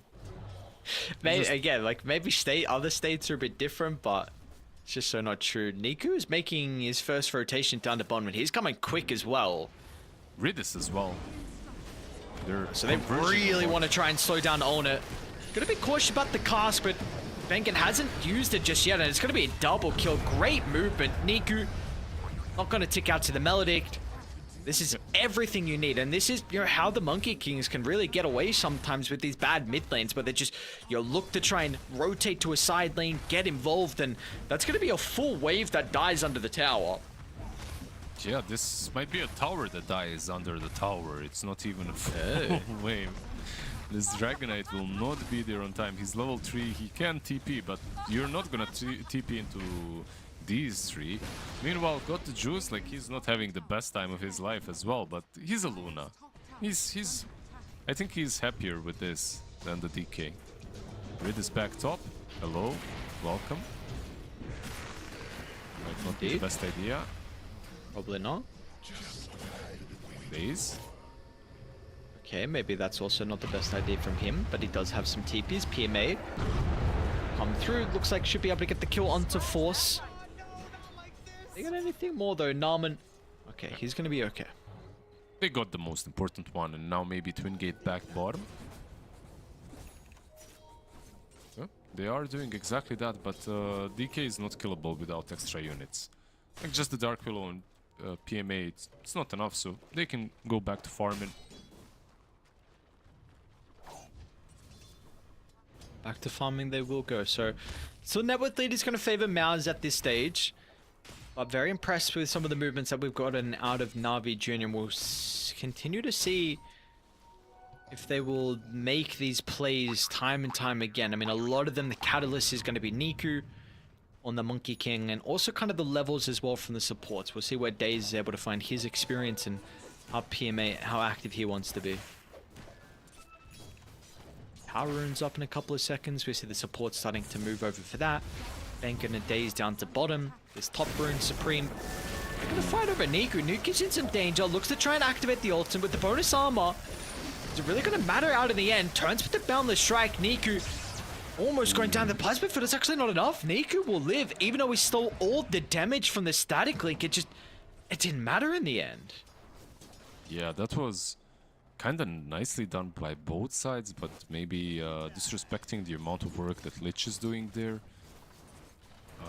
The snowball was nice because you continue leeching damage and you're still in the arena, but they overestimated the amount of damage that they can leech and deal to Monkey King through all that armor.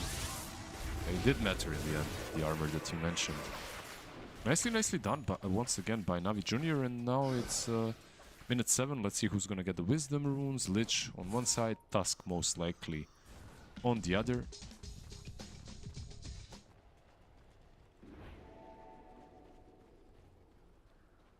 You're 1 for 1.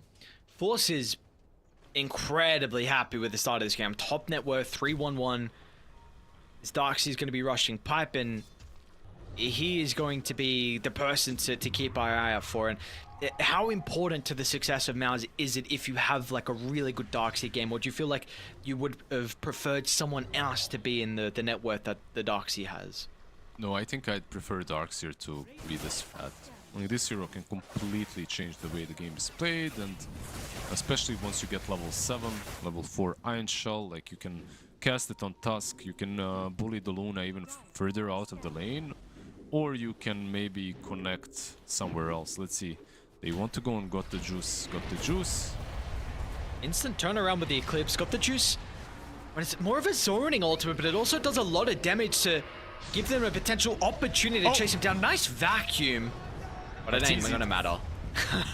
Arteezy, but at least one person can get down in Niku. Meanwhile, PMA, he also came around, I believe, through the portal. So it's 5 heroes, though, from Navi Jr. That is required, but you do get 2 kills, and importantly, that is the top net worth hero. Unfortunately, your Luna is stuck.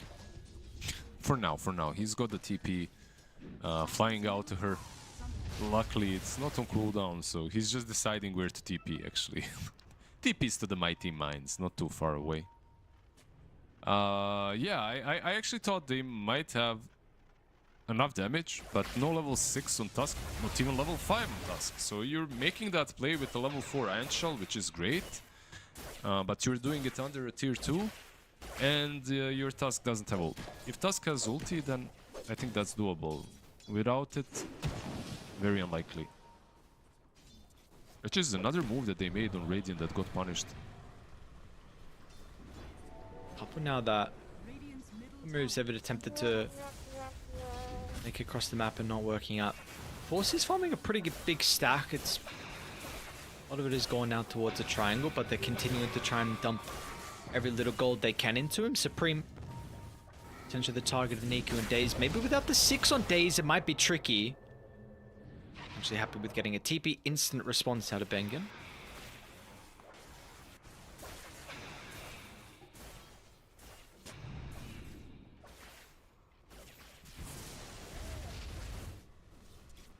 Yeah, the game did slow down a little bit. By the way, when I look at this game and like my thought process is like this game is at minute 13. That's how I feel, like minute 13, 14. Then you look at the clock and it's only minute 10. Yeah. You know, just because how quickly the tier 1 fell on bot lane and then the tier 1 on top, it's making me feel like it's much further along than it truly is. That's why the supports are still not even level 6, like Narman is level 5 and 3/4. Lich as well, almost 6 now. This might be a smoke. It's a question of just where do they want to go with the smoke though? See, If they even smoke, yeah. That's true, that's true. Even if they feel like they are looking for a smoke at the moment. Nico mid lane. Great pick off. They're going to be able to find it. Bengen. I thought it was at the ready, but maybe with Ridis there could have cancelled. And of course, there's the boundless, but maybe you're lucky with some of the bounces. I think he could have. Like, Nico just lost half of his HP just from that. Yeah. The Headhunter facet, like, you deal a lot with Paralyzing Cask and Maledict level 2. Like, I really think he could have went for it. There was no Boundless Strike. Lich too far to cancel that, and the problem with Lich is to cancel it you actually have to get close, but you can't really get close because you're worried of the casks, so maybe a bit unfortunate that he didn't truly commit. Stacks being claimed from Got the Juice though, who we did see have an incredible Luna performance last game. Yeah, this is like heavy, a lot of stacks. Not only the Ancient Camp, he also has Hard Camp, which is 1, 2, 3 stacks at least that I see right now. And the other Ancients are double stacked as well, so yeah. A lot of injection of gold's going to be given over to Got the Juice. We are seeing is taken over. A person we haven't really spoken about for a little bit of time is the Razor Supreme. Over towards their own triangle, we'll be working on the BKB first, and also the DK's been pretty silent. Olnett has still completed the armlet, like you brought up at the start of the game with him queuing up, and he hasn't really left bottom. And with the tower going down, he's just been sticking around the tier 2 tower, farming this area, then back into the jungle.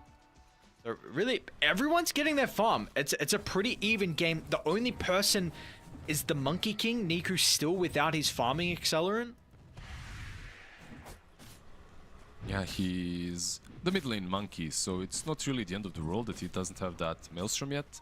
Eventually you do get it, you can go for Gleipnir or whatever afterwards. And you have a Luna that's supposed to be farming everything.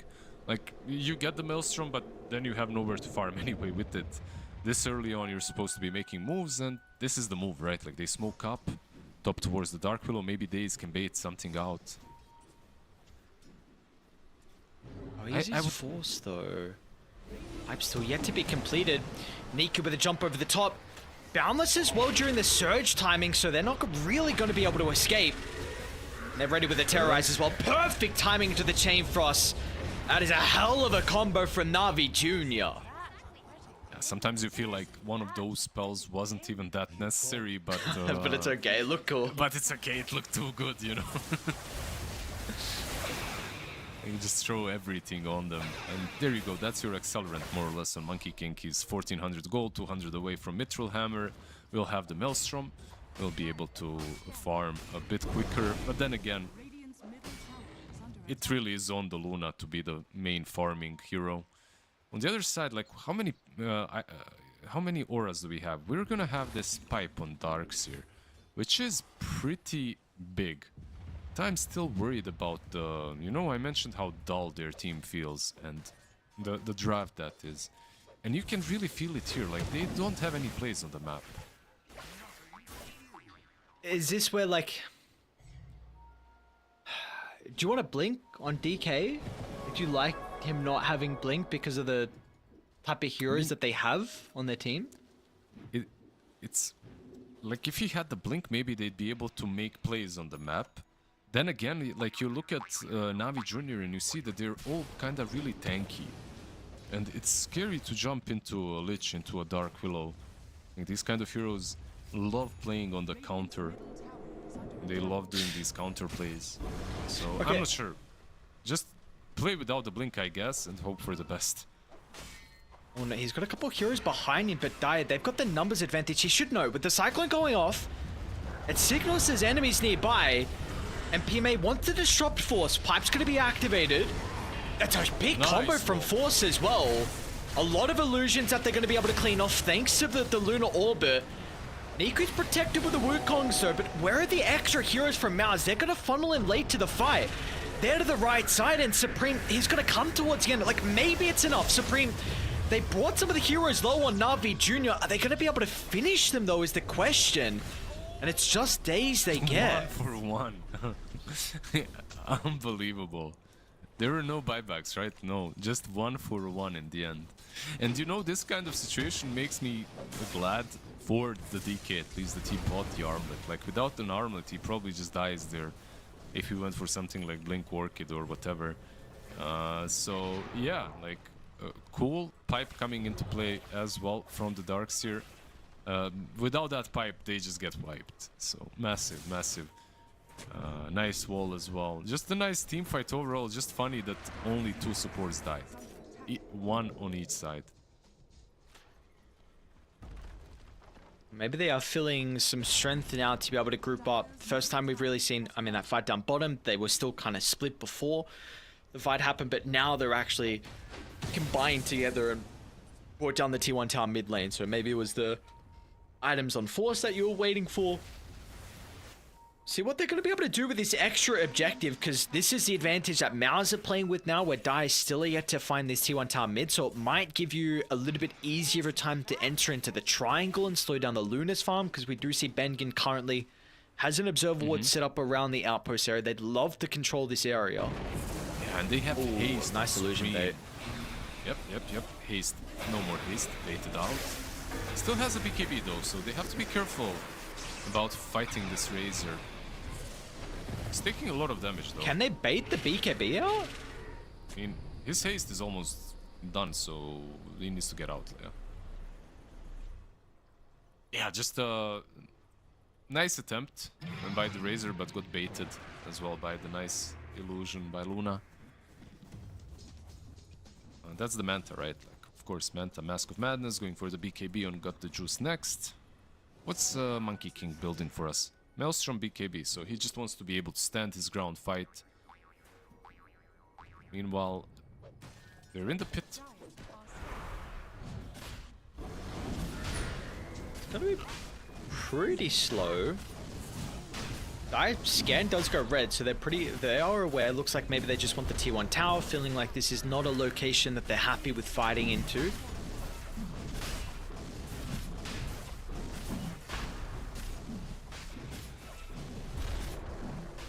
Rose traded for the objective of the tower. Yeah, it does feel like when you look at Mouz, they reached this like critical point in which their heroes feel very tanky. It's like everyone is it's too difficult to take down. Even with Luna ulti, Lich ulti, you don't feel very comfortable fighting into them just yet. Maybe they don't scale as well as you do, but at this point of the game, you just don't have the firepower to take them down. So you're just giving away objectives to them. Just here, take it. We need our Luna, we need our monkey. So the name of the game probably for Navi Junior right now is split push. Get as much farm as possible.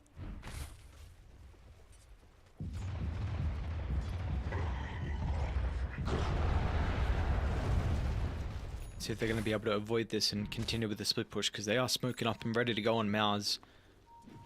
I run into Riddies. Smoke's gonna pop. Yeah, he got a glimpse of them. Great, well, lucky timing, to be honest, for Riddies.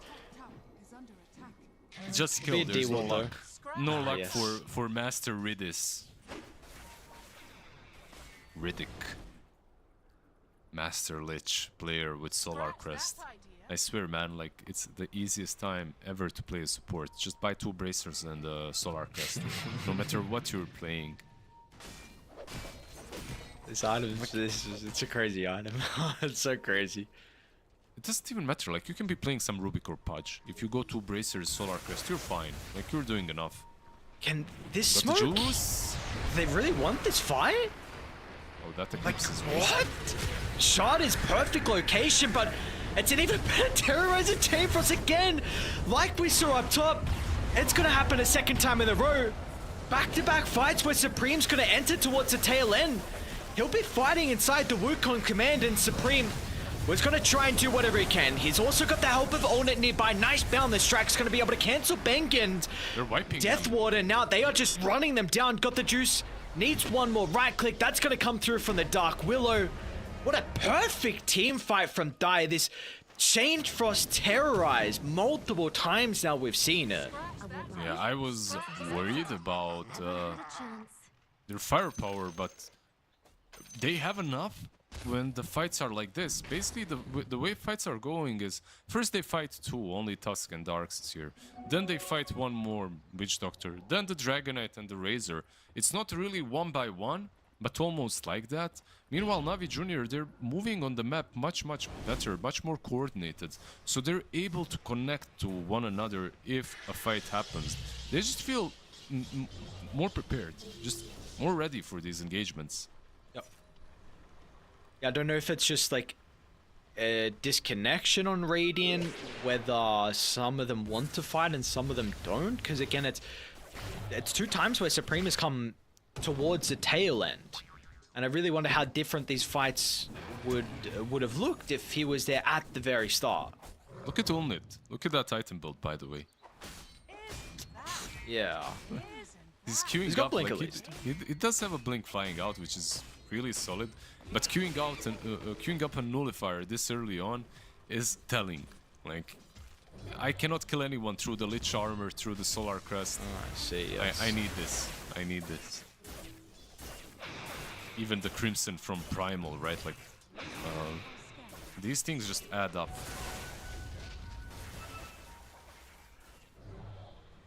Dire's bottom tower is under attack. So this is at the scary stage where we saw last game. Once you're able to get the Manta on the Luna and have somewhat of an even game, where Radiant have a bit of a difficult time to kill these Lunar illusions, like the supports can't. Honestly, Darkseer can't really as well. Maybe he like is looking at the normal punch, but I feel like you still need that further down the line. So we're really at the stage down where the map is going to get difficult to play just because of the Luna ability to shove lanes very easily, and the Monkey King too. Yeah, well, they're trying something. They're smoked up. They want to reveal the blink on DK. And keep in mind, that last fight was... Oh, Niku. Oh, Monkey. Oh, did he get the BKB off? Own it. All right. Was able to get the Dragon Tail before the quick response. I believe had some time on it. Popped the smoke. Maybe just was looking at a different side afterwards. And yeah, nice kill. Yeah, so basically that last fight started really badly for Mouz. Like, if they're the ones starting things off, which they couldn't do before, but now they can with the Dragonite blink, maybe things change. Maybe it will be much easier for them to take these fights. We'll see. That looked great, at least. The kill on the Monkey. That's what they need. They need a little bit more, though. Potentially that kill opens up the map. Importantly, like now you see the difference in the waves. You push the Luna back. Bit more difficult for her to get the illusions out aggressively to get the waves out. So mid, top, and bottom, for that matter, is pushed in. Now to kind of re-control the map, Navi Junior feel like they must smoke. They don't know where the wards are currently set up. Scared about running inside their own jungles. They're ready to force a fight, potentially towards Radiant's Triangle. Maybe towards the Twin Gate. Radiant are scanning. That split though. Onit's ran away from the team. Niku can catch. Oh, he stopped it. Last second. Force almost made it out. I mean, he's got a TP, but they're going to be able to get the vision. Force. Okay, he'll... Did they not? I feel like Luna could have gotten there. Yeah, I thought so too. Yeah. If he ran up towards the Twin Gate, I feel like he loosened Beam Sim, but okay, they didn't manage to. Not that terrible for Mouz, right? Like, Wukong's command on cooldown. You're gonna get your Tormy, it seems like. Daze trying to steal it. Oh, dude, I thought he got it for a second. Own it. You want to take this fight? Swinging. On it with a jump over the top. They should be able to deal with the Dark Willow to start the fight. Meanwhile, with the Razor. Addressing PMA. Cool. PMA pops the BKB. He's fine. Niku, though, yeah, an aggressive jumper in the middle. Niku not protected this time with the Wukongs. It's awkward. Dire, you're taking a fight into Mouz's territory, and they are ready to defend their side of the map. As they do not have the numbers now The casualties showing, and they're showing big here. Mouz, they're looking to chase him down. Namen, shards at the ready. Niku's going to be able to hold them back, though. It was all very greedy. Like, it's first and foremost, it's a greedy play to make it all. No Wukong's command, you're going for that Tormentor. They do catch Olned, but he was more than capable to just jump in on them. What was the problem? Monkey King didn't use BKB while he was on the high ground, so he got vacuumed to the low ground. If he uses BKB, maybe they kill the Dragonite. Maybe he continues hitting him, or the Darkseer at least, but yeah, he just got vacuumed, low ground between 3 heroes, and then he needs to back. Ridis as well is left alone on the high ground. Dragonite, by the way, off of that, level 18. I think he's gonna have that level 3 dragon form.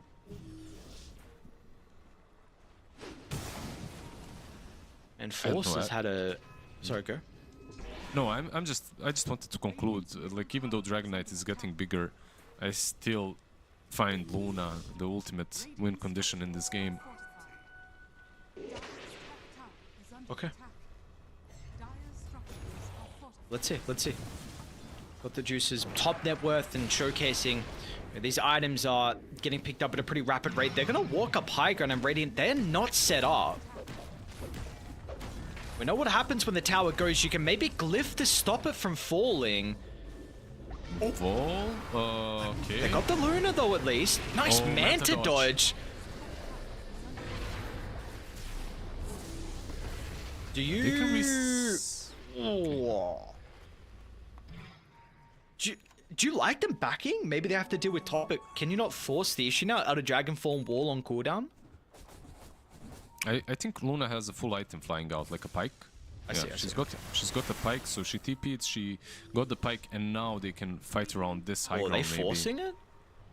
Hornet's going to charge up forward straight into PMA. We know what happens in a close proximity area, and that's going to be another fight where you've got all these ultimates just working toe to toe. But it's just perfect from Navi Jr. They know exactly what's going on. They group up, use it. Hang on, Niku? Okay. Dude, man, he got close. That was one Witch Doctor versus 5 heroes, and he took down that Monkey King to 10% almost. Like, crazy amount of damage. But yeah, 3 heroes gone. Luna ready to push. They do have that glyph, right? But yeah, they are gonna have to use it. This is a side lost. I'm not sure what happened. Why would they push the high ground that way when they know they don't have wall? If nothing else, they don't have the wall on Darkseer. So it was really greedy to... I guess the idea is Luna TP top, so they're probably sweeping the right side of the map, farming our jungle. They didn't know that they smoked up and went back, so...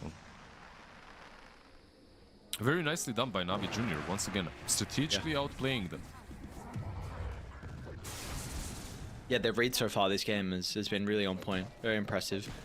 There's a big choreo snipe though. Niku's pretty much full Gleipnir is going to be removed out of the game now. Smoke again. They want to contest the Rosh. They have a great ward. A really good ward that maybe they can look to utilize. Yeah, they see everything. Like, they see every single hero.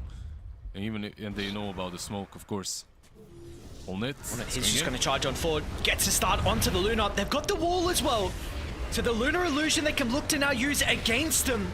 But a Force Staff's going to help them reposition. They want to fight away from the wall. Give them time to kite. And maybe they can reevaluate and go back in. Because Olnet, he's forcing it.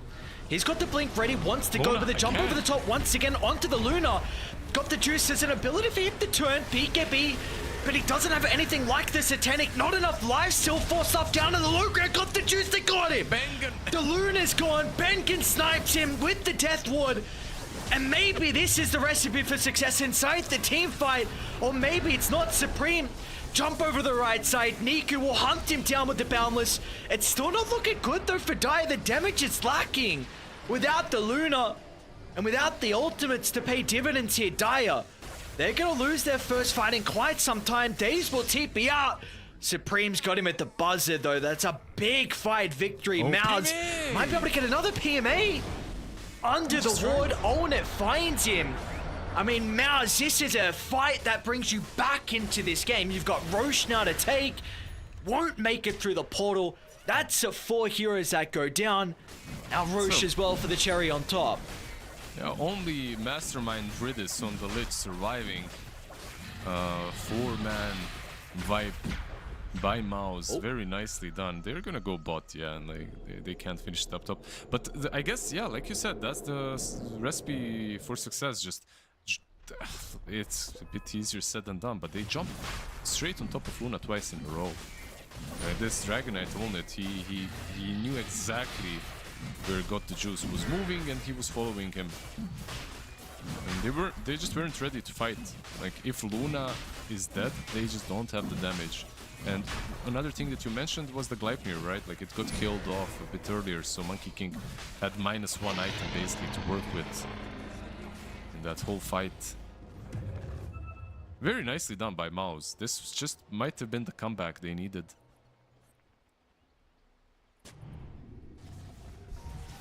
As it's such a big injection of gold as well into some really important heroes.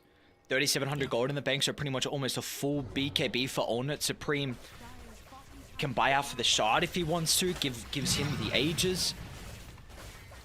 Just the AC even is massive, right? Like, it helps out a little bit with all the damage that they have. It's mostly physical. Oh, not really. It's mixed, but you saw what happens when they don't have that physical damage from Luna. Do they want to fight around Tormentor? Willow's here. No one else is coming back though. Yeah, nice shard, for actually. force. It's a pretty good shard. He's gonna get level 15 on Darkseer as well, which is a pretty good power spike. Like, you get to buff up your teammates a little bit more with Iron Shell, 250 HP. Man, he really fell off this game though, Force. And we can see his impact continue though. I mean, your auras are going to feel quite nice, and the wall, of course, like we've been saying. But he was top net worth, having such a... He was 3-1, I'm pretty sure. Maybe 3-0 at some stage. So, like, he's now 3-4 and 8. Was lowest net worth out of the cores, I believe, up until that fight. So, we really struggled after the strong start that they gave him, but... This is a very different game now, though. Yeah, I feel like at some point it isn't really even about the kills. It was so many stacks that were given to him. But he still provides them with a lot of value. Just the auras, the surge is great, the wall is there. So even if he dies, he's doing what he's supposed to be. He's doing his job. Well, they're gonna high ground. God. There's no Kanda yet. Luna needs 50 gold, now she's got it.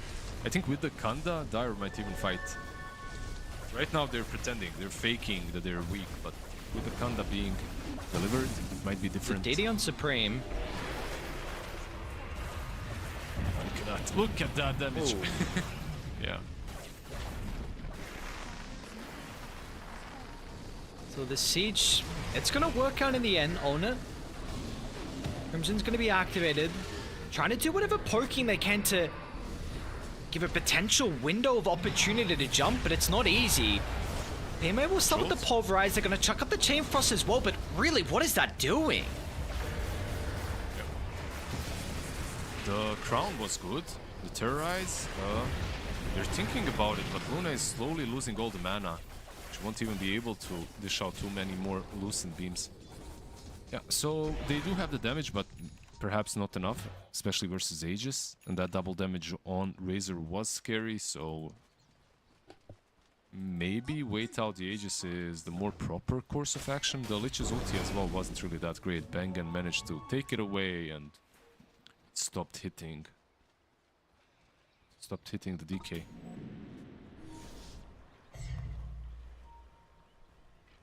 So Radiant, really good wards set up though, off the back of this power play they've had with the Aegis, and they're going to look to try and use it. They force Dire back inside.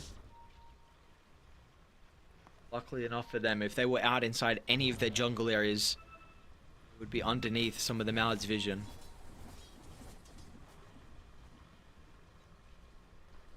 What are the big items, by the way? There's Shiva's on PMA in 800 gold on it. Yeah, he might. Oh, this is so scary.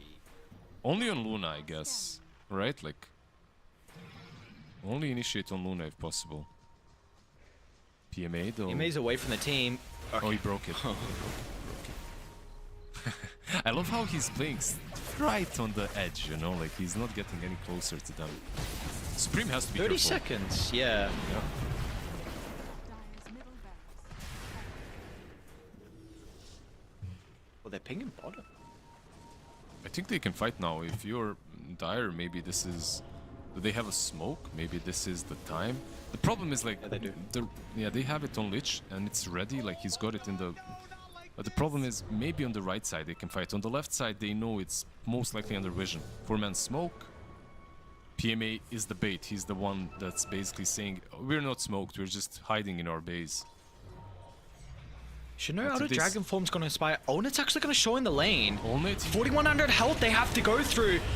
They might have to stun lock to be able to bring it down before the beat. KB own it down to half and gone. And everyone else is just gonna die as well. Oh, the combos again. It's just too much, Navi Jr. When they get all their spells in perfect combination together, no one stands a chance. Yeah, but really, it's about the smoke and how they smoked. Like this kind of a situation, you're looking at that Dragonite and you're thinking, what the hell are you doing, dude? Like, why are you going to farm? You don't have your form, you don't have Aegis, nothing. You just went down and died. But why he did it is because Primal Beast was showing in the base. Up to the last second, like he was showing while they were already wrapping around.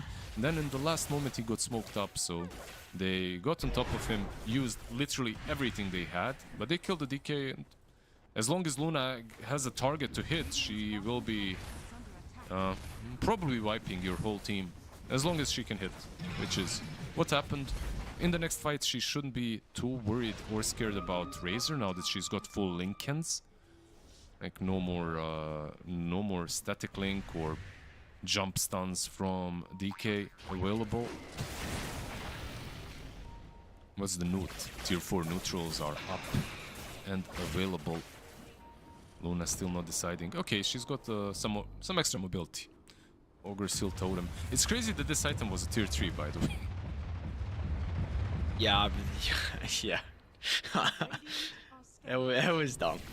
It was so dumb. It still is, but it's a bit better with it being tier 4. Yeah, with it being tier 4, it makes sense. Because it's on the same level like the other tier 4 items. It being tier 3, it's like, there is no brainer. Like, you're just going for it almost every time. What happened there? There's, maybe accidental ward placement, I think. He de-warded one of his observers. It was where the sentry is placed next to the die outpost. The triangle outpost, I should say. Probably double warded, right? Happens. They're in full control once again, 4K advantage. Then again, this game is all about initiation.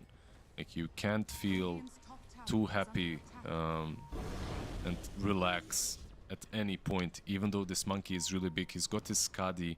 These two big items that came for Dire are very important. Like, Shiva's on Primal Beast and Skadi on Monkey King.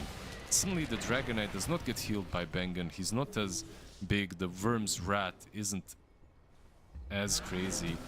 Or the Dragonblood, sorry. And the innate now, not the passive.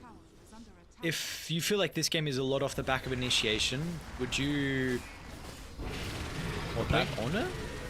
They're gonna make it go into the Dragonite, maybe trying to force out a BKB. They'd be happy with that. Niku, jump in, jump out. These guys have nerves of steel. Like, they're not really. The only spell I saw baited out before was the wall. Nothing else. Let's see. They should keep this high ground, or will they go back? They're giving away good position on Navi Jr. I don't know if I like this too much, even though there's a smoke heading their way. I guess because of bottom lane being pushed in, they needed to abandon. Which is unfortunate though, because it means you're going to lose control of this area, and it will be de-warded then. Narman gets rid of the Observer, and what the question what I wanted to bring up is, if you're saying this game, you feel like a lot of it is off the back of initiation. Do you feel like Radiant should buy a gem then, because we do have a gem already on Dial. Usually that's what I would like to see, but so many games I'm not seeing gems recently. Like yesterday as well, a couple of games passed without the gem being purchased, even though they went like 40 plus minutes. Teams are being a little bit cheap when it comes to their resources, you know, like supports at least. Rosh is up though. Let's see, this might be a massive fight. It must be so daunting though for Mouz. There's some PTSD potentially taking a fight around an area like Roche. I mean, this close proximity area where you've got no one but the heroes to tank the Chain Frost. It has to be perfect from Mouz. Yeah, let's see how they approach it. They don't have a smoke. What they do have though is a Surged Razor with Refresher Orb. Like this might be a massive. And actually, they are smoking up. They have it. Importantly, if you lose this fight, you might lose the game. Two cores don't have buyback. We know what a Luna can do to the base. There is no room for error here from Mouz. Supreme is going to run straight to the tree line. Supreme has to use an early BKB, and now, no, he's forced just to run in.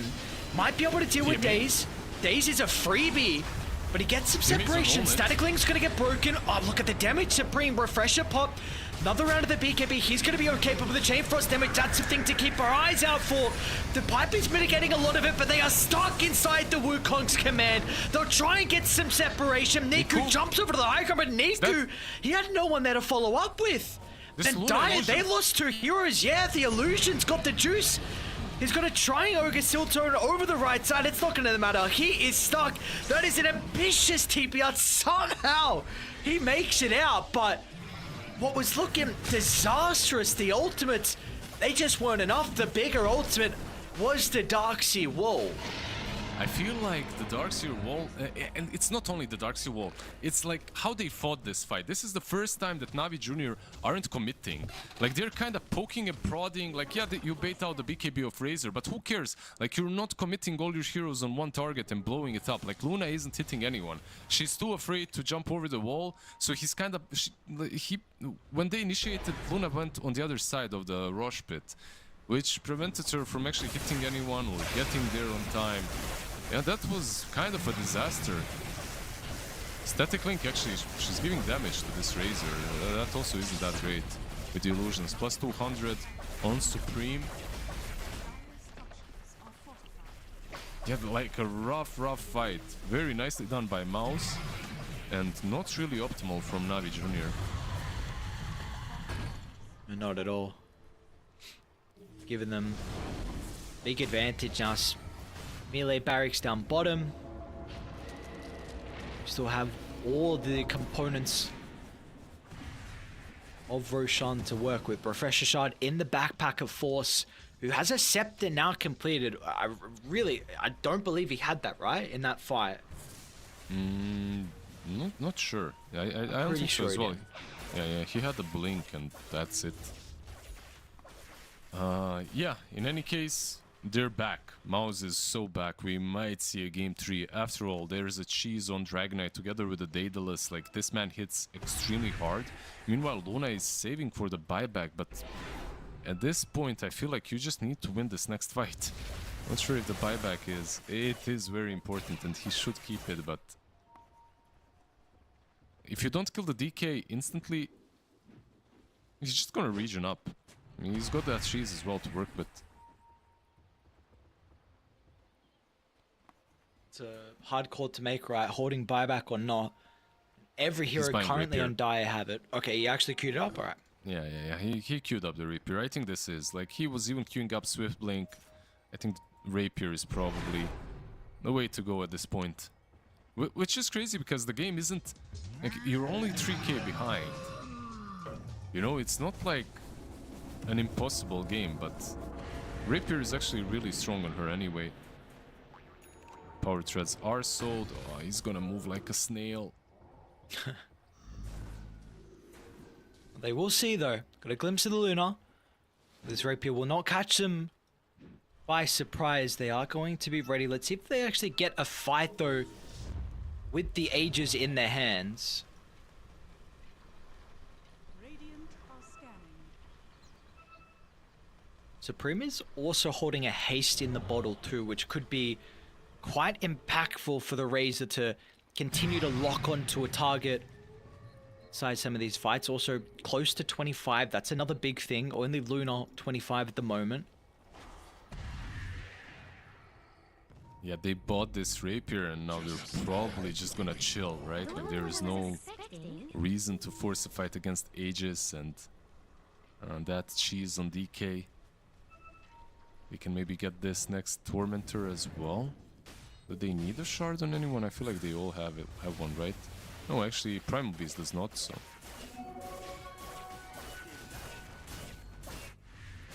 And the Luna doesn't too, which I Yeah. feel like you'd be pretty happy with that. It's damage increased on Orbit. Yeah, he's queuing up the Swift Blink next once again. Dire's top tower is under Razor is in. I think he's got Yeah, that. they're knocking.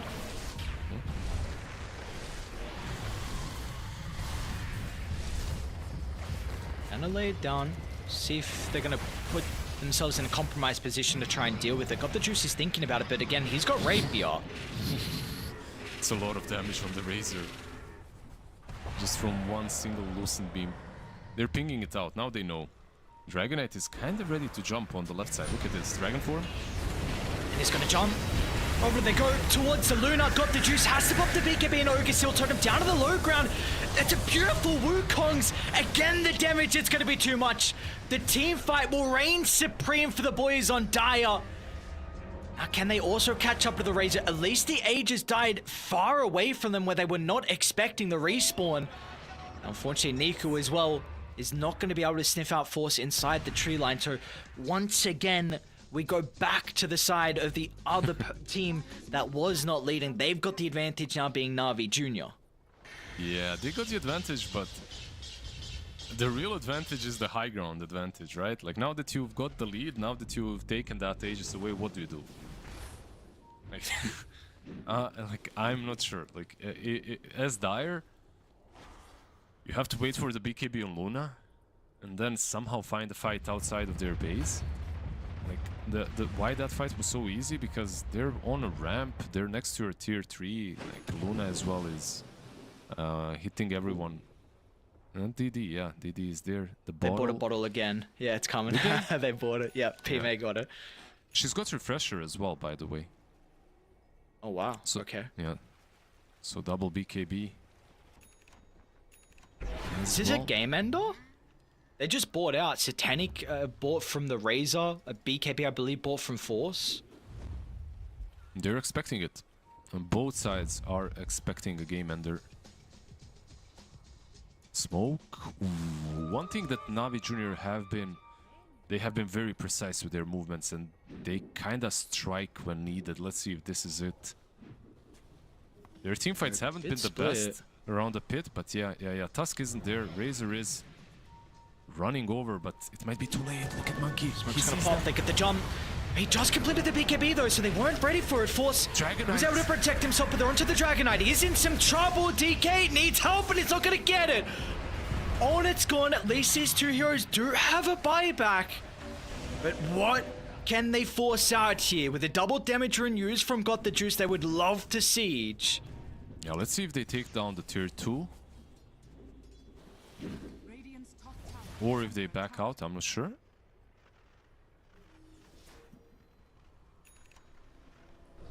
They're gonna take the tier 2, right? Like, they're still... he's so worried, like he doesn't want to get jumped with some crazy buybacks, because keep in mind, this is a rapier game right here.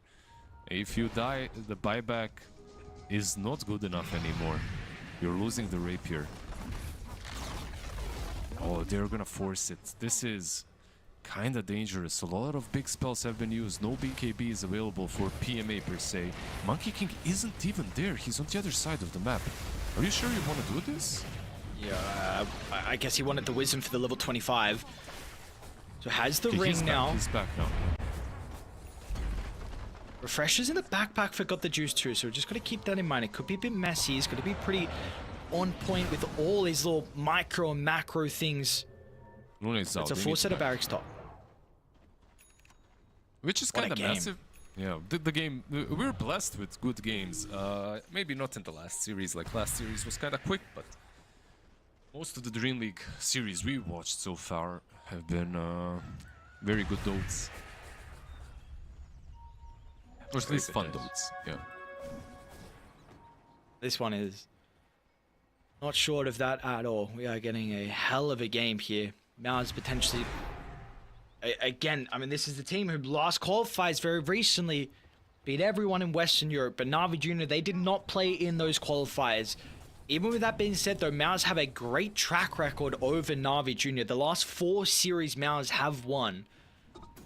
NAVI Junior, team that a lot of people have been singing their praises. Young up-and-coming team that stuck together for another season. One game away, potentially, of knocking Mouz out of these qualifiers. It's Roche fight again. It's Roche fight again. I'm worried for Navi Junior. Like, they're not doing this fast enough, I fear. Oh, Roche, that was a big beam. that was a big beam, yeah. That was a big beam. Maybe they are, actually. The slots are going to be an issue. She dropped Manta. She's gonna take that Aegis.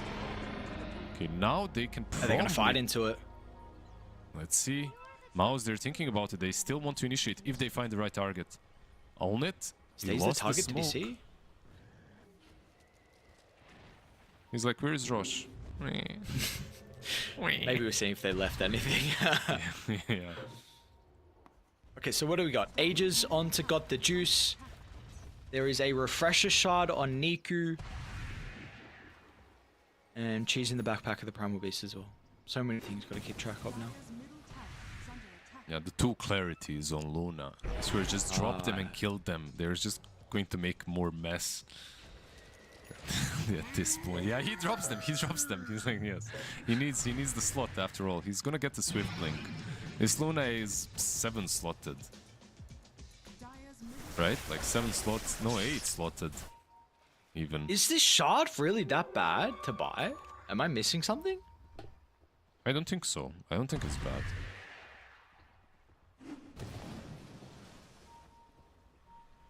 He's walking so slow. I'm maybe a little bit different now with the Solar Crest given, but this is a big Luna. Yeah, This he is doesn't a have. huge... He doesn't have Manta for the movement speed now as well, right? So he has to. He has to use the Swift Blink for the movement speed. But so how are you the ones to siege where you give all the opportunity for Mouz to be able to initiate? It could be so scary. I mean, you have a Scepter queued up from Tusk, but he's so far away, unfortunately. Or Yeah, but- Niku. Niku, he's got to be careful. This ward here could see him if he jumps a little bit too close. I feel like it shouldn't be that difficult for them to push with the Wukong's command, but they need to be careful of the Darkseer. He's going in. Ooh. Darkseer, he's still smoked by his ninja gear. Keep in mind, he's got a full refresher shard, so he can do a double wall on top of that Luna. You're not surviving. Like, you can survive one of those illusions, but having like multiple walls hitting you, and it might be a bit hard.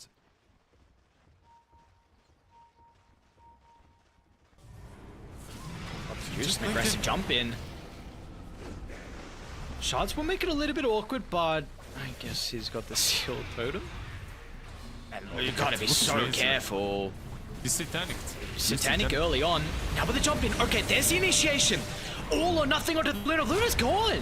They at least have the Wukong to protect him off the back of the respawn. And that will Got the give them BKB some as time. well. Got the juices stank to try and hit the buildings. Got the juices. Is this the call you want to make? Man, I don't know if you noticed. Hunting, Ulner. We're going in. Oh, that guy Back here. in though, Niku with the turn, refresher activated, looking for the second round of the Wukong command. is it? Niku, punch up into the air, but got the juices in the middle with the repeat damage. It's too much! It is too much! They cannot handle got the juice. Force is gonna try. Punch is there, but the illusion's gone. Tool without a buyback. Yeah, they have a buyback on Razor. They have a buyback on Razor. The Dragonite is still not buying back. I feel like if you're Dire, you're definitely forcing this, right? Luna with the Rapier though, that's the only reason why you might reconsider pushing. Let's see if they do it. Luna actually going all the way back, what, to heal up, perhaps? She Oh, has the yeah. outpost. Yeah, I'm not sure. Just 38 regen. What do you? They're Yeah, a little yeah. bit nervous. It's like, He's got Refresher Orb. He has a portable fountain. Still worried, though. Yeah. Even after that wipe, still worried to just close the game out. 40 seconds without Dragonite now. Keep in mind, there's no wall. Like, there's literally no reason gotta for go. them to force this. Not force this, that is. Yeah. last set as well, so it's going to be Megas. You're not going to stop them. Once you're in, it's gone. And let's see if they stick around, though. 20 seconds DK. Window. You can even just Wukongs if you want to. Maybe it could get the T4 towers. They are so hesitant. Like, they can still do it, but they missed a huge opportunity to do this without DK. It's about to be back up. Glyph. And look at the jump away. They have So Megas. much respect. Yeah. Like, what did you say? How many series? 4 in a row? Yes, foreigner. Yeah, that makes sense then. Right? Like, being disrespectful after losing 4 series in a row. I'm sure some of those were kind of throwy as well, so you're making sure that you make no such mistakes here.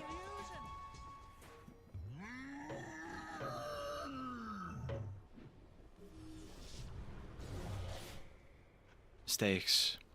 One more fight. That is all they need to knock Mouz out. This is a team only have the buyback on the Darkseer left. Own it. Lacking the gold. Megas is probably not the worst thing. Own it will easily be able to deal with them. I imagine this stage Razor should be pretty decent as well. But it is going to pretty much cement their position inside the base. So you've got T5 neutral items that's going to be available in 3 minutes. It will be very hard for Radiant to get out onto the map. Yeah, it will be. It will be. Maybe some Midas purchases, you know, get them that way. By the way, Luna just went away from the Tormentor. She could literally just farm herself the shard. Maybe the shard is a grief. I'm not sure, but it's interesting. He's not completing it. In any case, like tier 5s, definitely great. Like Luna getting force boots per se would be pretty good considering he has no mobility besides the Swift Blink and Ogre Seal Totem. There are some other things Set as the well, of base, course, that you Supreme. get. Thinking like there's a bit of an opportunity to maybe blow up the Razor, and they're going to be right. Supreme's gone. That's a dieback. Penguin as well. Voodoo switcheroo for what? Pop out into the crit. 1600 damage to the dome. And Navi Jr. 3 heroes is all they need to bring down. And with a Boundless Strike to set up for the Chain Frost, they will do it with ease. Mouz are gone. And Navi Jr., they will move over and continue their run in the lower bracket for the DreamLeague qualifiers. Congratulations to Navi Jr. For keeping themselves and their hopes to get to DreamLeague alive. Very nicely done versus a team that already qualified for a different LAN. Nicely done. Like this game was a true testament to some spirit power, you know, like willpower. They were losing it. The game looked almost impossible at some point after that. I really thought we were going to game 3 after ages being claimed by Mouz, but they did not respect the high ground. Like they pushed the high ground into the Rapier. They got countered very nicely by Navi Jr. And these guys, they're just playing cleaner Dota at the moment. I feel like even in some other series, I feel like they're just slightly a bit better. And most of these Eastern European teams are actually impressing me. Like Passion UA, Navi Jr. as well. Like I'm not sure how Passion UA is doing versus OG, but I know they were leading. They're game 1 up, and game 2, 42 minutes, 5,000 net worth lead for OG, so it's close. Yeah, so they're doing all right versus OG as well. Yeah, just a very nice game to watch. A lot of big cojones play by the Luna with the Rapier, the mid lane Monkey as well doing a lot. Like overall, I'm impressed by this team. Yes. I'm impressed. I'm very impressed as well. Yeah, Western Europe, this is exciting because honestly, coming into it, like I saw, I see some teams and some plays in particular that aren't here for the qualifiers, and I thought, previously Western Europe has had some really stacked qualifiers as a whole, and they're really been impressed with a lot of the just stacks that have been formed. I mean, again, you have the how did you pronounce it? The Ukrainian stack, Palanitsia. Palanitsa as well. Yeah. Yeah, so what they beat OG, they beat Navi Junior. I mean, they're one series away, which is going to be later on. They're one series away of actually making it to DreamLeague, which is crazy. They're going to have 2 chances. Yeah, Passion UA, your Dragon Esports. I know they lost, but we saw a pretty good showing from them against Mouz. Like, they were competitive, and so I thought this is exciting because, again, this is like qualifiers without the entity or Cloud9 that were playing in a lot of qualifiers before they're able to actually get some of the slots. I mean, no secret as well to keep in mind. So there are a lot of other teams too that have been very competitive so far in Western Europe that have been in qualifiers. So it's been a real treat to watch, and for us, we're going to be done on the Ember stream though for the qualifiers as a whole. So Lizard and I, we are done. Our job is over, and we've really been blessed with the games that we've gotten so far. Yeah, the games were great. Been blessed to cast another time with you, my antipodes, Aussie friend. Was cool. Was cool. Was a blast. Always incredibly fun, and thank you to production. And that's going to be it for us, of course. With that in mind, though, just to keep you guys updated, again, there is a main stream that's going on. So we do have OG taking on Passion UA, which is in Game 2, and that Game 2 is looking very, very hype as well. It is not over just yet, so if you guys want to go over to that one and finish up. And then also tomorrow we have the final day of the Western Europe closed qualifiers as well, so that will be where we get to see the second slot determined later tonight. The third series on the mainstream, we will get to see one of those other slots, so the first slot I should say, over to DreamLeague. So one team will already get that qualification spot, and then tomorrow we'll have the final day. So for us on the Ember stream, we are done, but make sure you go over to the mainstream, put a follow there so you guys know when the Dota action is going on. But we'll see you guys next time for some more Western European action on the Ember stream. Thank you all for tuning in. It's Q-Head. It's been love since we met. Right from the bar to the bed, all night long, roller coaster. A 5-figure scar on my shoulder. You smile, I'm high. I put my heart on the line. I'm addicted to you, I can't lie. It's whenever you kiss me goodbye. I'm high in your love, high in your love, high in your love, high. It's never enough, never enough, never enough. I'm so high in your love, high in your love. High in your love, I'm so high. I can't stop thinking of you. When the world is going down, I won't be there. Be there. I'm in heaven with you. I'm in heaven with you. We'll be up and losing ground into the air. The air. I'm in heaven with you. I'm in heaven with you.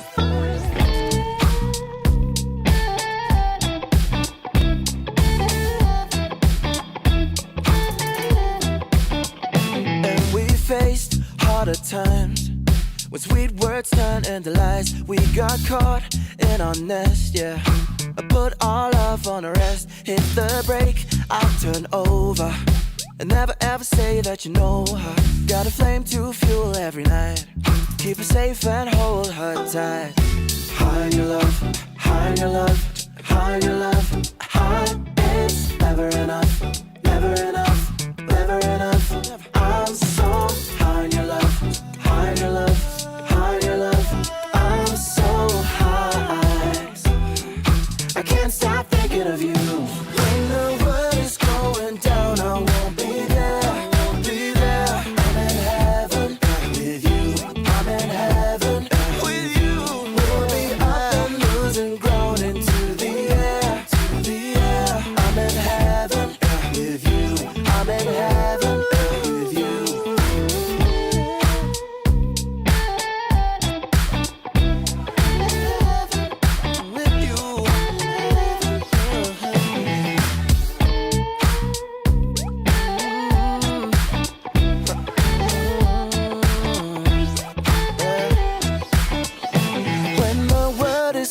going down, I won't be there. I'm in heaven with you. I'm in heaven with you. We'll be up and losing ground into the air. I'm in heaven with you. I'm in heaven with you.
Hit me up, dark brown with Marty McFly. The future's back, DeLorean style. This is my time. Got my Ray-Bans on, my acid wash jeans. Pull pedal to the metal, flashback to the beat. Step into my time machine. On a rooftop in electric Times Square, with the wind in my face and a scrunchie in my hair. Fold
seen nothing yet. Yeah, hop in my DeLorean, get ready, get set. Where I'm taking you now is on my own road. I pick my own path, bringing 80s recode. Put my hand on the throttle, best to buckle up. Rev up the gigawatts, hang on to your butts. I'm just a 90s kid. I just need a time machine to fly away. Hit me up, talk about the party, big fly. The future's back to DeLorean style. This is my time. Got my Ray-Bans on, my acid wash jeans, put metal to the pedal, flash back to the beat. Step into my time machine. Feel the vortex, crank up the reverb. Back from the future, haven't you heard? 85 is where it's at. Let's revive the whole world. Let's revive the whole world.